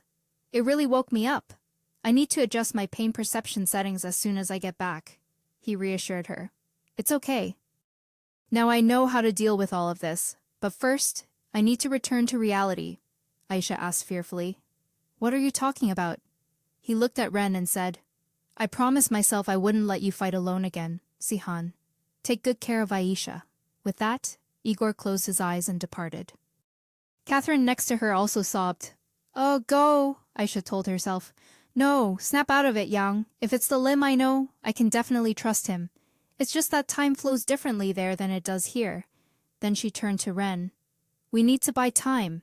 He immediately turned to face King Briar. Aisha, on one side, was both healing and calculating. First, I need to bandage his wounds, but I don't know how much longer Ren can hold out. The two faced each other in an extremely tense standoff. Just then, Catherine spoke up again. Please stop. Looking back, she was approaching Sejong, who was lying on the bed. The small sword was poised to strike. King Briar cried out in panic. Don't! Catherine immediately asserted. I'll stop if you stop. He ran back to question. Do you know what you're doing? Heartbroken, Sejong turned and said, You're the one who should give up, Sihan. Do you remember how much I didn't want to come here? I know how much you've struggled, and you kept me here with your selfishness, even when I realized this place was just a dream. But it's not because this place is false. This place is no longer false to me. You gave me the chance to love this world, its life, and its people. Please stop torturing yourself, Sihan. I will forever love the world you created. But as for you, you belong to your own world. I decided to forgive you a long time ago, so it's time for you to forgive yourself, Briar cried out in agony. No! Suddenly, a flash of light appeared. That light enveloped Sejong's entire body. Igor returned and said, I fixed the system error. The Knight of Kalisha recorded the biometric ID that accessed the game. I've removed the error that allowed multiple people to access simultaneously with the same ID, so those two... Sejong walked over and embraced him, saying, Sihan, it's time to let go. Her appearance left him bewildered. Sejong? The light grew stronger. Igor turned and called out, Look, winter is over. The people couldn't believe their eyes. It was impossible. Looking at the scene before them, they had to exclaim, This truly is a miracle. Reno appeared, thinking he should have realized it from the moment they started drifting apart. The fault was his. Reno shouted an order. Everyone, quickly go find His Highness and the Grand Commander. Saying that, he also ran around searching. He happened to meet a few soldiers by the road and asked, Where are the Grand Commander and the Crown Princess? The other person looked towards the open door and replied, Over there. Reno immediately reacted, Your Highness. He looked around and wondered, There's no one here. That door is... As soon as he stepped inside, he encountered someone. Seeing the figure before him, he speculated. Your Majesty, Aisha frantically called out. Reno, Your Excellency the Ambassador. Reno snapped out of it and asked the ambassador, What just happened? Aisha, on her part, was anxiously thinking, This is bad. King Briar disappeared right before the ambassador's eyes. How am I going to explain this? She stammered. This is... But the ambassador merely mumbled, It's a miracle. You have finally freed the cursed king. It was Aisha's turn to be surprised. What? The ambassador pointed towards the window and exclaimed, Look, winter is over. This is the proof of that miracle. Aisha was a bit awkward but accepted it. Well, whatever. She gave a strained smile of agreement. Yes, it was indeed no small challenge to reach this outcome. Stepping outside, she was even more astonished. This place was too crowded. Now I can't! The ambassador approached from behind and joyfully declared, Everyone! King Briar the tyrant has finally disappeared. He vanished after being miraculously healed by the Queen and Crown Princess Calicia. The crowd buzzed. He's gone, so we don't need to wear black anymore, do we? Even Aisha could tell that they must have been utterly sick of his tyranny.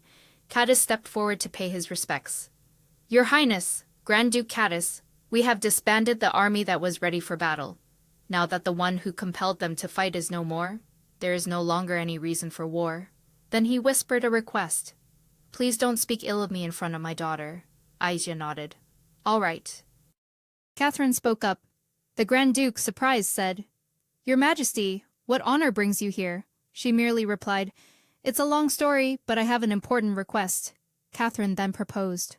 We have gathered food and relief supplies for the poor, and we will bring them here to help the people of Galgot. Noticing Catherine's concern, Aisha remembered that Catherine had once said she wanted to protect this world. With her help, perhaps this place would soon stabilize again. Thinking this, she glanced at the person next to her, wondering if he was okay. Suddenly, Ren glanced at her as Aisha took his hand. Afterwards, the Calicia Knights decided to stay here for a while to distribute aid. The ending Sihan created had changed. Aisha silently observed, believing that with Catherine, this world would be fine. Because for her, the story had only just begun. Ren suddenly appeared and spoke up. I always thought Sejong was the one who needed my help, but now I realize I was completely wrong. Aisha stumbled, realizing, Oh my, I just sprained my ankle carrying goods up and down the hill. Ren hugged her close, comforting her. Don't worry, lean on me. The two got into the car. Let's go home. Even so, Ren still held her. It's been a long journey. Rest on the way back. She looked bewildered. But shouldn't I go help Xion? He replied. You've done more than enough. You deserve to rest. Gradually, Aisha drifted into a dream. That gentle voice making her feel relieved, as if hypnotized, and an urgent call rang out. Aisha, Aisha, jolting her awake. Huh, Igor announced from outside. We've arrived. Wake up. Aisha soon recognized the sound. People were cheering. Long live the Crown Princess! Long live the Crown Princess! Igor explained beside her. The news has spread everywhere. Everyone knows you are the one who ended the war and brought spring to Garu. Long live the Queen! Long live the Knights! Suddenly Reno appeared. I was looking for you, Your Highness, Aisha exclaimed in surprise. Reno!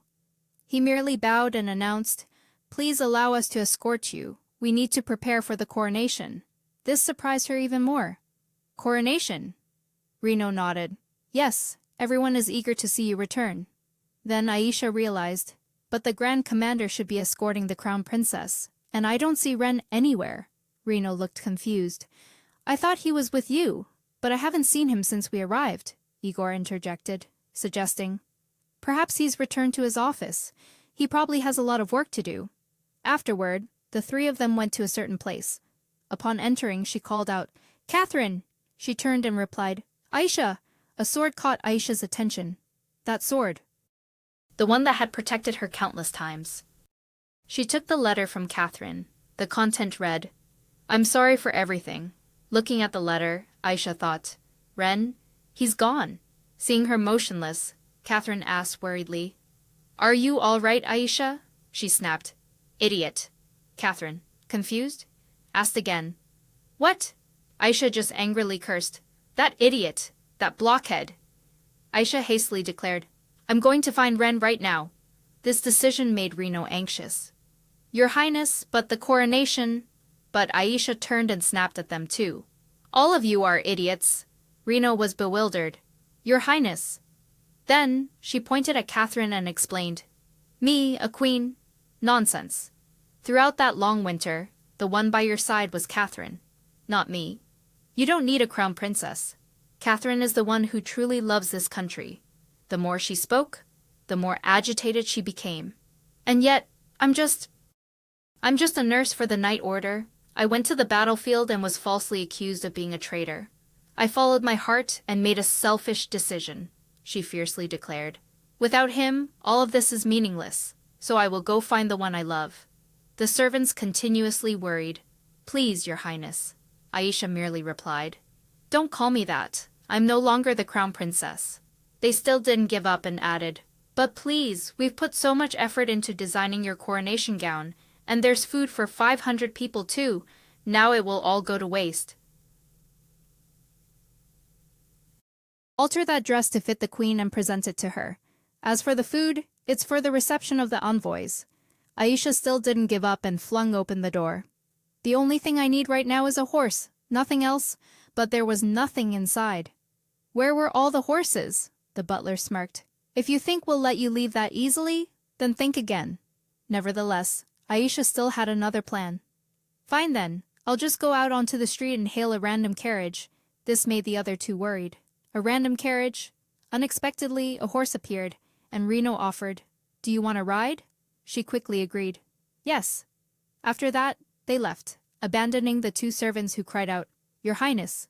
As Aisha rode, she thought, the magnificent Kalisha Palace. Perhaps this is the last time I'll ever see it. Suddenly she saw Catherine. At this moment, Catherine screamed, "Go! Go find him!" Reno stopped at the city gate and helped her dismount. "Slowly, slowly now, boy. All right, thank you," he confirmed again. "So you have decided to relinquish the throne."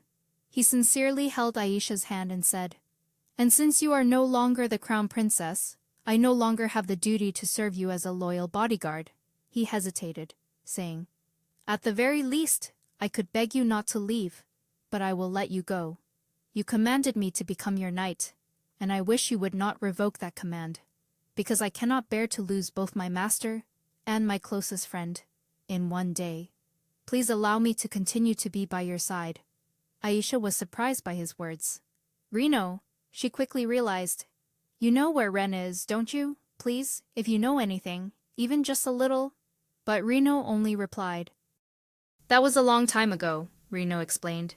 "Ren once had to leave his homeland to save the queen, but the scenery and people there made him attached. He once promised that he would return to Garthia to watch the crops grow and the flowers bloom when his honor was vindicated." After receiving the information, Aisha was delighted. "Thank you, Reno," he urged.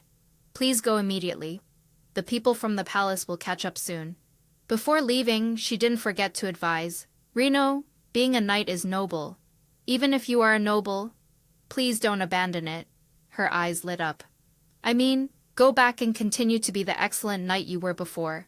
To provide further encouragement, Aisha leaned in and explained, "You have taken very good care of the Empire, the Order of Knights, and everyone during Ren's absence. I believe you will do well as the Grand Commander." Then she extended her hand to say goodbye. "Thank you for everything." Reno touched her hand and exclaimed, "You truly are a rare person. That's a compliment, isn't it?" Just as she was leaving, Aisha didn't forget to add, "One more thing, don't break any more girls' hearts." Reno smiled and replied, "You're no different yourself." Aisha rode her horse alone through the forest. Along the way, Aisha couldn't stop thinking, "So that apology letter was for Sejong. What about me?" she told herself. "Come on, I think I know why Ren left, but I want to hear his answer myself, no matter what it is." In the evening, Aisha stopped to rest. To her surprise, the sea lay before her. "I hear the sound of waves." Old memories came rushing back. How could I forget this place? The land we all used to cultivate together. A glimmer of light caught her eye. A lamp. The place that was once so dark was now completely transformed. People slowly started to notice her. "Oh my God, look who it is. Is that really her? It's the nurse who helped us?" Everyone welcomed them with delight. "Indeed, just in time. We are preparing for the festival. Come, little one." "It's the festival." Aisha happened to overhear the chatter. "Yes, one of the knights who helped us before has come back to visit, and with the first harvest just completed, we decided to celebrate. You should join us. By the way, do you know where he is, Grandma?" Her hand glided over the treetops. The Aisha of old once said, "It will take a long time, but everyone has the power to heal themselves." She stopped before a familiar figure. She whispered, "Ren." Aisha teased playfully, "How did you get caught so fast? It's not your first time running away, is it?" He was very surprised to see her. Aisha, Ren explained. I just wanted to see this flower again. I didn't intend for anyone to discover my whereabouts, but after admiring the flowers and coming in here, well... I apologize for leaving without a word, Your Highness. Aisha raised her hand to interrupt. Wait, there are two things I want you to fix. First, there's no need for such formal address. I've already given up the throne, just like you. And second, stop apologizing, and stop doing things you need to apologize for. Saying this, she hugged Ren tightly. She closed her eyes tightly and declared, No matter where you go, I will find you. Even if I'm stuck here, I can still find you. Her words made Ren realize something. He thought if he left, he would forget everything, but in the end, he only missed everything more. Aisha looked up, speculating. Because of Sejong, right? Looking at his face, she understood that upon realizing he was Ren, he was forced to choose. Stay here and live as Ren. Or leave. Whatever he chose, he thought he would hurt someone.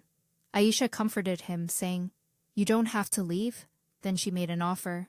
Stay here, and I'll stay too. Ren asked in surprise. Why would you do that? She smiled and expressed, Do you really not know? Because I love you? Saying this, they didn't forget to share a kiss under the moon. Aisha pulled Ren's hand and said, Come on, let's go. We've been caught up in too many things. We haven't even danced together. Not even at the first ball. She looked at the festival below and suggested, Let's dance together. The two blended into the crowd, chatting. Do you remember the first time we met at that ball? I said that you could dance the first, second, or third song with anyone. But the last dance I wanted to reserve for you, Aisha. Ren smiled and replied, Of course I remember. I've been waiting for this day for a long time. The two confided in each other. I know Catherine must be hurting just like me, she replied. I know. Aisha laughed loudly and asserted, She'll definitely find us soon, because I stand out everywhere. Unexpectedly, someone responded, Aisha is right. To their surprise, Catherine and Igor appeared. Your Majesty, Igor. Catherine stepped forward and said, I apologize for tracking you all the way here, Aisha asked, puzzled. But how? Igor spoke up to explain. I lent her a hand. Do you remember the tracking spell? Aisha glared at him. Igor quickly hid behind Catherine. Sorry, but you two left me behind at the palace. Catherine cheerfully explained, It's all right. Only Igor and I know you two are here. I didn't come to force you two to return. Ever since Aisha abdicated the throne, I haven't known what to do with my own future. You see? Then she announced, So I've decided to take a vacation, which stunned the two of them. What? The queen gets a vacation? Aisha quickly adapted and said, I bet it's been a long time since you had time for yourself. Just enjoy it. She then immediately pulled Catherine to dance. But come on, Aisha added. Nobody here knows I used to be the crown princess, so nobody will recognize you as the queen. The two girls were incredibly happy. Suddenly Catherine spoke up. You see, Aisha replied. Yes. If Sihan does anything foolish, you absolutely must stop him, Catherine continued. Everything was ready, but he ran away. It's not that he doesn't want to return to reality, Aisha cheerfully said. It's just that I actually like that foolish part of him. The remark made Catherine pause. Suddenly she turned and walked away, saying, I understand. This made Aisha worried. Catherine, do you know we plan to stay here? Catherine simply brought out a bottle of wine. I didn't just come here to complain, she said. As soon as he saw it, Igor's eyes lit up. That brand? Wine from Shannon? The four sat down together to chat. At the last ball, I was so sad I only managed a few sips of this wine. Come on, let's raise our glasses, Igor enthusiastically added. Cheers to the lovebirds. Upon tasting it, Aisha's eyes widened in surprise. It's really good. Catherine spoke up. Igor, thank you for everything, me. If it weren't for you, we wouldn't have gotten this far. And I'm sorry. Suddenly, Igor's head reeled. What's wrong with you? Aisha quickly caught Igor. He trembled, pointing and explaining. Over there, I'm done for, Aisha. I see my deceased grandfather waving and calling. This made Aisha panic too. Wait a minute, don't talk like you're about to die. With that, he collapsed. Igor? As she was about to use a healing spell, Catherine spoke up. Wait. That power won't work, Aisha, she clarified. I put a deadly poison in that wine. Just one sip is enough to kill, she expressed. Catherine, I am more familiar with that name than my real-life name. I hope you two will return to reality before you get too used to your identities here. At this moment, a thought crossed Aisha's mind. Don't tell me Catherine did this to force us to return. Then she remembered that she had also drunk a few sips. She started reacting, Ren worriedly said. Aisha? He hugged her close and pleaded. Stay with me. Aisha, with what little strength she had left, asked. So, I'm going to die, Catherine affirmed. No, you will return. Sihan, you might think I'm cruel, but this is my choice. I will live here as Catherine. But you don't belong in this place. Seeing Ren's surprised gaze, she asserted. Don't worry. You've seen that I can manage on my own. Now I realize. Perhaps I'm the one afraid to let go. As she spoke, Catherine's tears fell even more. I thought you might have lost your way home. But I know you can return. Because there's someone there you absolutely must meet. Ren noticed the wineglass, unexpectedly picked it up, and drank it all, despite Aisha's protest. Wait, he spoke up. I'm sorry, I have no other choice. I also promised I wouldn't apologize to you again. Then he smiled and affirmed, But Sejong was right. I will come back to meet you. Aisha hugged him, calling his name. Sihan, recalling Louise's curse. I will curse you with this entire life, and the two of you shall die in ultimate agony. Perhaps Louise's curse affected us in a different way, Aisha worriedly asked. But what if you can't find me after you wake up? Ren comforted her. Don't worry. I will come find you, just as you once came to find me. Then he gave her a sweet kiss. Catherine spoke sadly to both of them. Promise me you'll live truly happily. She spoke kind words despite the pain in her eyes. Then a beam of light appeared. Young Ah escaped the game. She sat up, rubbing her temples. Was it a dream? No, it wasn't a dream. She suddenly remembered the image in Sihan's hospital room. But she had completely fallen asleep there. And he had promised. I will come back to see you. Young Ah thought. That's right, I have to find Sihan. But how? I don't remember the way back to that house, and I don't know how to contact Goje. Suddenly her phone rang. She looked at the incoming call in disbelief. No way. She answered the phone, her voice uncertain. Hello, Sihan. The other end of the line called out loudly. Young Ah. She recognized the voice. Goje, are you okay? Goje replied. Luckily I wasn't drunk. I have to apologize. I rummaged through your bag to find the keys when I took you home, but I didn't touch anything in your room, although I did notice that collection suits your nickname Guillotine very well. This left her helpless. That can wait. Something more important. Then she anxiously asked, How is Sihan? Goje happily reported. He's fine, he's awake, but his body is weak from sleeping too long, so he needs to stay in the hospital for a while and can't be visited right away.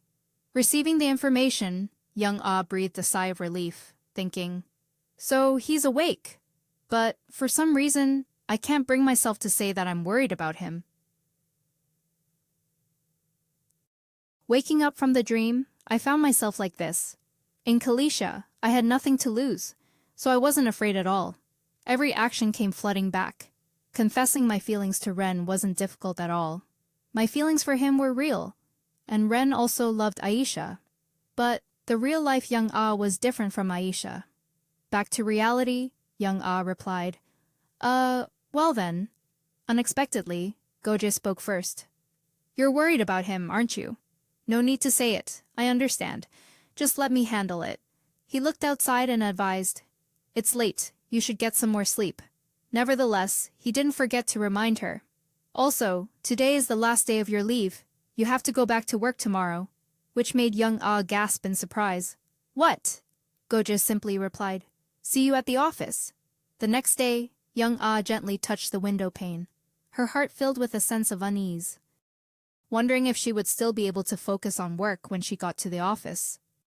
Although I no longer bear the king's mark on my hand, its memory remains vivid in my mind. To cherish this precious memory, I must live in my own world, just like Kalisha. Come to think of it, what's become of Sir Kalisha now? As she thought, she looked at her phone, and upon seeing a notification headline, she was so shocked that she screamed, "Huh, it's shutting down. I'll have to ask Goje about this when I get to the office." Goje, waiting in the car, cheerfully called out upon seeing her. "Good morning." Young Ah looked over, a little surprised. "Mr. Lee?" He waited for her to get in the car, then smiled and wagged his finger, correcting her.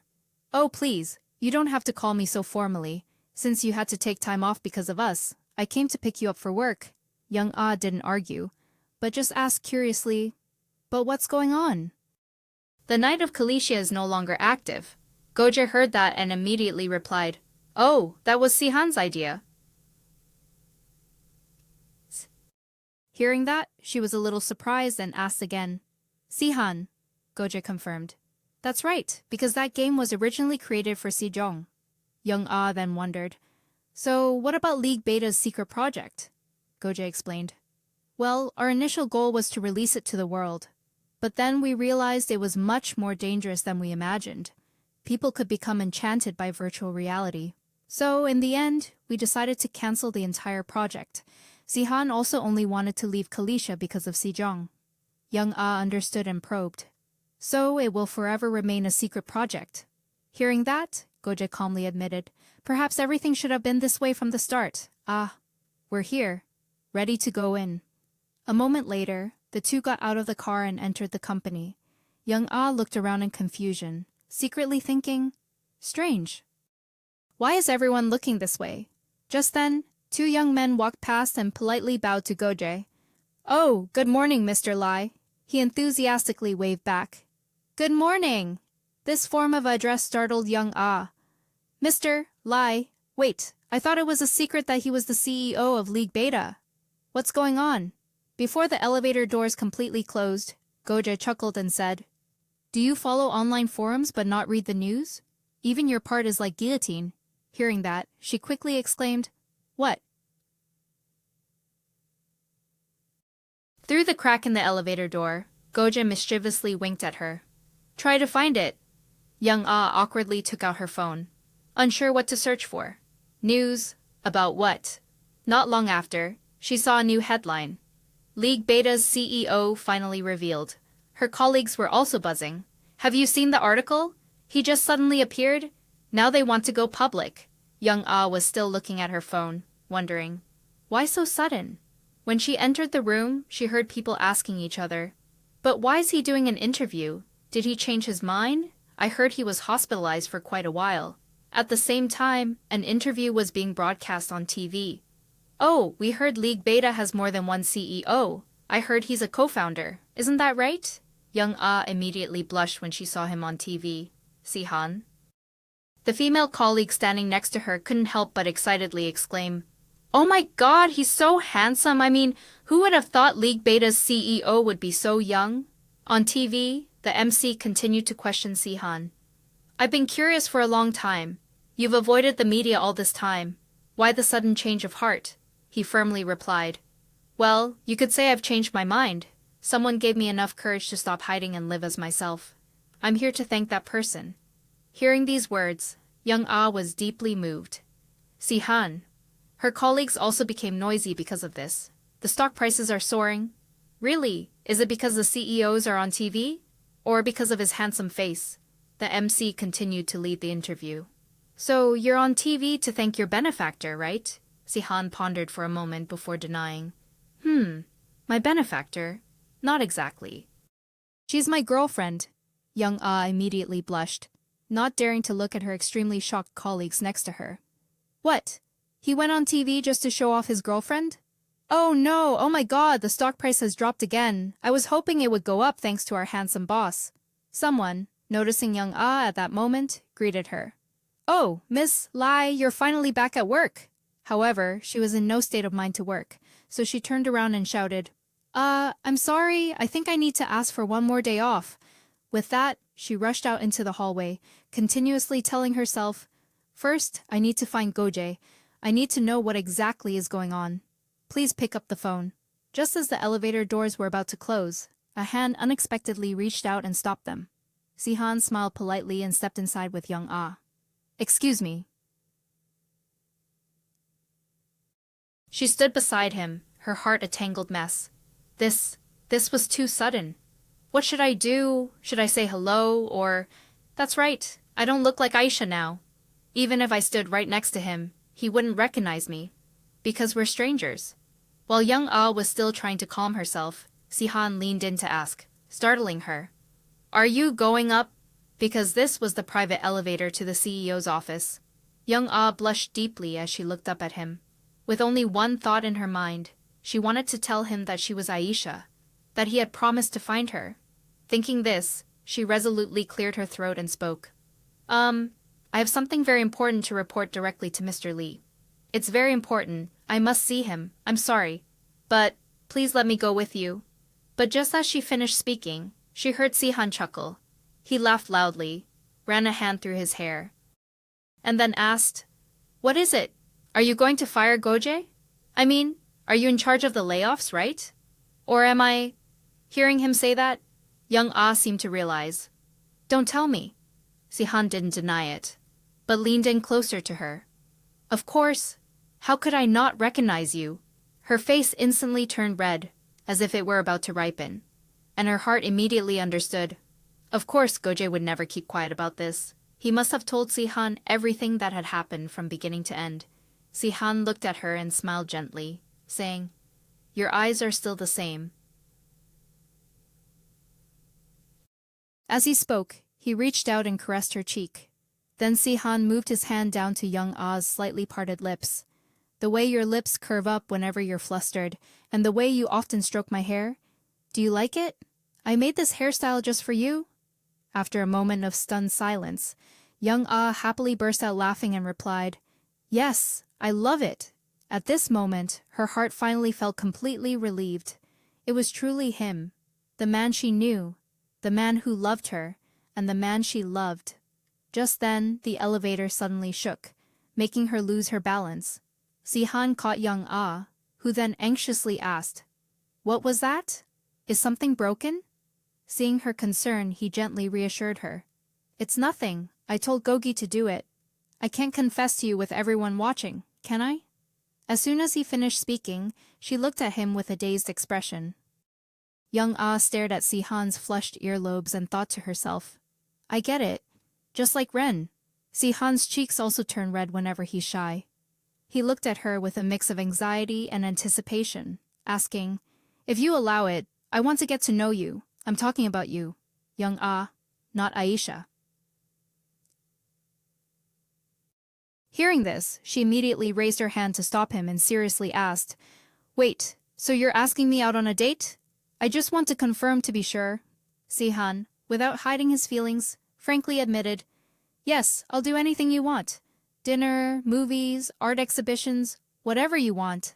Seeing his serious expression, young Ah couldn't help but burst out laughing. In her heart, she silently thought, He sounds like he's giving a business presentation. Sihan, seeing her keep laughing, felt a bit awkward. Did I say something wrong? At this moment, young Ah gently raised her head, looked straight at him, and replied, No, actually, I feel relieved. This morning, as soon as I opened my eyes, I saw you on TV and realized you are my boss. But even so, the man standing in front of me is still the person I know, and that calms me down, even though your eyes are no longer red. As soon as she finished speaking, young Ah gently placed a kiss on Sihan's lips. A moment later, they separated, and he softly smiled and murmured, This time, I won't wake up from a dream. Outside the towering building, the sky was still blue, and in her heart, everything was now perfectly clear. I don't care that the elevator has stopped, because this kiss won't wake us up. It will continue. The next day, gentle sunlight streamed through the window into a room. Young Ah groggily woke up from her sleep, looking at her surroundings and vaguely thinking, This isn't my blanket. Is this my face? Probably. Curtains swaying, morning sunlight, and a strange bed. Don't tell me. There's no one here. I've seen this kind of scene too many times in games, so I almost thought. Just as she let out a sigh of relief, she saw someone approaching. Sihan, who had just finished showering and was bare-chested, looked at her and said, Oh, you're awake. The morning view hit her in the face. leaving her stunned with her mouth agape. What the hell is this? While young Ah was frozen in shock, Sihan casually walked over, lightly kissed the top of her head, and handed her a cup of coffee, saying, "Good morning." After regaining her composure, young Ah stammered nervously. Sihan? I thought we'd start with a date. Well, we did start with a real kiss. But I thought we'd follow the steps of a normal couple. Right? But she couldn't continue, her mind spinning into disarray. And yet we skipped everything, ending up together like this on the very first day. Sihan, sitting beside her, suddenly blushed and said, "Actually, I thought so too." It was then that young Ah suddenly remembered what happened yesterday. But on second thought, she was the one who initiated the kiss in the elevator. Then she even forgot about the romantic date and dinner, and even told him to order food delivery, after which he gave her a tour of his house. So she had rushed in here to eat the food. But that pile of fried chicken must be sitting on the dining table, cold by now. Seeing young Ah's face flush with embarrassment, Sihan asked, "It's not that bad, is it?" She immediately yelled, "What are you talking about? It's delicious. The best ever." Little did she know, Sihan was pointing at the cup in her hand. He was talking about coffee. Seeing him chuckle until his whole body trembled, Iyang immediately yelled shyly, "That's enough! Stop laughing!" Sihan stopped teasing her and gently put his arm around Iyang's waist. "We have the day off today," he said. "Goja has approved it. We can stay in bed all day if we want."